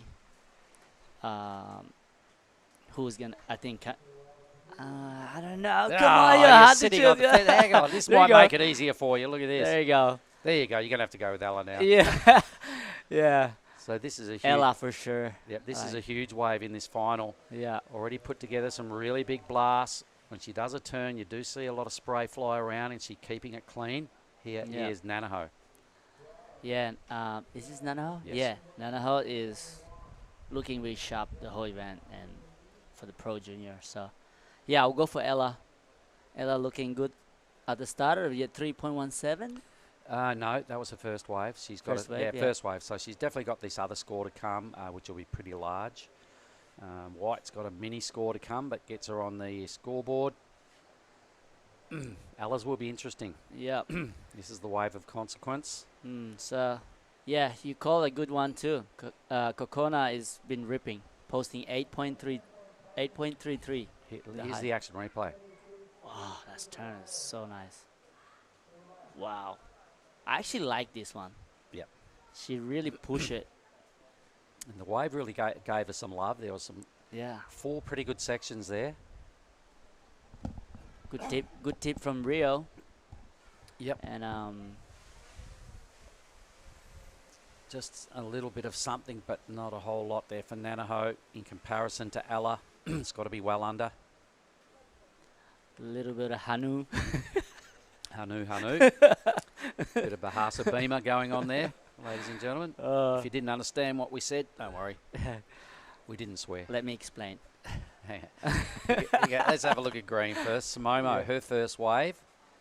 Tidy little grind. Wave runs out of puff, quick, smart, so she's going to have to dig a bit deeper than that. Yeah, you can see how much talent all these girls have, you know. Those waves are pretty hard to do those turn, and she made it really easy to do those cut back into the fat section. So I reckon Ella will have a substantial lead once this number drops. It's got to be right up there. I'm thinking, you know, probably close to excellent. Yep. It's coming. If they gave Kokona, there it is. So it's a 7. All right. So a little under, but definitely the best wave of the heat. Ooh. So I called the right person, huh? You did. But you waited till she was halfway through a 7. Come on. I'll give it to you. All right. So Oni's going for Ella. I picked Kokona last heat, and G was tipping Nanaho. Yeah. Yeah, if Bill is watching in America. Oh, that Bill. I thought you were talking about that Bill. Billy. That's Billy. That's Bill McCaffrey, Ella's dad. If you're watching in the US, I don't know what time in USA right now, but Ella's been ripping. She's already posted a 7 point and a 3.17. There's plenty of time. And this is a good practice for Ella for the QS too. So Kokona is a dangerous opponent to surf against. And yeah, you can never doubt this surface. Japanese surfers are looking sharp, but Ella is not giving up. She already posted 7.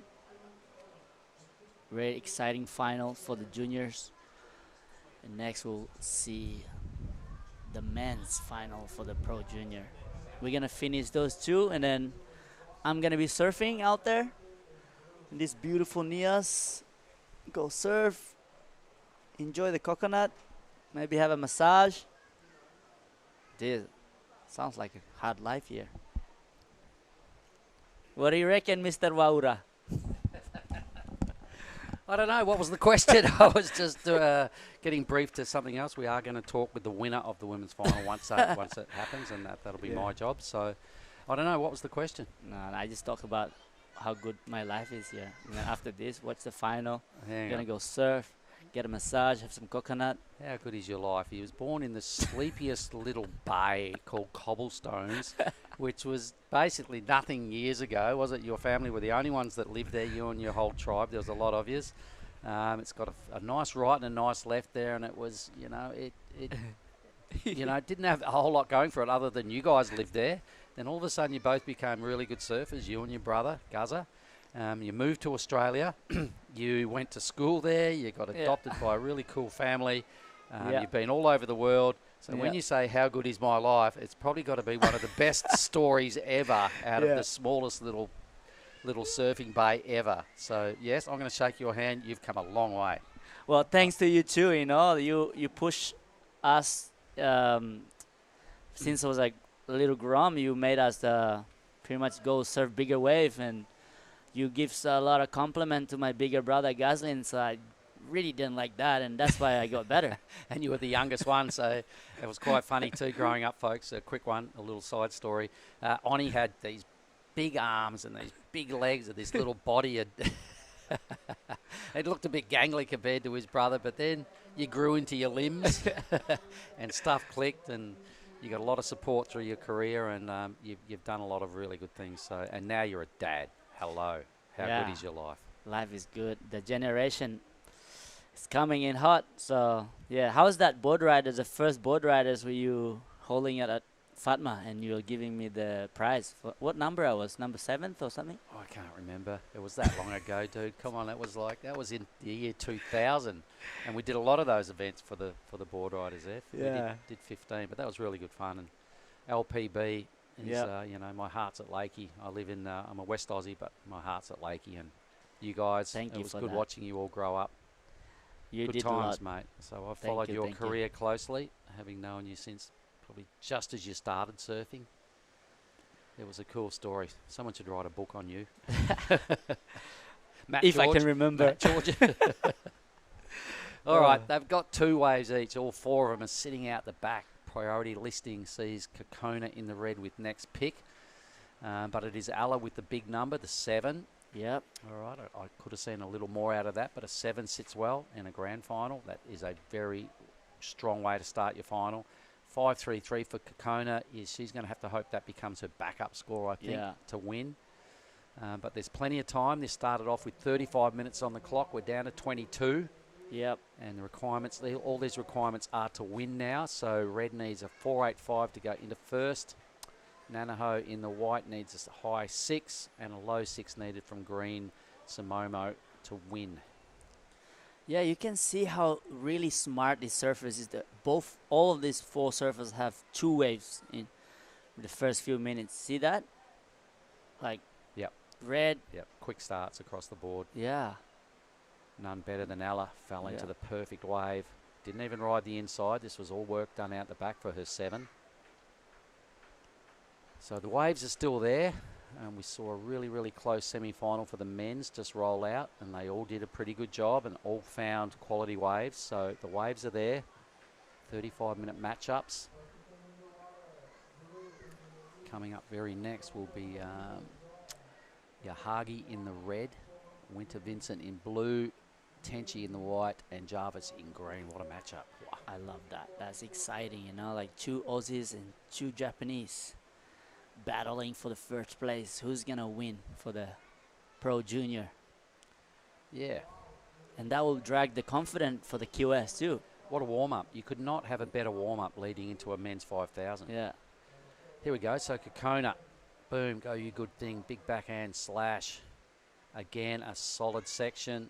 Medium-sized wave, but it's given her 2 good opportunities to impress. Probably going to run out of puff here, and she does. A good backup. What did she need? A 4.85. It's a Mong King. I'm not sure whether it was brutal enough. There we go. How are you, gang? Konnichiwa. What did you reckon about this, Oni? Yeah, I really like this wave. Is really not a good wave, but then she just surfed it really well. Is it a 4.85 or better in your experience? You reckon she's going to move to the lead? Yeah. 2 good turn. Maybe not a 4.85, maybe something 4.5 maybe. Maybe more, I don't know. Probably needed just a little extra out of that, or a bit extra height in the wave to be convincing. The judges, the numbers are in. What is a 4.73? Just under. My goodness. 0.1 under. A little bit more height, or just another little mini squiggle. Yeah. Probably could have gone into first. She's dangerous. Yep. That's why I tipped her after her semi today. Ella need to replace that 3.17. I think that's going to make Kokona, it's going to be fight a little harder, you know? Yep. No, look, Ella is still a clear advantage with that huge 7-point ride at this stage. So she will be content to this point. Red now. Yeah, I like how flow she is through this fat section. Oh, this is a new wave. Yeah. It's her 4th wave. Yep. She's going to go left. What's she going to do? Air. Oh, no.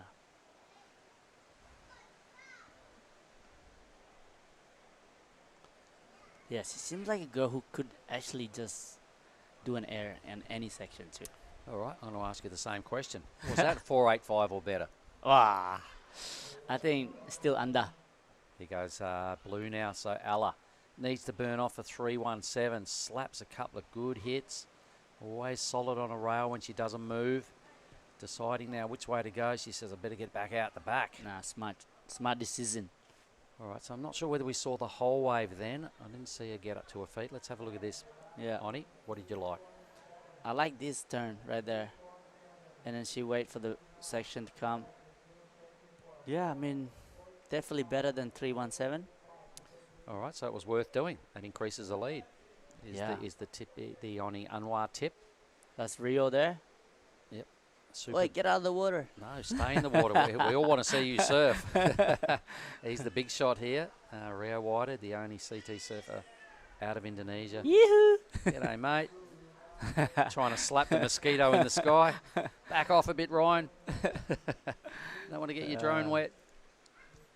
Yeah, it's cool drone out. Scores in 393. So Yep. it did improve. Yep. All right, so good call, Lonnie. Not by much, but enough to make it worth doing. Replay here of Kokona's score that is in and did not lock into a top two, only a 3-7. So rode a whole lot further than the last wave for a point less score. Didn't have a steep section out the back was probably the difference. The judges have been pretty clear cut on if nothing good happens out the back and you only sort of do your best work at the end, you're not going to get rewarded much. Nah, judges don't like that when you come all the way in the shore and you do no finishing. Yeah. Well, no start really. No big start was probably what cost her. And you have to paddle back out, so like lose time there. Okay, so it's starting to take shape now that the Japanese in third and fourth need some big numbers to win. So Sumomo Sato in green, who has top priority, she's right in front of our screen here, needs a 703. Nanaho, who is paddling for this wave, needs a 7.6 to win. So the drone footage is squarely on it. That was a good look at all the fins. Unfortunately, can't reconnect. So that'll be a throwaway number there for Nanaho. Sato there being most patient with a priority. You can see the requirements, everybody. They're all tracking down Alla, who needs to improve on a 393. Alla's the surfer there in blue, the deepest. Requirements are pretty substantial for all surfers to win. Nanaho is probably the worst positioned, although she's in third. The 7.6 is a big score. Yeah. Sumomo's got something to think about in these next 15 minutes as well, chasing a 7.03 or at least 11 points on 2 waves to go into first.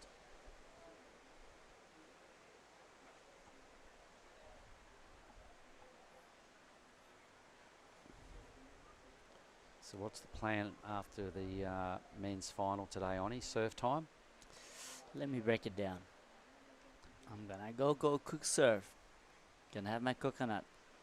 Then I'm gonna have a massage. And hopefully there's some nice sunset to watch. All right. So did you find a good massage person?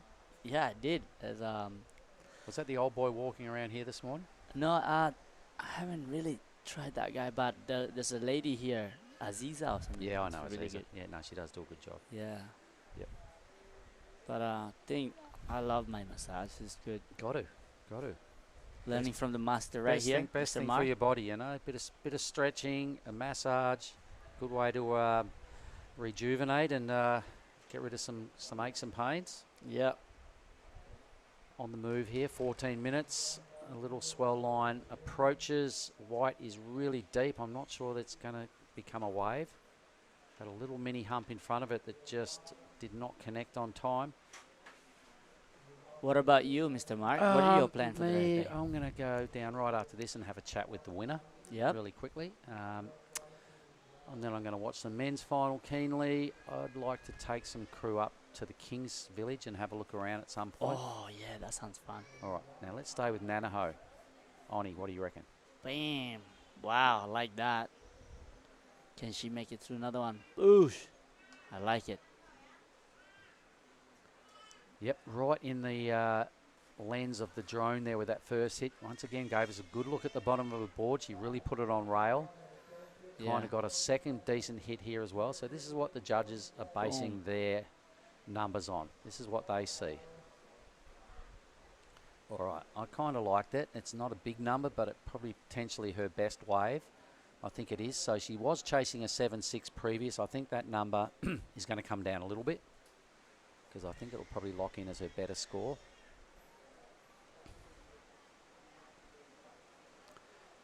Have you been up to the King's Village? No. Oh my God, you've got to do. I can't believe you've never been there. Seriously. Are you riding a bike or? I think if I get it together, we'll take a car because I want to take Ra. I want to take Nick Muntz, the judge. I know Alex McGuffin and his girlfriend were pretty keen to come and have a look. So if I can round up a bit of a tribe, I'll go up there. It's about a 10-minute drive up there on the hill. Well worth seeing, mate. It's a must-do thing if you come to Nias, King's Village. Are you gonna go right after the final or like? Oh, I haven't even put it out there yet. Hopefully, I'll see those crew and we can discuss it. Maybe some of them. I'd love to join now. Maybe the two frothers, Alex and Nick, might want to go surfing. If so, we might put it on the back burner. Yeah. So her better score drops in a 4.37. What does she need now, Oni? Right now, she needs 6.57 to go in the second place. Yeah, I mean, 12 minutes. Righto, here's the man about to do business. Blue Rash Vest is the big lanky Winter Vincent. Right in front in the red boardies. Which one's that? Tensi Iwami. Yep, okay, so Tenchi will be about to pull on the white Rash Vest. Jarvis fluffing around in the background there with his green Rashy. Everyone's got their poker faces on, mate. They're not really talking to each other. Yeah. Winter looks chill. He's smiling. Oh, Even Jarvis Hill is smiling all Jarvis the smiles in his sleep, I reckon. He's a non-stop 24/7 smiler. time. Yeah. Oh, that is, yeah. Winter also such a cool kid, eh? Yep. Really tall. He's an avatar. He's huge. And he's been popping airs at will. For someone his height, he makes the little waves look easy to surf somehow. He's really worked into his frame and uses it to his advantage. So Yeah, stuff's getting closer now. Kokona moved up into, Kokona in second, a 5.61 needed to win. Nanaho reduced the requirement and getting a better look at a win now with a 6.57. So Samomo still has to get a wiggle on here. A 7.03 can definitely happen on one wave, but she's got to really get a good wave first, an A-grade wave, and tee off on sections out the back. This is Ella having a good look. Ella, here we go. Nice first turn. How vert that?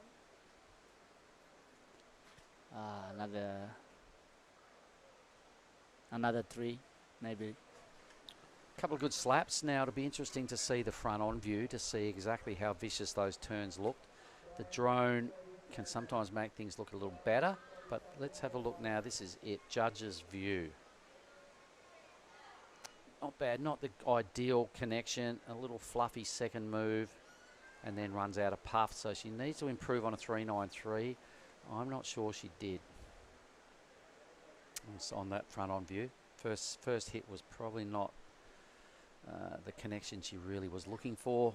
It could go either way, but my first impression was perhaps a little under. Yeah. Let's see. 10 minutes. Speculating here. We're speculating. I think I agree with you, Mr. Mark. Under. But we're not the judge. No, Let's and see. there's still plenty of time to sort this one out. So Ella's, all she's trying to do is improve her total and extend her lead. Kokona's quite close. They're both in the 10-point range.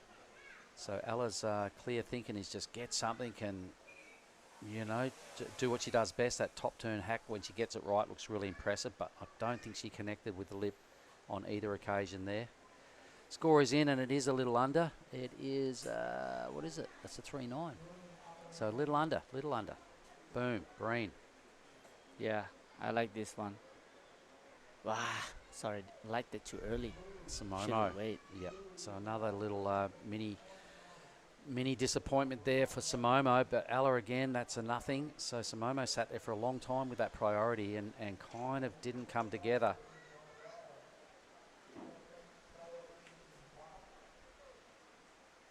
So all the requirements remain the same. Red needs a mid-5, white needs a mid-6. Green needs just over 7. Alan McCaffrey has been trying for some time to improve and extend the lead and has not been able to, so the door is still open, Oni. It's definitely not put away yet. There's 8.5 to go. Yeah, we're still waiting for the set to come. I think that's going to change the situation again.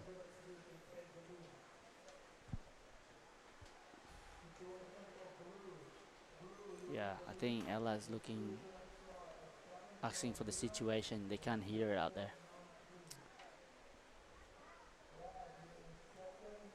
Well, the sun's coming out to play. My goodness. First time today. The colours look bright. Sunshine. There we go. Things are going to steam up on the point. It's 12:30 here in Sumatran time. Big crowds getting on the beach here. Lots of domestic locals coming down to pay homage to the biggest event that ever happens down here in, I imagine, in Nias. It's pretty huge. It's a big deal for all the locals. Yep.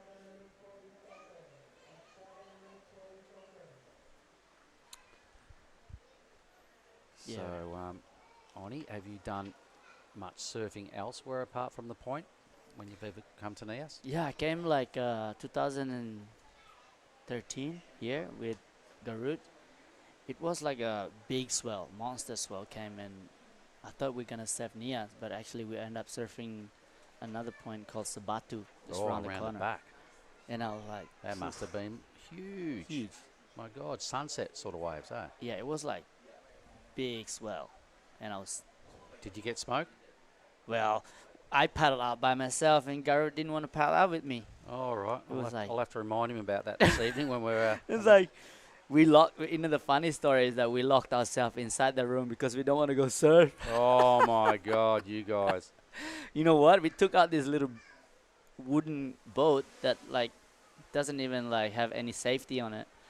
And yeah, old school. In a huge swell. In a huge swell. Oh, you guys. Stop it. And it was like, I got a 6.6 and a 7.2. As your boards Yeah. or your scores? No, the board. We're here for the photo shoot. That moment, that was When crazy. was the last time you've ever owned a 7.2? Yeah, no, only sunset. All right, let's have a look at this. Kokona, boom, big hit. Again, nice tidy slap. She needs something else here. She's chasing something in the 5 range. Oh, my God. Could see a change on the leaderboard. I reckon. She's done some pretty good efforts out the back in a sleepy kind of exchange so far. I think there was some really good work done here for Kokona. We can see Jarvis there and his caddy making their way up to the keyhole. Geordie Lola. Well, Geordie, yeah. Geordie's a ripper. He's been shredding out in front. Yeah. Backhand surf. They're doing a lot of really good warm-up surfs leading into the QE. Yeah, here we go. Mr. Miyagi's, what's it called? You called it, right? Kokona. Yeah, Kokona. Yeah, there you Kokona go. Kawasi. She needs a 5.61. Some pretty good turns. Were they brutal enough? It was above the lip. She goes to the lead. She gets, what is it, a 6? Woohoo! Yep. She needed a 5.61, Oni, and just squeaked in the number she needs. She's now 0.4 above Ella McCaffrey. You know what? You never make a bet with Mr. Miyagi, Mr. Mark. Should call you nickname Mr. Miyagi, Mr. Mark. I think that's what his new name now. Hi, Mark. Sorry? I call you your nickname Mr. Miyagi. Okay, okay. You've got that many nicknames for me. I've lost track. I'll just quickly stay with this and then I'm going to have to nick off for a minute. So that was Ella, but Kokona is in the lead. Really close. I've got to get down there because they want me to interview the winner as they come out of the water. So if you don't mind, Billy Hangen's going to just boost in. Finish this with you, my man. All right. Good luck calling the men's final. Same with Billy. See you soon. We can see. Oh wait! Before you go, have you called who's going to win the final for the men's? I haven't. I'm going to watch though. Don't run away! I'm out. All right. Well, this one is for Billy then. Hi, Mr. Billy. Hey, Oni, good to join you, mate. And, just swapping in early for Mark Clift. He's got the post-heat interview duties to do. Yeah. A few photo opportunities down there next to the beach marshal. It looks like he is our highest score getter of the day. Has done it again. in the dying minutes of this final. Taking Ellen McCaffrey from that first position. Kokona, wow. Yeah, I mean, Mr. Mark just called Kokona's going to win, and I said Ella's going to win. So I told myself that I could never have a bet with Mr. Miyagi. Yeah, so come on, Ella.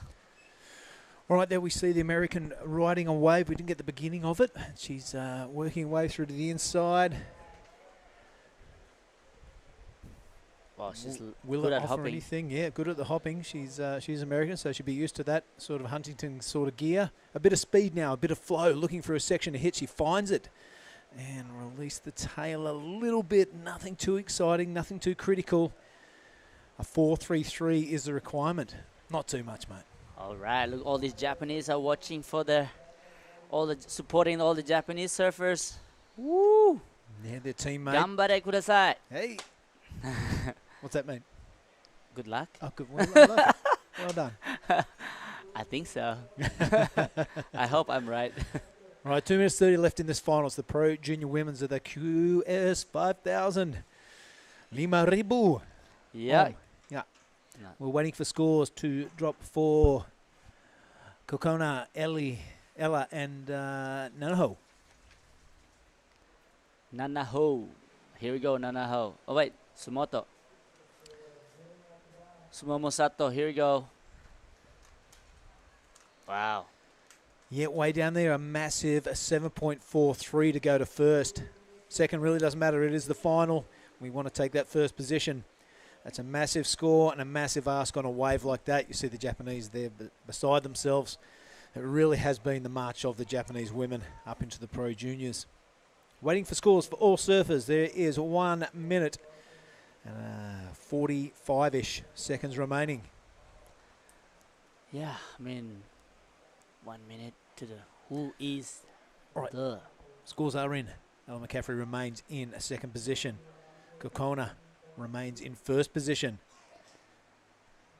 Nanaho Suzuki requiring a 6.96, and she did not get that, so Nanaho remains in third position, and Sumomo needing that 7.43 to take out that first position. Let's have a look at Kokona now. Priority, the lead, 1 minute remaining. Come from behind in the last 3 or 4 minutes to take the lead.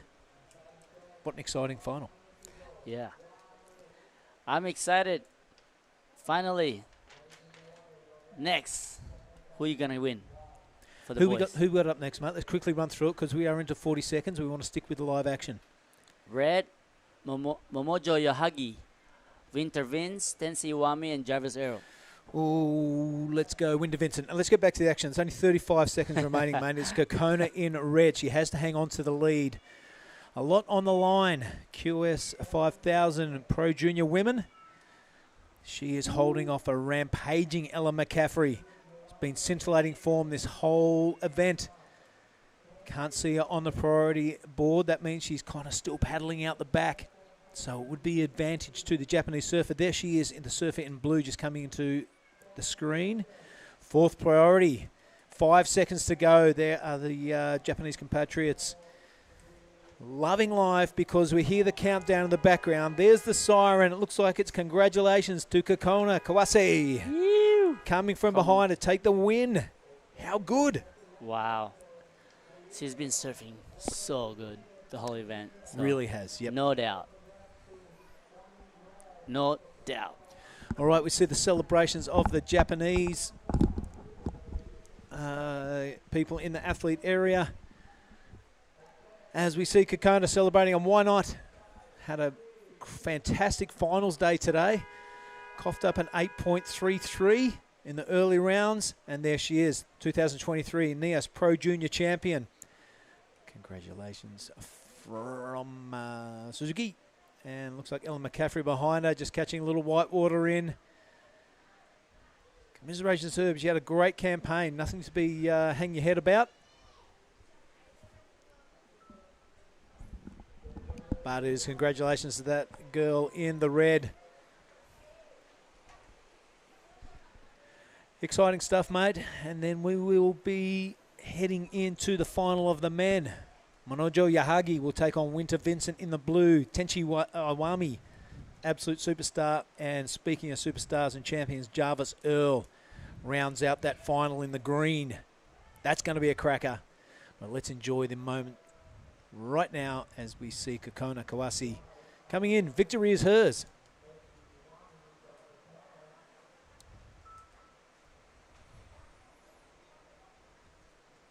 Do you enjoy that final, Mr. Oni? 100%. That was good. I mean, like, she's always been surfing really good. So excited to watch her, you know. So there's a lot of Japanese made the final for the Pro Junior. I want to see what's going to be for the QS too. Yep, 3 and 1 lone American. So the Australians bowing out, the New Zealanders bowing out, Indonesians. Yeah, it's been the Japanese Pro Junior women who have reigned supreme. Yeah, you got to remember that name too. Kokona Kawase. Yeah, she'll definitely be upsetting a lot of QS girls too. Look at that. Sportmen. Whoa. Yeah, the Japanese contingent very happy in making their way across the reef. Great pictures there brought to us by the drone. High tide, you're paddling across that thing. Low tide, you're walking across it. Yep. All right, what a great feeling that must be. Gives the fist of salute. Kokona Kawase, the 2023 Nias Pro Junior Champion, come all the way from Japan to the southernmost tip of the Nias Island. And job done. There's a fellow countryman right there. On goes the sponsor's hat. A few fist pumps, a few hugs. Fantastic footage coming from, looks like our roving camera down there, and Sam Norwood. Great job to the production crew, but right now it is all eyes on to the Japanese camp. Fantastic team. First success, first blood goes to Kokona Kawase. We'll see her in the open division also. Yeah, that's great surfing, and I think this Oh, look at this, Oni. Up onto the shoulders, and why not? What a fantastic scene. Well done, girls. And well done to our Pro Junior Woman Champion. So good. I mean, you've won a few contests yourself. It must be a pretty special feeling. amazing. That feeling when you get carried up, it's like, wow. You just crave it more, you know? Yeah, you okay. Crave, and now. You taste it once, you want it again? Yeah, you want more. Gotcha. It's that winning feeling, right? Yeah. That's probably the best part there. Giving a big hug and a big high five from your friends, right? Yeah. Wow, we did it. Got all your friends and supporters. So now we have the Pro Junior final in the water. Red just posted a 5.33 for first opening wave, and white also Tensi Iwami 5 point. So good start. Good start for those two surfers for sure, mate. Yeah, 6.83 is a solid way to start your campaign for this final. Two Japanese surfers already putting pressure. Winter Vincent now, his opening wave. Fluid style, effortless surfing, and a big fin release there. The Australian now getting really aggressive. 3 big turns and a little foam climb to end it off. Looking for the reform inside as we spy over his shoulder. Jarvis Earl is also on his opening wave. Let's stick with Winter now as he works his way to the inside. I think this will offer a little bonus section. So look behind him as action aplenty as Jarvis Earl goes vertical and spins it around. Fantastic drone work from our man Ryan. What an absolute champion. Stick with Jarvis now. Wow. Spins it, wins it, smiles at it. So good. Wow, this is going to be a great final. All 4 surfers off to a fantastic start. There's still 30 minutes to go. Wow, I love that drone work, hey. It's the best. You can see 2 surfers on one wave. I mean, one time. Yeah, one time, 2 waves, 1 shot. Wow. Jawa's probably smiling on the way back.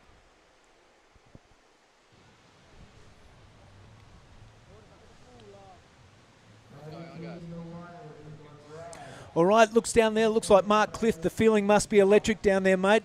Oh, man, it's huge. What a moment, Kokona Kawasi. It's her day down here at the point, folks. Tell us right now exactly how you're feeling. That was a great win. Yeah, I'm so happy. Thank you. Always support me. Right from this morning when you got your 8.33, you've carried the momentum through. What were you thinking when you're sitting out there and you were coming second? What were you thinking at that point? So, スコアできる波がセットだと思ったので、セットに乗ることにフォーカスして今回のヒートを進めることができました。で、いい波に乗れてスコアできたのでとても嬉しいです。How big is this win in your career? What does this mean for you, this win? Win. Yeah, you're the champion. What does it feel like? もうすごく嬉しくて、本当に久々の優勝なのでとても嬉しかったし、すごい頑張ってきてよかったなと思ったので、これからももっと頑張ります。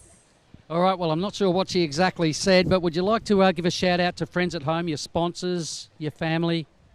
ちょっと前まで怪我してたんですけど、サポートしてくれた家族や、トレーナーさんやコーチの皆さんにやスポンサーさんにとても感謝しています。ありがとうございました。Well, that was amazing. Could everybody down here give a big round of applause, please, for Kokona Kawasi? Come on, you lot. You legend. Thank you. Thank you. Right on, Mark Cliff and Kokona Kawasi. Look at that smile, worth $1 million. Super time for that young lady. I'm not sure if this is her biggest event win, but she gets a bonus bang bang right there. Back to the men's final now, Oni, and as Winter Vincent opening up with a 7.83, if you don't mind, taking him straight into first place. Jarvis Earl still waiting for a score. He has a 5.97. And we're waiting for a second score of him. Manojo Yahagi, also waiting for a score from him. A 5.33, his best. Yeah, I really like Winter. He's surfing so fast and explosive. Straight, look at this. Oh, 7.83. I love seeing that score coming. Really flow, full of like power.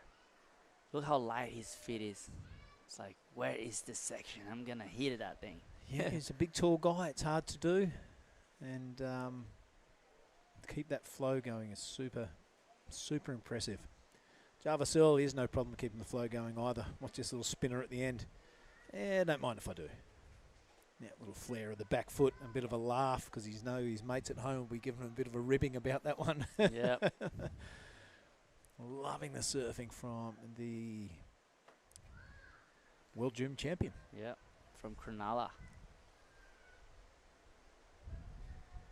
Jarvis Earl. Oh. All right, 5.97 for that effort. Jarvis' score is in. 7.83, the best of it from Winter Vincent. Yeah, it's exciting final. Here we go. Manojo Yahagi from Japan. Straight into the air reverse. Come out clean. Can he still going? Oh yeah, this is a replay. So he got a 5.3. Wow. That wave number 2 is a 5.30, mate. So Manojo is in first place. We see Tippy Jubrick handing out the winner's checks. Girls very happy. 3 Japanese girls and an American in Ella McCaffrey.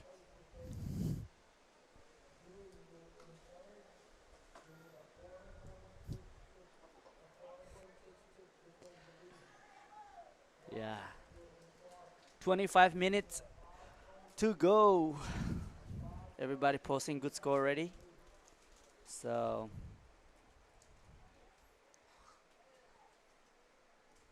yeah, look at that. 2 waves by Manojo. So a pair of mid-range 5s. The rest of the field with 1 solitary wave. So Winter Vincent be feeling pretty comfortable with that 7.83 next to his name. Still really close. First priority sits with Tenchi, but it is Yahagi now on the march. A nice back foot driver there to start with. A nice wrapping turn. I'll stop using the word nice. I'll be happy as he works his way to the inside. It's only 2 turns only.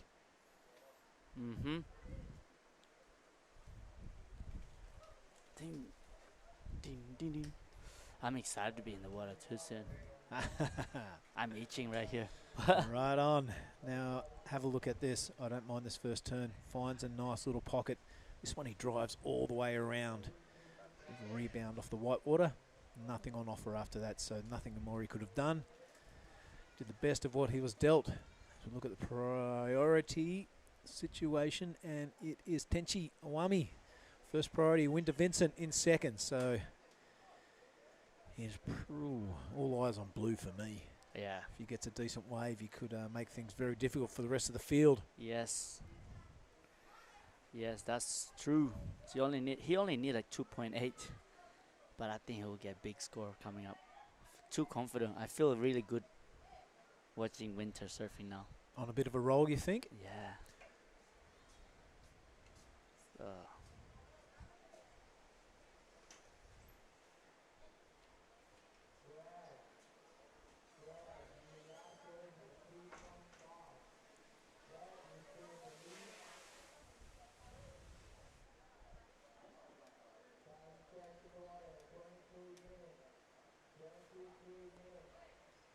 So, Winter got one wave, Tensei just got one wave, Javers Elves, Mr. Unojo Yahagi already got like 5 waves. Yeah. Staying busy. Staying busy is an understatement, mate. And Tenchi now the priority holder. This is a good-looking wave, and that's a fantastic-looking first turn. Follows it up with a great second effort. This wave standing up on him as he finds the lip on the third attempt, and the fourth coming unstuck. What a pity. That was way on to the road to being pushing that excellent range, I reckon. So we look over, and Winter Vincent doesn't like the look of that. What would you think of Tenchi's? Oh, that was so good. Solid. I think that's going to be a similar score to Winter's maybe. I like that one. Yeah, a lot of flow, no downtime in between turns. Just except that not finishing. Look at that, a real shame that he kind of muffed the last turn. Love the hand release on that one. Found the pocket, which is really hard to do. And just a little bit late doing that floater, which sends him backwards onto his backside. But Winter Vincent not taking advantage of priority there. No harm, no foul. He's quickly out the back and slips into third priority, looking for a decent second scoring wave. All right, now it is the Earl of Jarvis. He's doing the Meerkat, looking for sets. We'll see what he can do once a wave comes his way. Yeah, I mean, Tensei just really going for that one and going for all broke, giving nothing less but just explosive surfing. So I'm sure it will change the situation maybe. We'll see.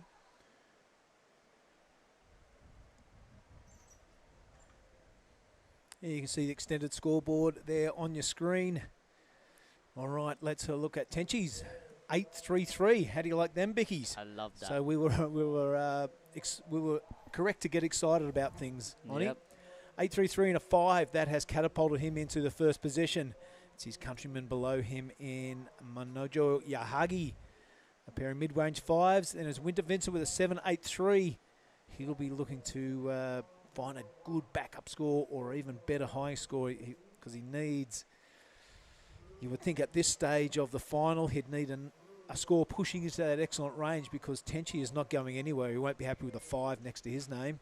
Jarvis Earl, he'll be looking to get a major scorer as well. Still 20 minutes to go in these men's final as we look at Tenchi keeping busy. Yeah, Tensei is feeling the confident. Now he just want to go big, maybe some nice big air or something. Yeah, look like he just want to replace that 5 points. He's just having fun right now. He's loving life. Yeah. But also, Winter also got a good score too, so... Yeah, just putting your eyes onto that scoring tablet there, Onnie. I mean, the 8.33 is super handy, but no way are you are safe. No. You can't afford to go defensive this early in the heat. Especially with a 7.83 next to Winter Vincent's name. That's a very gettable score of a 5.51. Yeah, what a nice finals for the Pro Junior. The sun's out, some waves, some action. What are your plans for the rest of the day? Rest of the day, I'm going to do the men's prezzo, just like Mark did there. That'll be good fun. Nice. And then there will be a call at 2:30, mate, for the women's QS. They are on standby. Sounds good. Well, keep your eyes open then.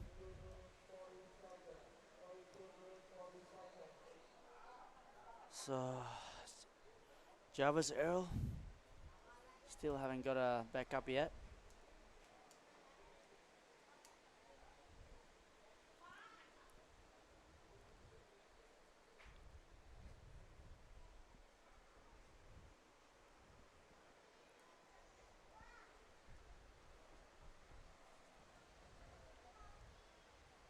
All right, this is Tenchi feeling the flow, feeling confident.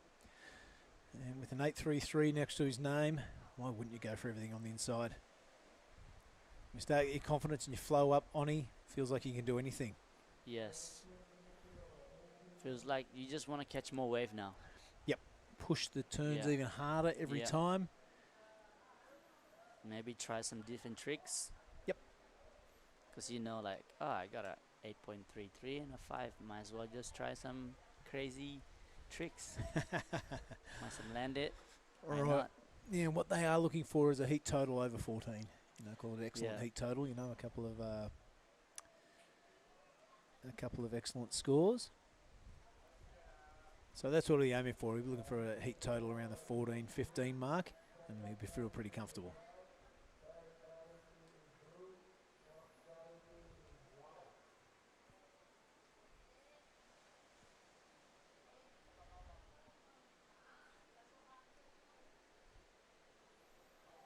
Yeah, so Jarvis Hill holding the priority over here, and then Vince got third priority. Very small score required. Yeah, all surfers. Yeah. I mean, Jarvis has just got his hold his nerve out there, and trust that the ocean will deliver him a wave that he can ply his trade at. 7.37. We've seen him do that time and time again. So time is the enemy, but still plenty of it left. 16 and 30 remaining. It's Tenchi Iwami out to that strong lead. 8.33 and a 5. He'll be looking to get rid of that 5. Manojo Yahagi right behind him. The lowest scores, lowest first wave score is Manojo, but he has a couple of them. So it's that versus the big score of Winter Vincent in third place, and only a minor one to follow it up. So you would think the next set of waves is really going to throw the cat amongst the pigeons and rattle up that scoreboard.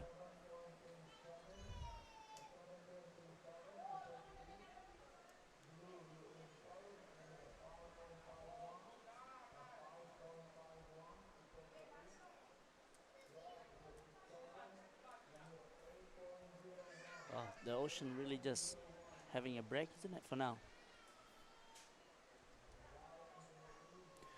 Yeah, gone a bit sleepy, mate. I mean, it's like we keep saying, it is marginal conditions.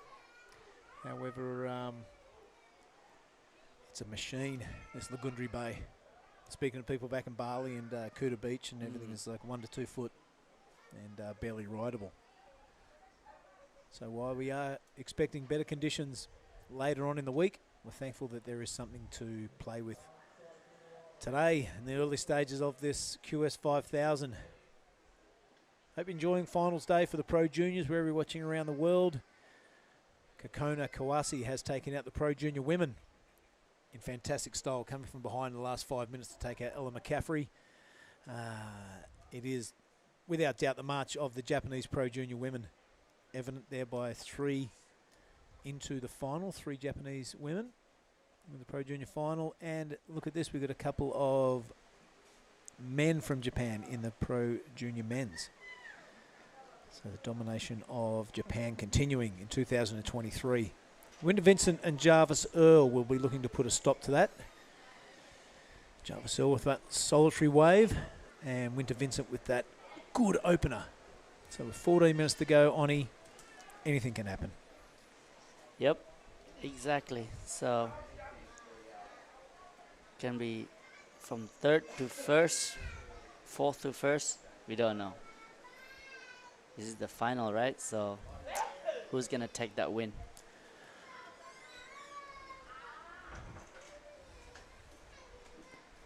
Yeah, it's probably my favourite contest to work the QS 5000s. I mean, it's the pathway into the Challenger Series, and you get to see the rising stars. Yep. You know, I think last year we saw Jarvis Earl for the first time, Mm-hmm.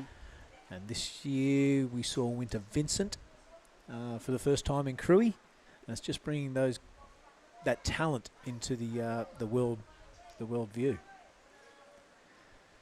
Exciting. Exciting stuff. And it's also a good insight into the QS grind, they call it, the QS life. You don't have to travel halfway around the world to do it. Oh. But the Indonesian surfers now can just kind of make their way from island to island. Go, here's a taste of the QS life. If you like it, Wow. let's stick with it. If you don't like it, you know, So blessed. don't do it. Yeah. Yeah. One person that has liked it is Rio Waeda. Yep. Loves the travel, loves the grind, and look what's happened. He is on the CT. Requalified again for 2024. We look forward to what he has to offer.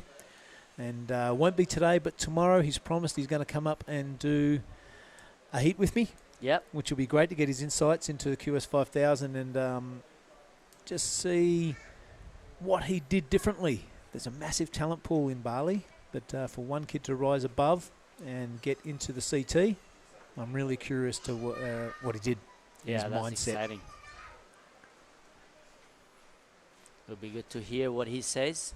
Come up to talk to you guys. Keep an eye out for his brother, also in the Rookie. main draw, Mariki Ryder. They look exactly the same. A strong performer at Desert Point is Mariki. Same but different.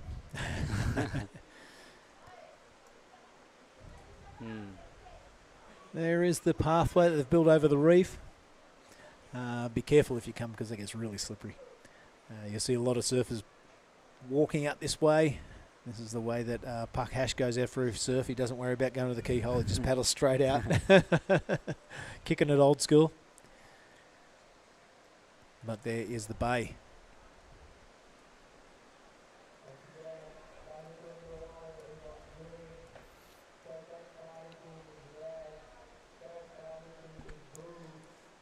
All right, is Jarvis Earl sitting out there with priority, testing the patience game. 11 minutes remaining in this final, the Pro Junior Men's.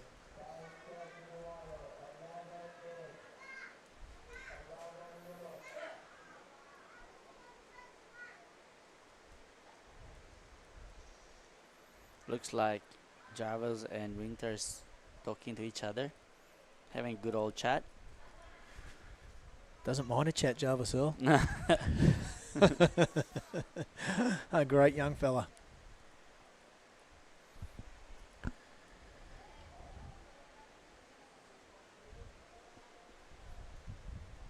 All right, as time ticks away, we will remind you that the women's QS is on standby, and there will be a call at 2:30. Bonnie McLeod and Ty Conigan. They will be putting their heads together and assessing the conditions. And if things do turn around, we'll probably kick off the women's QS. That's exciting. Yes. You see more the Paige Harp is here right now. Yep, as well. defending champ. Saw her Yep. there. Tends to stick to her own around the contest site. Some people like to be social. Some people just like to get in their own headspace. Paige is definitely one of those people. But one of my favourite surfers to see in a final. Last year, who can forget? Really stepped it up. Strong in the turns, not getting knocked off.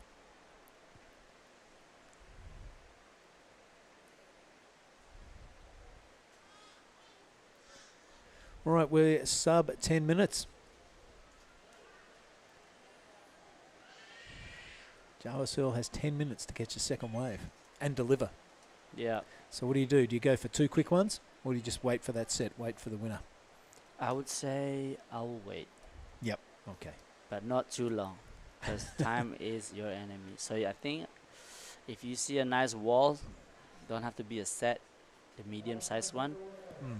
With the talent that he has, I mean the skill that he has, he can do good maneuvers on those average waves. So Yeah, that's a great point. Bit of paddling going on here. Has a look. No, I'm not interested in that. The rest of the field not letting him do anything on his own. Look out the back, and that is Manojo going upside down, really deep. Not bothered by the rest of the field. That's two in a row. Yahagi points at the crowd. How do you like those biscuits? Look out, the Japanese camp are loving life.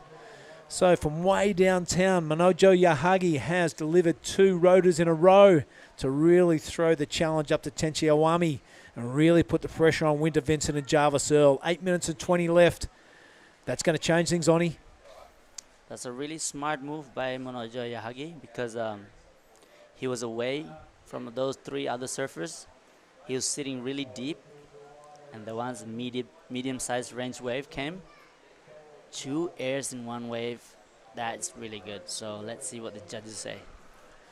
I reckon they'll be saying you need an 8.0 at first. Isn't an excellent score. Just has a sleep into that squeak into that excellent range, and he has taken the lead off his countrymen. Look at him, he's going deep again. Doesn't care about the priority. Give me one of those, I'll do it again, he says. Look at that, Manojo. A 9.33, if you don't mind, Oni. They loved it, the judges. They ate it up. So that has really thrown the scoreboard into disarray. Looking at Tenchi Awami now, needs a 6.34 with 3rd priority. 7.5 minutes to go. He needs that to go to first. Winter Vincent needs a 6.84. And a massive requirement now for the priority holder, Jarvis Earl, an 8.70. The waves are out there. Manojo has just proved it, a 9.33. Well done, judges. We love it. Here goes Jarvis now. To his feet, Oni. Wow. Jarvis Earl. He's on the bigger set, so he's doing some air. Oh. This Wow. is exciting, because at the start of the heat, Winter really came out with a strong start with a 7.83 to Tensi with an 8.33, and now Manojo Yahagi, ladies and gentlemen, a 9.33. So good. Can't wait to Amazing. see that replay. Wow, he just absolutely bluffed the rest of the field by going super deep. He must have seen something during the morning. If I can get one of those little runners, I reckon I can chuck a couple of rotors and upset everybody. He totally has. Got another little squeaky one in there as we see Jarvis get his 2nd wave. Manojo was on the inside. Not much to talk about there, though. But staying busy and putting the rest of the field on ice. And I think Manojo did a huge air on that big set where Jarvis Earl took off too. I don't know if he landed or not. I want to see it. But I also want to see the replay of Manojo Yahagi's 9. Yeah, come on. 5 minutes left. The show is begin. Yeah, the show's on for sure. Look at 9.33 and a 7.23 for his last wave, if you don't mind. Wow, really He pushing landed the air. limit here. He must have landed it, mate, because we didn't see it on camera. But, Manojo Yahagi is on fire at the Men's Pro Junior final. Check this out. Yeah. Yep, chucks it high. A big elevator drop down. Lands it. That score is, well out of the excellent range, but a 7.23 is a fantastic backup. Yep. That's the same wave that Jarvis Earl took, and Manojo Yahagi is on fire right now. Yeah, So that's right. I mean, Jarvis had 1st priority, and Manojo was sitting with 4th priority, but there was no interference. There was no potential for taking scoring potential. So play on, and you score both surfers. He went really deep, and I was like, I know this is the scoring potential right here, and he just went the same spot again where he got a 9.33. Copy that. Yeah. All right, so what a great final this has been, mate. 4.5 minutes remaining. Manojo Yahagi has taken this final by the throat. A 9.33 and a 7.23 to follow that up. Tenchi Iwami, Jarvisell and Winter Vincent are sitting there scratching their head going, what the heck happened? 3 minutes ago I was this far off the lead. And now we've been absolutely kicked to the curb by Yahagi. Yep. Shout out to Richo. He's been training Munojo Yahagi in Australia with Ty Richardson. So yeah, nice it's one. working. Well, it's working all right. Let's have a look at those requirements. Tenchi Iwami, if he wants to win this Pro Junior final, he needs an 8.24. Jarvisell needs 2 waves of 16.56. And Winter Vincent needs an 8.74. Wowee. Like you'd think that is game over, but he's on a roll. He's loved that inside section, throwing it around. Not sure that'll go into his 2 top scorers, but you wouldn't want to ride off Winter Vincent just yet. Or Tenchi. Yep. There's been excellent scores all through there. Look, Tenchi's already got one. That could see him over the line, that 8.33. He just has to repeat that performance. Here goes Jarvis now, applying his way through the inside. A couple of lip taps. A bit of a spinner. Doesn't come out. So that could be all she wrote. Former world junior champ. Wow, this is a Pro Juniors final. It's getting heat up right now. So Winter only got like one backup. It's a 0.5. So all right, mate. Well, I'm going to go down and present that winner's check to the winner of this men's final. It's been great fun calling with you, Oni. I am going to hand over to Mark Clift to call out the remainder of the final. Welcome, Mark.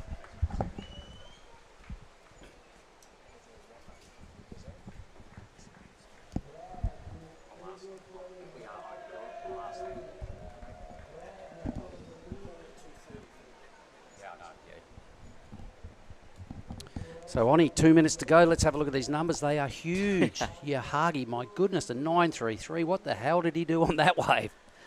2 airs and 1 wave, and it just really like spin it really fast. He went deep too. I think he was under priority. My goodness, look at this. The 2 Japanese surfers have the 2 Australians well and truly on the ropes, comboed.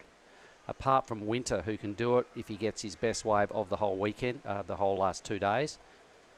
Jarvis on the inside, mushy little wave. So has the surf got better to get these scores like this? A little bit better, yes. All right. The deeper one. See where red is on? Yep. Currently in first place. Here you go, Jarvis Earl. Oh! Throwing it way too far, can't reconnect. Going big, he knows what it takes to win. Yes. There's the athlete area. A few of the local gangsters just howling around in the athlete zone. And a few of the Japanese campaigners there as well, watching their charges. A lot of waves have been ridden, particularly by the surfer in red. He's got 8. But what news, a 9.33, a 7.23, huge. Previous to today, the biggest score was only a 7.5, so to bust into the 9s and also to bust into the 8s for Iwami is just a monstrous upgrade on the performance. So the boys really, really stepping it up here in the final, Onnie. 40 seconds to go. What an outstanding sort of morning considering. Look, the sun's come out. The waves have got a little better. The crowd's huge. It's really just peaked at the right time, I think. Yep. On what started off as just the dodgiest looking day. Yeah. So what an exciting finish, right? Sure was. Sure is. 20 seconds. It's not over yet. Winter. Yep. Needs an 8.74. Got to go absolutely monstrous. Red super deep as well. He's over and out. Might have to catch up with the Winter Vincent wave. Little slash, the big lanky fella. I didn't see what he did previous, but tipping something huge has to happen in here. So weaving, staying with this. Still weaving. Let's see, his body language will probably tell if he reckons he's got it. He's still on this. He's looking for a mighty big ramp, I would suggest. Swings onto his backhand, Onnie. Nice little tag there. We'll have to see the replay again to have any idea. Looking at his body language, I reckon he's not sold on the fact that he wins. An 8.74 is a huge number. It's got to be the second best number of the whole boys round. Here is his ride, Onnie. Take us through this. Yeah, this wave is not really offering him what he wanted, so Unfortunately, No, for sure he fourth won't get place. it. Yeah. Well, yeah. Well, he's moved into third because the score is in. So Oh yeah, third. Sorry. it's only a 4-9, is it? Yep. Yep, 4-9. So overhauls Jarvis for third, but doesn't get the win that he wanted. Manojo Yahagi, huge moment. The 9.33. My goodness, I missed pretty much most of that final, having had a chat with Kokona when she came out of the water. But what a time to step it up and what a time to turn it up. Tenchi and Manojo. Wow, my goodness, two huge, two wave totals. Even Winter with a 7.83 was really solid. Jarvis looks like he never really put his best foot forward then, mate. Yeah. I mean, I wasn't gonna unexpectedly, you know. I don't know. I thought.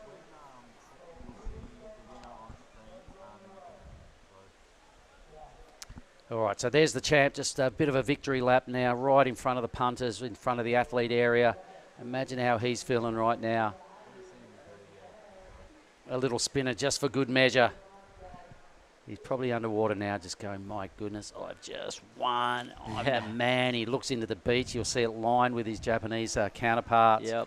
All the dignitaries down there. We're going to get right in his face as soon as possible with the camera.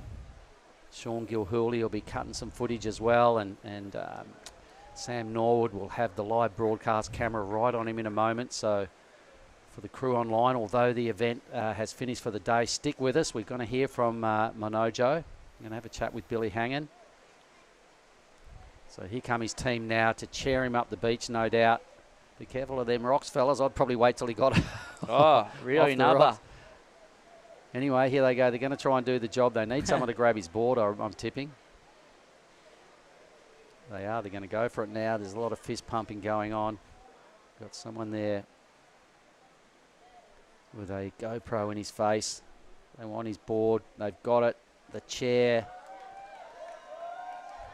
Oni, that's been you. You've been chaired up before. What's that feel like right now? The best feeling in the world, for sure. And you are pretty much feel like you are the king right now. The king of Nias. Yeah, king of Nias. On Tuesday, the 12th of September, Yep. 1:15, he's the king. Who is the king? Who is? Look at him go. What a cheesy big smile there. His mates are beaming. There's Japanese. Look at them. They've come out of the woodworks to come and pay homage. So Japan steal the juniors. Kokona out of Japan. Yahagi out of Japan. What a huge moment.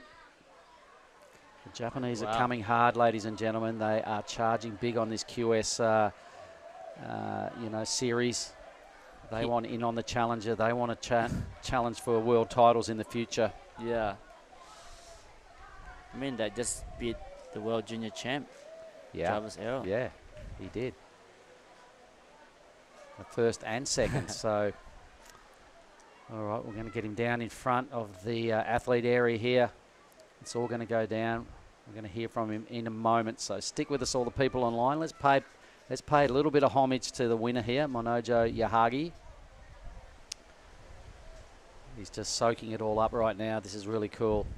Sean Gilhooly there puts another microphone on him. Everybody wants a piece of Manojo right now. Bonnie McLeod is about to hand over the winner's check. He gets his buffs his sponsors.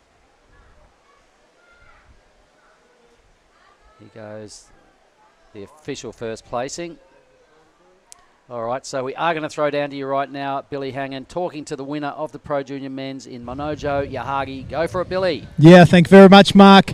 Manojo, you hold the check because you are the 2023 Pro Junior Men in Nias, the QS 5000. How about a round of applause for him? Come on. All right, so you were in third position. One wave, 2 air reverses, a massive 9.33. A good feeling. Would you like to explain down the camera how that felt for you in Japanese, if you like? Japanese? そう天使がその途中で8点出してもうこれちょっと優勝こんな波じゃ無理かなと思ったんですけどちょっともう右のセットの波でエア狙おうかなと思って右側行って1本目決めたらまだセクションあったんでもう2度エクセレントだから2回目やっちゃおうと思って2回やって決めたっていう感じです。 Okay, also the Women's Pro Junior Final, Japan. The Men's Pro Junior Champion, Japan. The Japan 1-2 in the Pro Junior Division. Do you want the Open Division also? You were after the title. You want to win the Open? Yeah. Yeah, of course. A very close decision there. I tell you what, a 9.33 is the highest score of the event so far. Were you expecting such a high score? Yeah, well, I think maybe 8.9 point, maybe, or 9.33. Oh, happy. Well, very happy, and you made the whole crowd happy. Once more, Team Japan, I want to hear you put it together for your 2023 Pro Junior Men's Champion, Mahojo Yahagi. Come on. All right, let's go back up to Mark Clift and the rest of the crew in the commentary booth. They'll have a bit of a wrap-up. We'll be on standby for a 2:30 call for the Open Women's. Back to you, Mark. Unreal. Thanks, Billy. Well, Oni, what a day, mate. We've crowned 2 champions. We're 2 days into a 7-day waiting period here at Lagundri Bay. Your thoughts on the day, personally? What do you reckon? Yeah, I mean, what a day, you know, the sun came out, and for the finals, it's a bless. It is a blessing, and geez, Team Japan, you know, we've been saying it for quite a while now, a number of events over last year and this year. Team Japan are charging hard, ladies and gentlemen, so believe the hype because it is real. They've just taken out 2 divisions here today and got some second placings as well, and they're everywhere. They're hardcore. They're the real deal. So Team Japan, tick, tick, I'm loving it. It's up to you lot now to try and take them down in the men's, all right? So what do you reckon it's going to take, Oni? I think it's just the waves are picking up for the next couple of days, so there'll be a different game plan for today to tomorrow. So no grovelling tactics once that swell picks up. It's going to be all man turns and power hacks, all right? So it's been a big day down here on the point, ladies and gentlemen. Listen, thanks for sticking around and viewing with us. We can see all our finalists there, and you can see the 2 Japanese surfers taking down the 1-2. The 2 Aussies had to settle for 3rd and 4th. But that's the state of play down here on Sorake Beach. It's just after 1 o'clock. We will be back at 2:30 for a call regarding maybe potentially a 3 p.m. Women's QS start. If it does, they want to roll out 4 of those heats just to give us a really good position. The sun's out. The surf seems to be getting a smidge better. So it's a Moon King. I reckon we're a chance, Oni. Yeah, well, thanks for having me, Mr. Mark. No worries, mate. And I'll see you soon. Thanks, everybody, for sticking around. We hope you enjoyed the broadcast. We may be back in about an hour and a half, but we'll let you know in just over an hour. Cheers. Over and out.